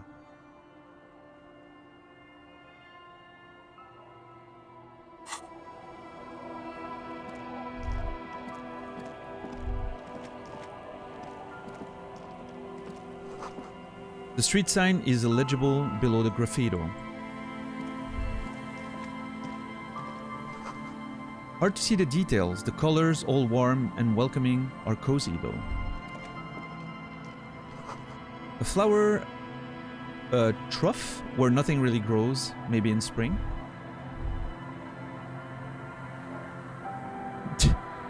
I'm just... Okay. That's not what I meant. I'm not excited to become a competitive racist. I'm just glad the thought's almost over, because then I can get what I need and I can forget. Transcender? Is that an accent? Transcender? It's in French. Some money, nice. It's locked tight. You can't see into the house from this angle. And I can't walk there. Okay.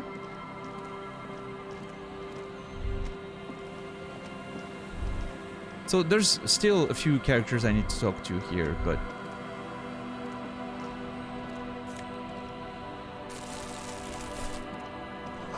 What are these doing in the fish?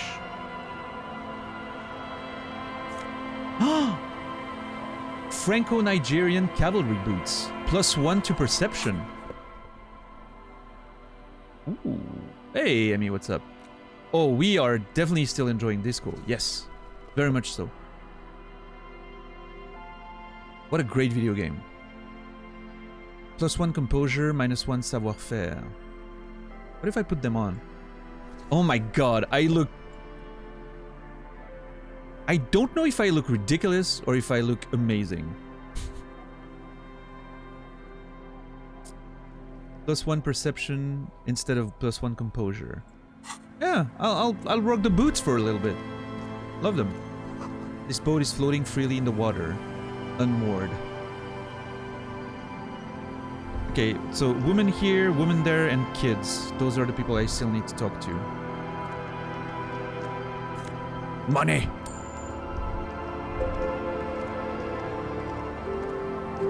I look ready for snow, yeah. And rain and everything. The planks creak beneath your weight.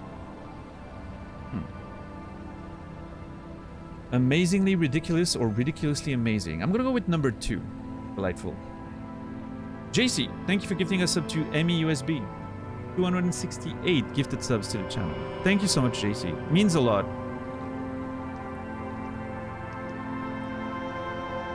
That's a lot of support, JC. You know what I always say? It's not about the money, but it's always nice to feel the support that allows me to keep doing this. So, thank you very much. Thank you very much, JC and everyone else. And MEUSB, you will be remembered. How's Melania going? The ladder leads to a school of fish swimming in the kelp.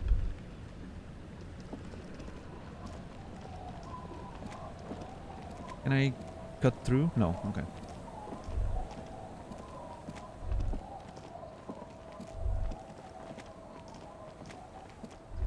Alright, I think we're gonna make our way back to... I still need to talk to those people, but I feel like those are gonna be probably interesting and long conversations.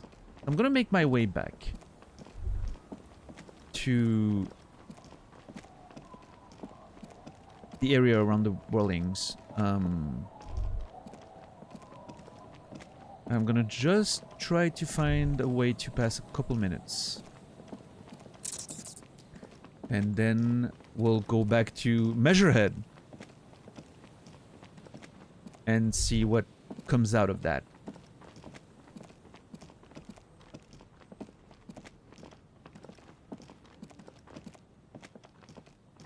TB, I have health in second phase, starting to kind of consistently get to the second phase, but I don't really know what I'm doing in second phase right now. Oh, yeah, that's pretty normal, I think. I don't know if I knew what I was doing in phase 2 when I actually got her.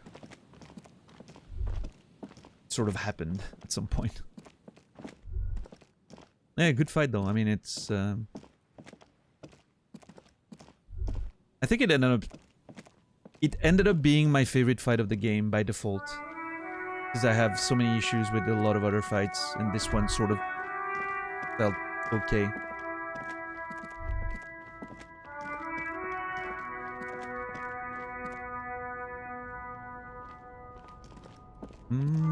Everything's still cool here, officer.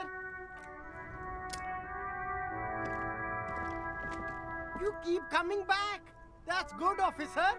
Keep browsing those clothes, keep saving that economy. I can do a composure check again to find something in the pile of rags. Okay, let me put on my composure clothes.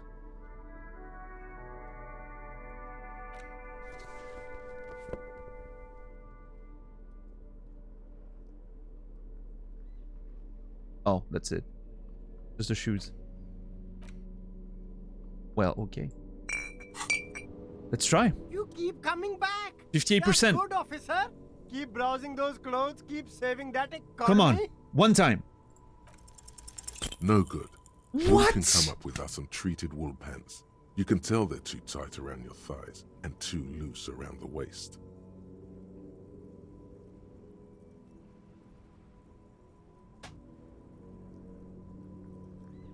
Unreal.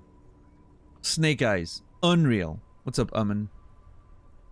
No luck? Why not take another look, officer? Keep supporting the economy. Yeah. Sure. Unbelievable. Unbelievable.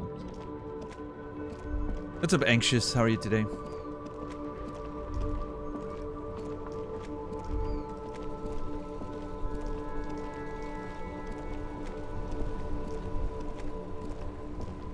Unreal.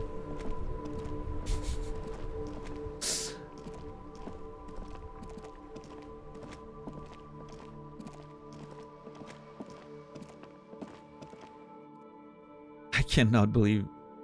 Anyway, moving on. I haven't talked to her in a while. Hello again, esteemed officer, and welcome to Crime, Romance, and Biographies of Famous People. Farewell for now, book peddler. Alright. Is that the man from Yamdal? The display rack is brimming with worn paperbacks featuring an extremely muscular, sword-wielding barbarian on the cover. Nearly all the titles contain the word Hyamdal somewhere. We had that conversation about Hyamdal, Hyamdal, because of the t-shirt I bought. Which means now I have a better shot at trying that check. Let me check my clothes real quick. Anything that can give me pain threshold.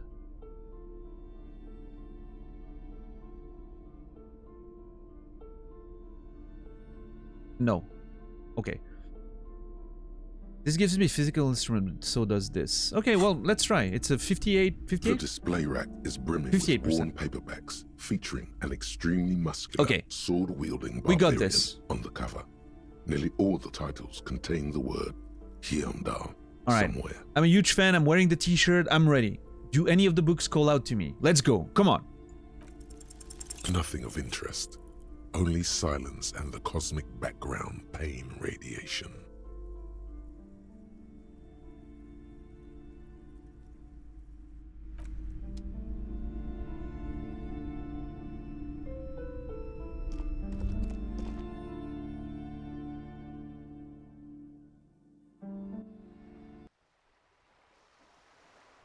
And it didn't even make time pass. Not even a minute. I am irate right now. A small mountain of colorful board game boxes. There are numerous types of games for all ages.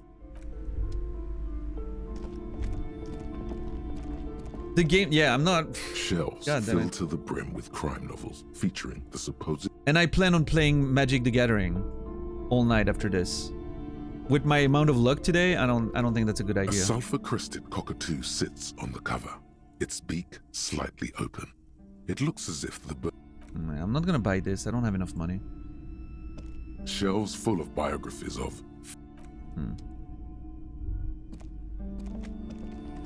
This bookstore is not strictly about crime, romance, and biographies of famous people. There's also a wide range of paranatural literature. The medicinal purposes of the pale. I mean, there is a world in which I buy stuff with my money and then I see how a night under a boat feels like. Just to see if it's worth keeping on paying that rent.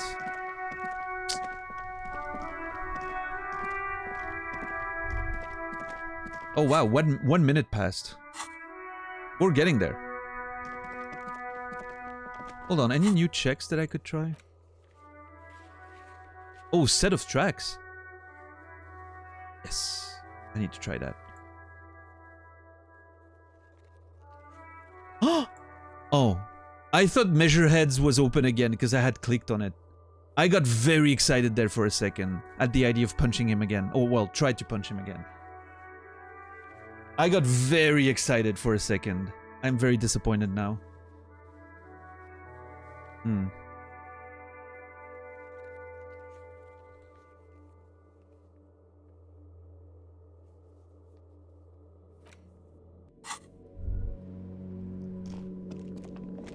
Alright, let's see.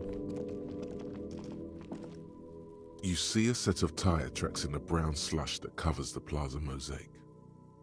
Visual calculus. 92%. +1 because I found the sunken motor carriage. Okay, if I fail this, I don't know what to do with myself anymore. Come on.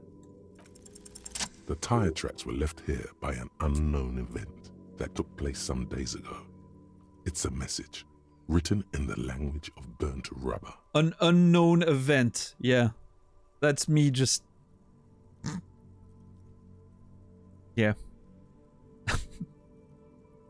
Some of that rubber stuck to the tiles right in front of the whirling in rags. This is point A. The driver started there, and then accelerated straight into the fence, left a hole big enough for the Franco-Nigerian cavalry, according to the cafeteria manager. Why that pang of guilt again? Oh, I know exactly why I'm feeling guilty there. What happened next? The driver proceeded to back out of the yard, barely stopping before hitting the adjacent building. Before heading south, must have been in a hurry. This is where I started off with my motor carriage before singing Into the Sea. No wonder the cafeteria manager seemed frustrated when he was giving us directions to the yard. Yeah. What a mysterious series of events, huh? Well, you did provide us with a very convenient access point to the crime scene. That is true. Yeah, how would we have gotten there otherwise? That's the only way I know to access the yard. Goddamn Jacob Irv, yeah. I'm gonna keep blaming Jacob Irv. How long? 2 minutes! Almost there. How can I spend 2 more minutes? Let's check that again.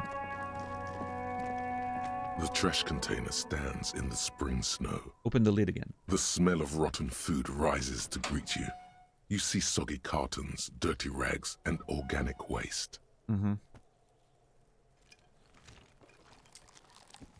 Look under the boxes of cartons. You see milk, an egg rest with one broken egg in it, some pasta wrapper. Picking up the soggy packages somehow feels familiar. A box falls into pieces in your hands. Bon appétit, everyone. Batiste Soleil cereal. There are plastic pasta packages below, and turbo noodles. Nothing of note, however. Get the rags. Not much to see here anymore. Just a burnt apron and some kitchen towels. Search the food waste. There's nothing more of it. The Close the lid. container sounds a muffled gong. Okay. Nice one. Good use of that emote. You don't see it very often. Okay, that didn't pass any time.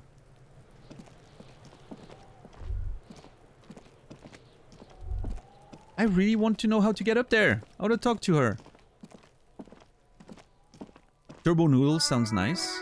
Yeah. I mean, in my brain, they taste... Well, they're just like... instant ramen, right? What's your favorite brand of instant ramen? Mine are Nongshim. The Nongshim...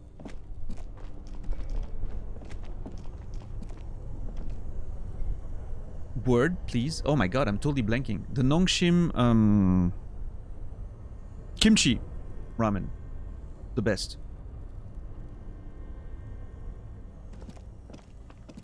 This orange machine is dead still. You slip your fingers under. If you want to try again, then you need to have the pry bar in your hand. Okay. So, I think I've ruled against trying that because... This orange machine is dead still. The ice squeaks beneath the pry bar. You think you've got the bar jammed in there pretty well, but the lid simply won't budge. I clicked without thinking. Oh no. Oh no. My total is -10 because the pry bar is not strong enough. The ice squeaks beneath the pry bar. You think you've got the bar jammed in there pretty well, but the lid simply won't budge. What is this? You see the pry bar's metal handle bending right before your very eyes. No, please.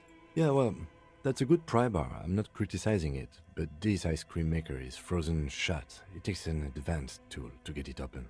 Advanced? Where do we get one? I have no idea, officer. This ice cream maker isn't important enough to requisition a special tool. What do you mean, not important enough? Sooner or later, you will stumble upon a tool mighty enough. Then we will know what's in this mysterious ice cream maker. Sure. Oh, thank God. I was very worried because I thought it was going to break my pry bar. That's why I never tried to do the check, right? I'm very glad it didn't break it. Oh. And now, time for the big reward. We've been waiting all stream for this. Jeez. Advanced race theory. Yep. Everything is calm in the eye of the race storm. Your mind is lucid and bright. The mind-bending phylogenetics appear more distant and, to be fair, a little ridiculous. The great race mystery has cleared up. All that's left to do is verbalize your thoughts. Go and talk to Measurehead about your newly found insights. This is a lot less... I was expecting something wild. This was very neutral. The mind-bending phylogenetics appear more distant and, to be fair, a little ridiculous. Alright, we're gonna talk to him. What's the bonuses? Oh. I thought I just got a +5 to rhetoric. No, it's just a learning cap, which we're already exceeding. +1 conceptualization. The mystery is mostly aesthetic. Well, that's a useless... Yeah, my learning cap for rhetoric was already wide open, so... I do not benefit at all from advanced racial theory, which is great, because then I'm not gonna have any issues removing it. I'm not gonna miss anything from it. I'm very glad about that. Imagine if it gave me like an insane boost to something. That would have been difficult. Oh man, racism turned out to be useless. I do think that it's quite funny that it opens your learning cap for rhetoric. I think it's quite funny. Looking for something odd? Come to tell me to fuck off again? I was really hoping we could have a different conversation with him, now that I'm a competitive racist. But... life is not that generous, I don't think. Alright, let me sell the bottles. It's probably not advanced enough for you anymore. The tear machine stands in the corner. A sign says, your bottles clunk into the machine, and the money appears with a satisfying jingle. You're a richer man now. I am. Only if you're dumb, it's actually perfect. Yeah, it only works. Like, the benefits you get from advanced racism in rhetoric only matter if you have low intelligence. Otherwise, you're already there, right? So I think it's amazing.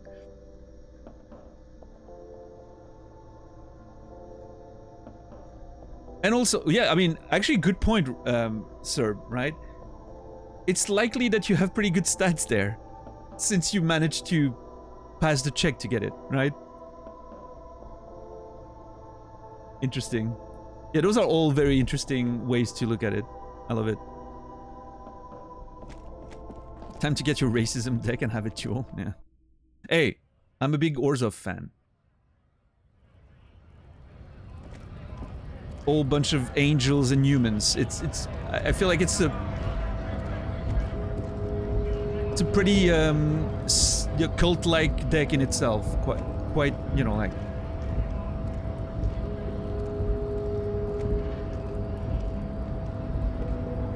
No, my current deck is the current deck that I'm playing is Esper Planeswalker deck, and it's amazing.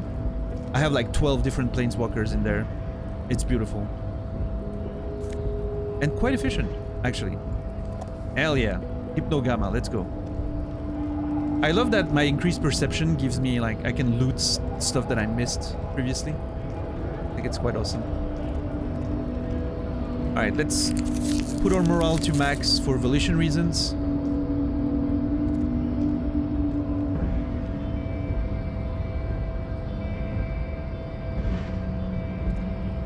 The unpromising race pupil returns. The unpromising race pupil returns. Wow.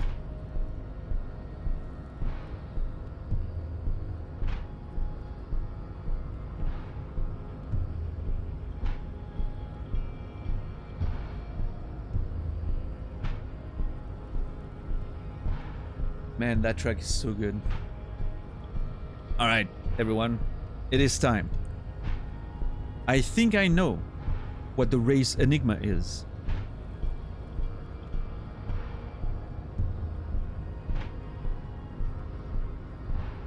And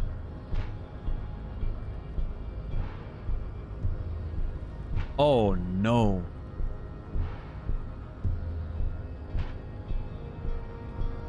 It's shit! Let me into this fucking harbor.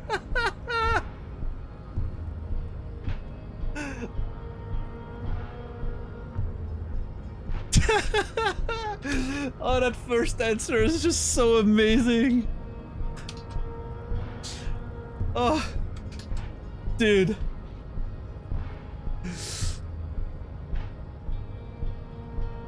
Okay, I'm gonna go over those options one after the other. Oh my god, dude.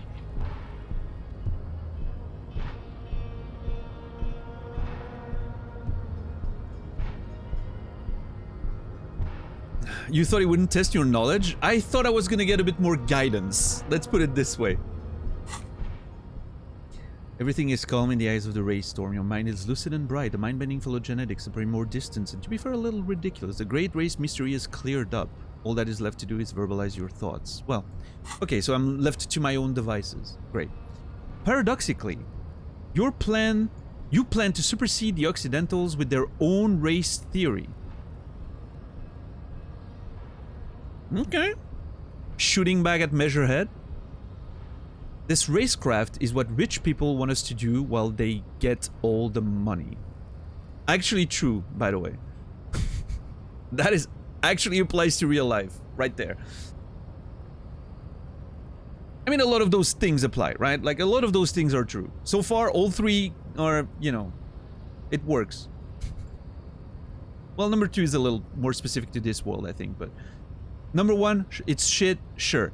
And 2, racecraft is what rich people want us to do while they get all the money is...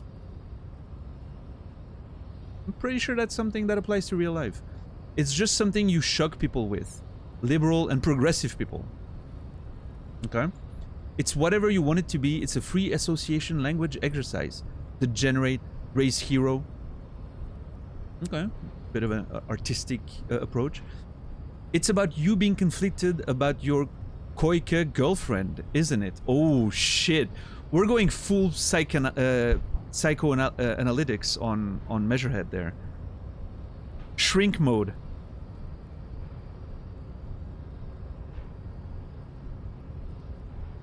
I don't think he would like that one too much. I don't know about the rest, but it's clear I should stop drinking the ancient Il Maran mind poison Al Ghul. This dump is ready to be superseded by the Areopagite superstate. I can serve as a clerk in your administration. Maybe you need a cup. I have a feeling that he wants number 8. He wants me, like, number 8 is the expected answer. By Measurehead.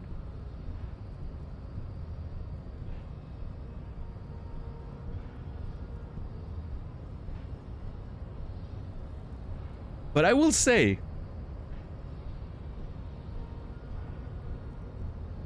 this one is very tempting. It is very tempting.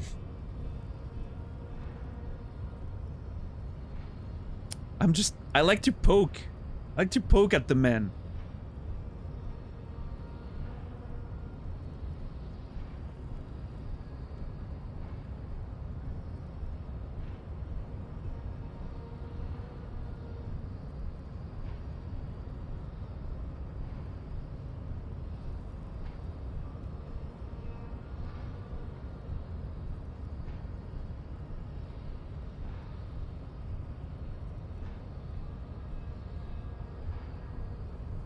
I hate this. I actually hate this.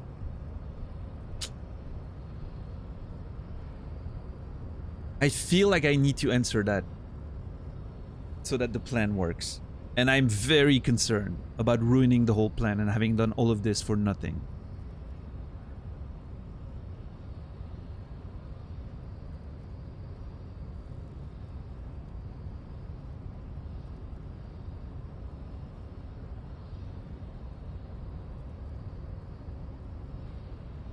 I think this is a pretty good answer. And I feel like this is an argument that may hit something with it. Because, you know, he's always complaining about the rich people as well, even though he works for them.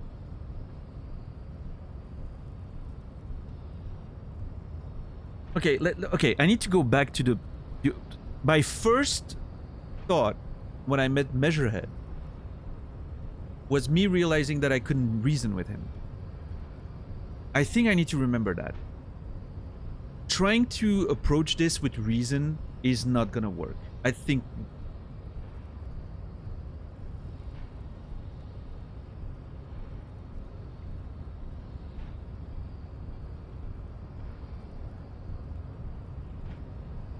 But it's so tempting. It's so tempting to push him on that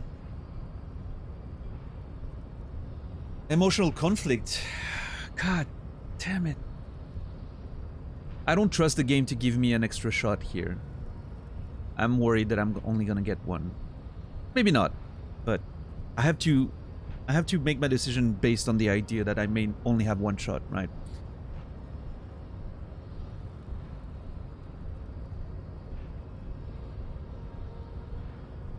This is a good answer too.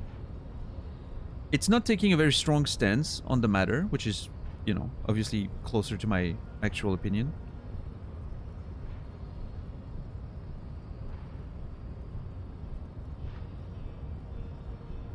Like, I don't, you know, even pretending I don't want to agree with him, it makes me feel dirty. But I definitely should stop drinking the ancient Il Maran mind poison, Al Ghul. I agree with that. I should stop drinking. I haven't been drinking for 2.5 days in the game, which is great.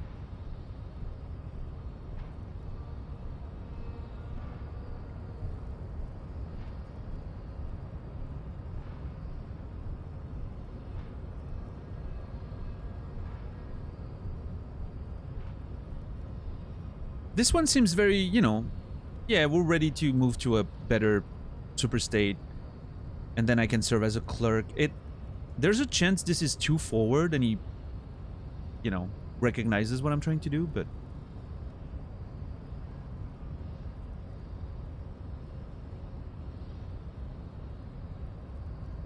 I hate that I can't let go of this answer. I like this answer way too much. I can't let go of it.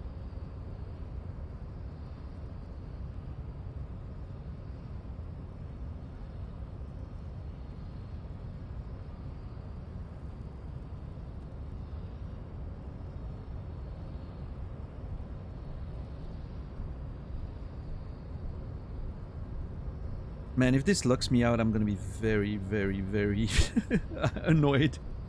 But I can't help myself. I need to push his buttons.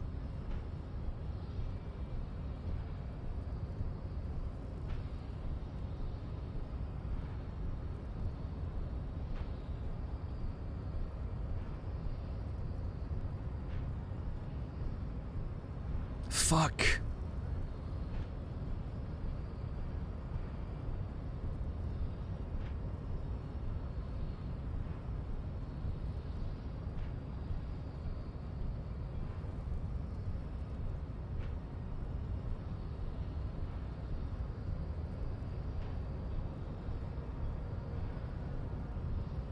Damn it, dude.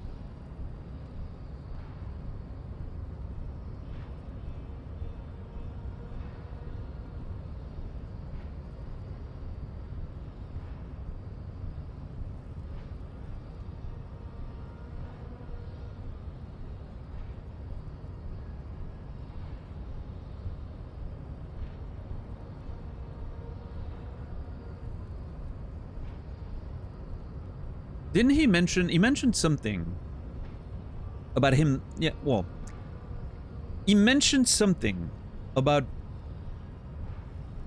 men of his culture, Seminese men, not being able to have erections because of the smell of potatoes on these women, on Koike's women. I can't actually do a cliffhanger because there's no option for me to get out of the conversation. There's no, let me think about it and come back later, right? So I can't, actually.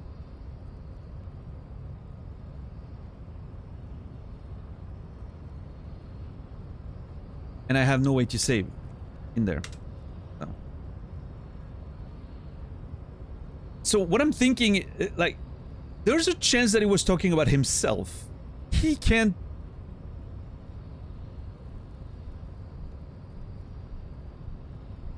Like, maybe he's in love with his girlfriend. But he can't get it up because he's conflicted because of his, you know, the shit that he learned and internalized. Maybe that's the issue about it. Maybe that's the whole problem.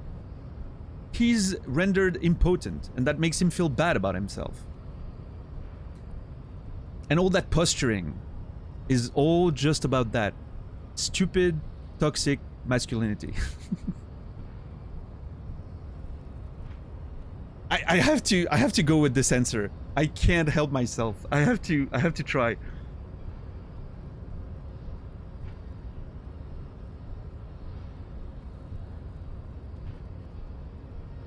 He's a Sigma type A. Yeah, well, he pretends at least.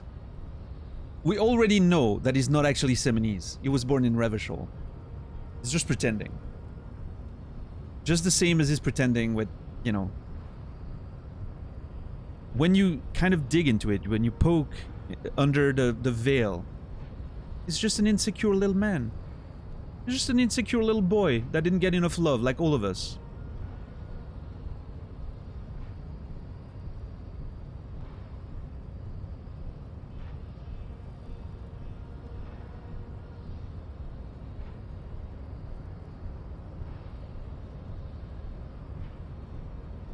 Aren't we all? Yeah, that's it. That's exactly it.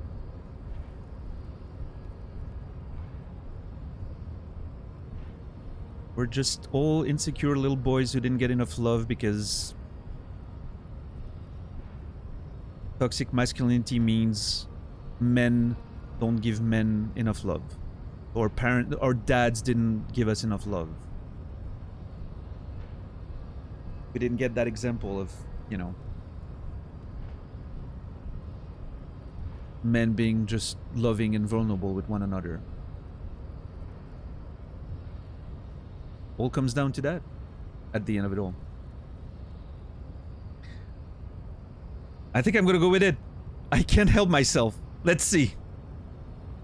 Look, babe.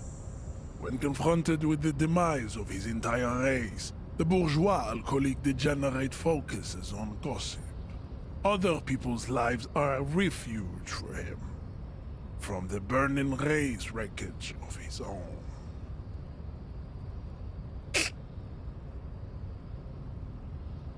It's a lot of words to deflect the fact that I was spot on, Measurehead.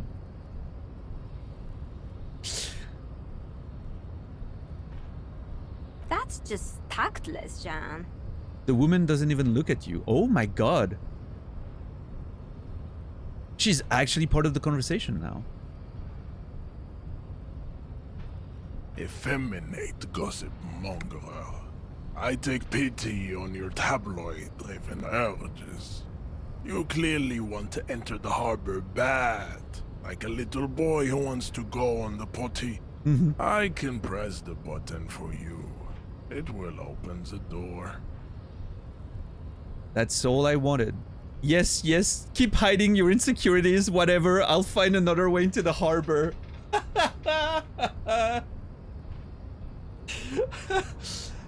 I was spot on, by the way, with my analysis of Measurehead. Spot on. I just want to say. I just want to point out. I was spot on. Very proud of myself.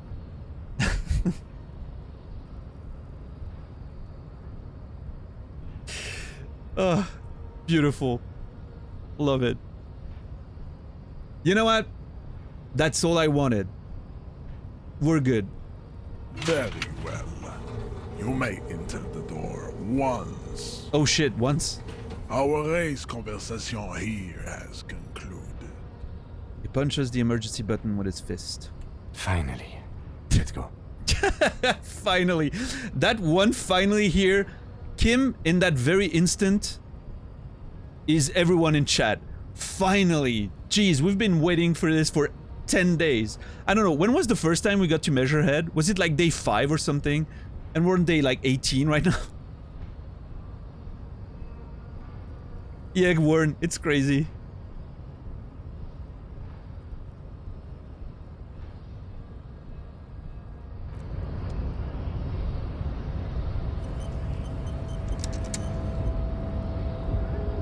Wait, can I not?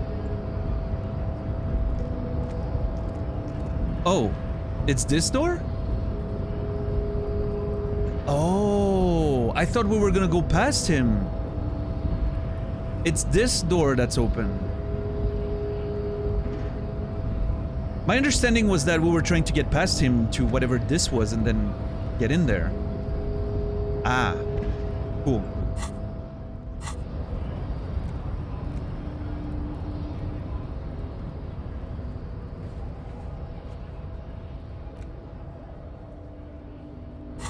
Yes, no, I realize that because it's green, but reminder, Yorgo, no, friendly reminder, no confirmation, don't answer my questions.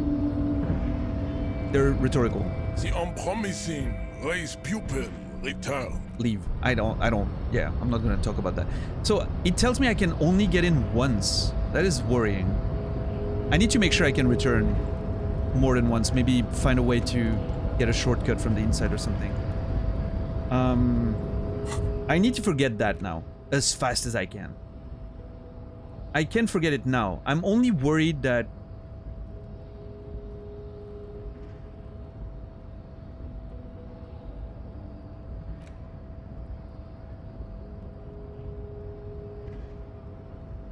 Thought we'll be lost forever? I did not realize that. Oh no, I thought you could remove them and then put them again if you wanted. If you remove them, they're lost forever. Oh, that changes a lot. I mean, I'm obviously not for this one, but for some of these that I may want to replace. I mean, it's not like we have enough skill points to just move things around, but... I might want... No, that's not...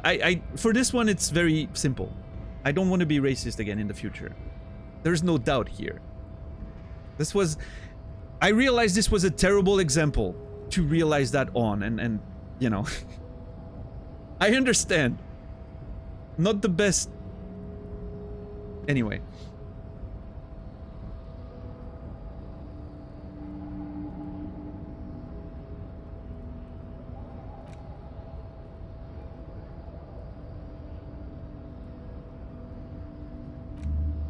Alright. I have forgotten race theory. Your race descent has only one. And now I'm not the race pupil anymore. Nice.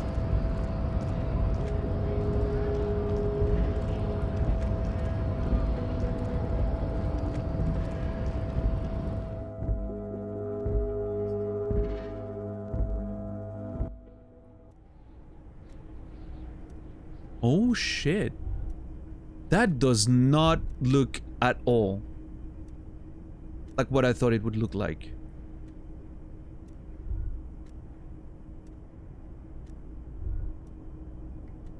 This looks nice. Can I live here? I don't need a hotel room anymore. I can just live here. And I'm very excited to explore this tomorrow. Yeah, I think it does. I mean, it's very industrial, right? But I think it looks cool. Nice little office space, you know. Very light, there's windows and... I don't know, I like it. I think it's fine. I mean, based on other places I've seen in this world, it's one of the coziest places I've seen yet. I love this screen, it's beautiful.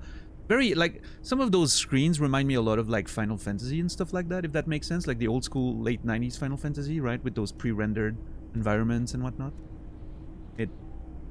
It really brings back memories of those sort of graphics, right, and places. This one in particular, I don't know why. It feels very Final Fantasy to me. Final Fantasy. I could see this being in Final Fantasy VIII, for instance. I like that. But anyway, we'll explore this and more tomorrow. We made it past Measurehead! We solved it! And we're not a racist anymore! All ends well. We nailed it. I'm very proud of myself. What's up, Goatsbane? Oh shit! Thank you, Warren, for 5 gifted subs.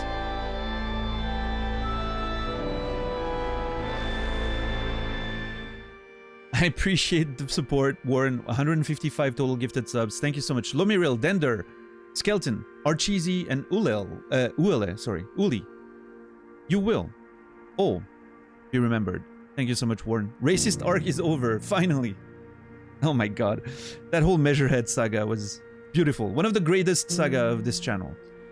One of the greatest boss fights of this channel's history, for sure. Right up there with the Fridays and the, you know, mid-years and the demon princes. Anyway, thank you everyone for being here tonight. We'll raid out in a few minutes if you don't mind waiting. We're gonna go see my good friend Nasrallah, as always.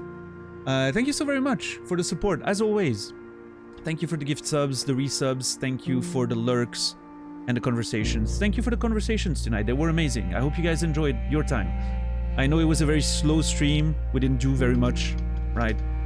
But the conversation were nice. I really enjoyed it myself. I will be back tomorrow in about 19 hours. 7 p.m. Central European Time, 1 p.m. Eastern, 10 a.m. Pacific, for more disco adventures.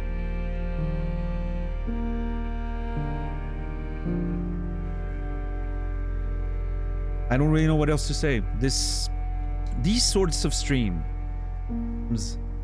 are the reason why I wanted to stream in the first place, all the way back in the day, in 2010 or whatever. Good games, good conversations, a lot of fun, a lot of, you know, thoughts, disagreements sometimes, but just, you know.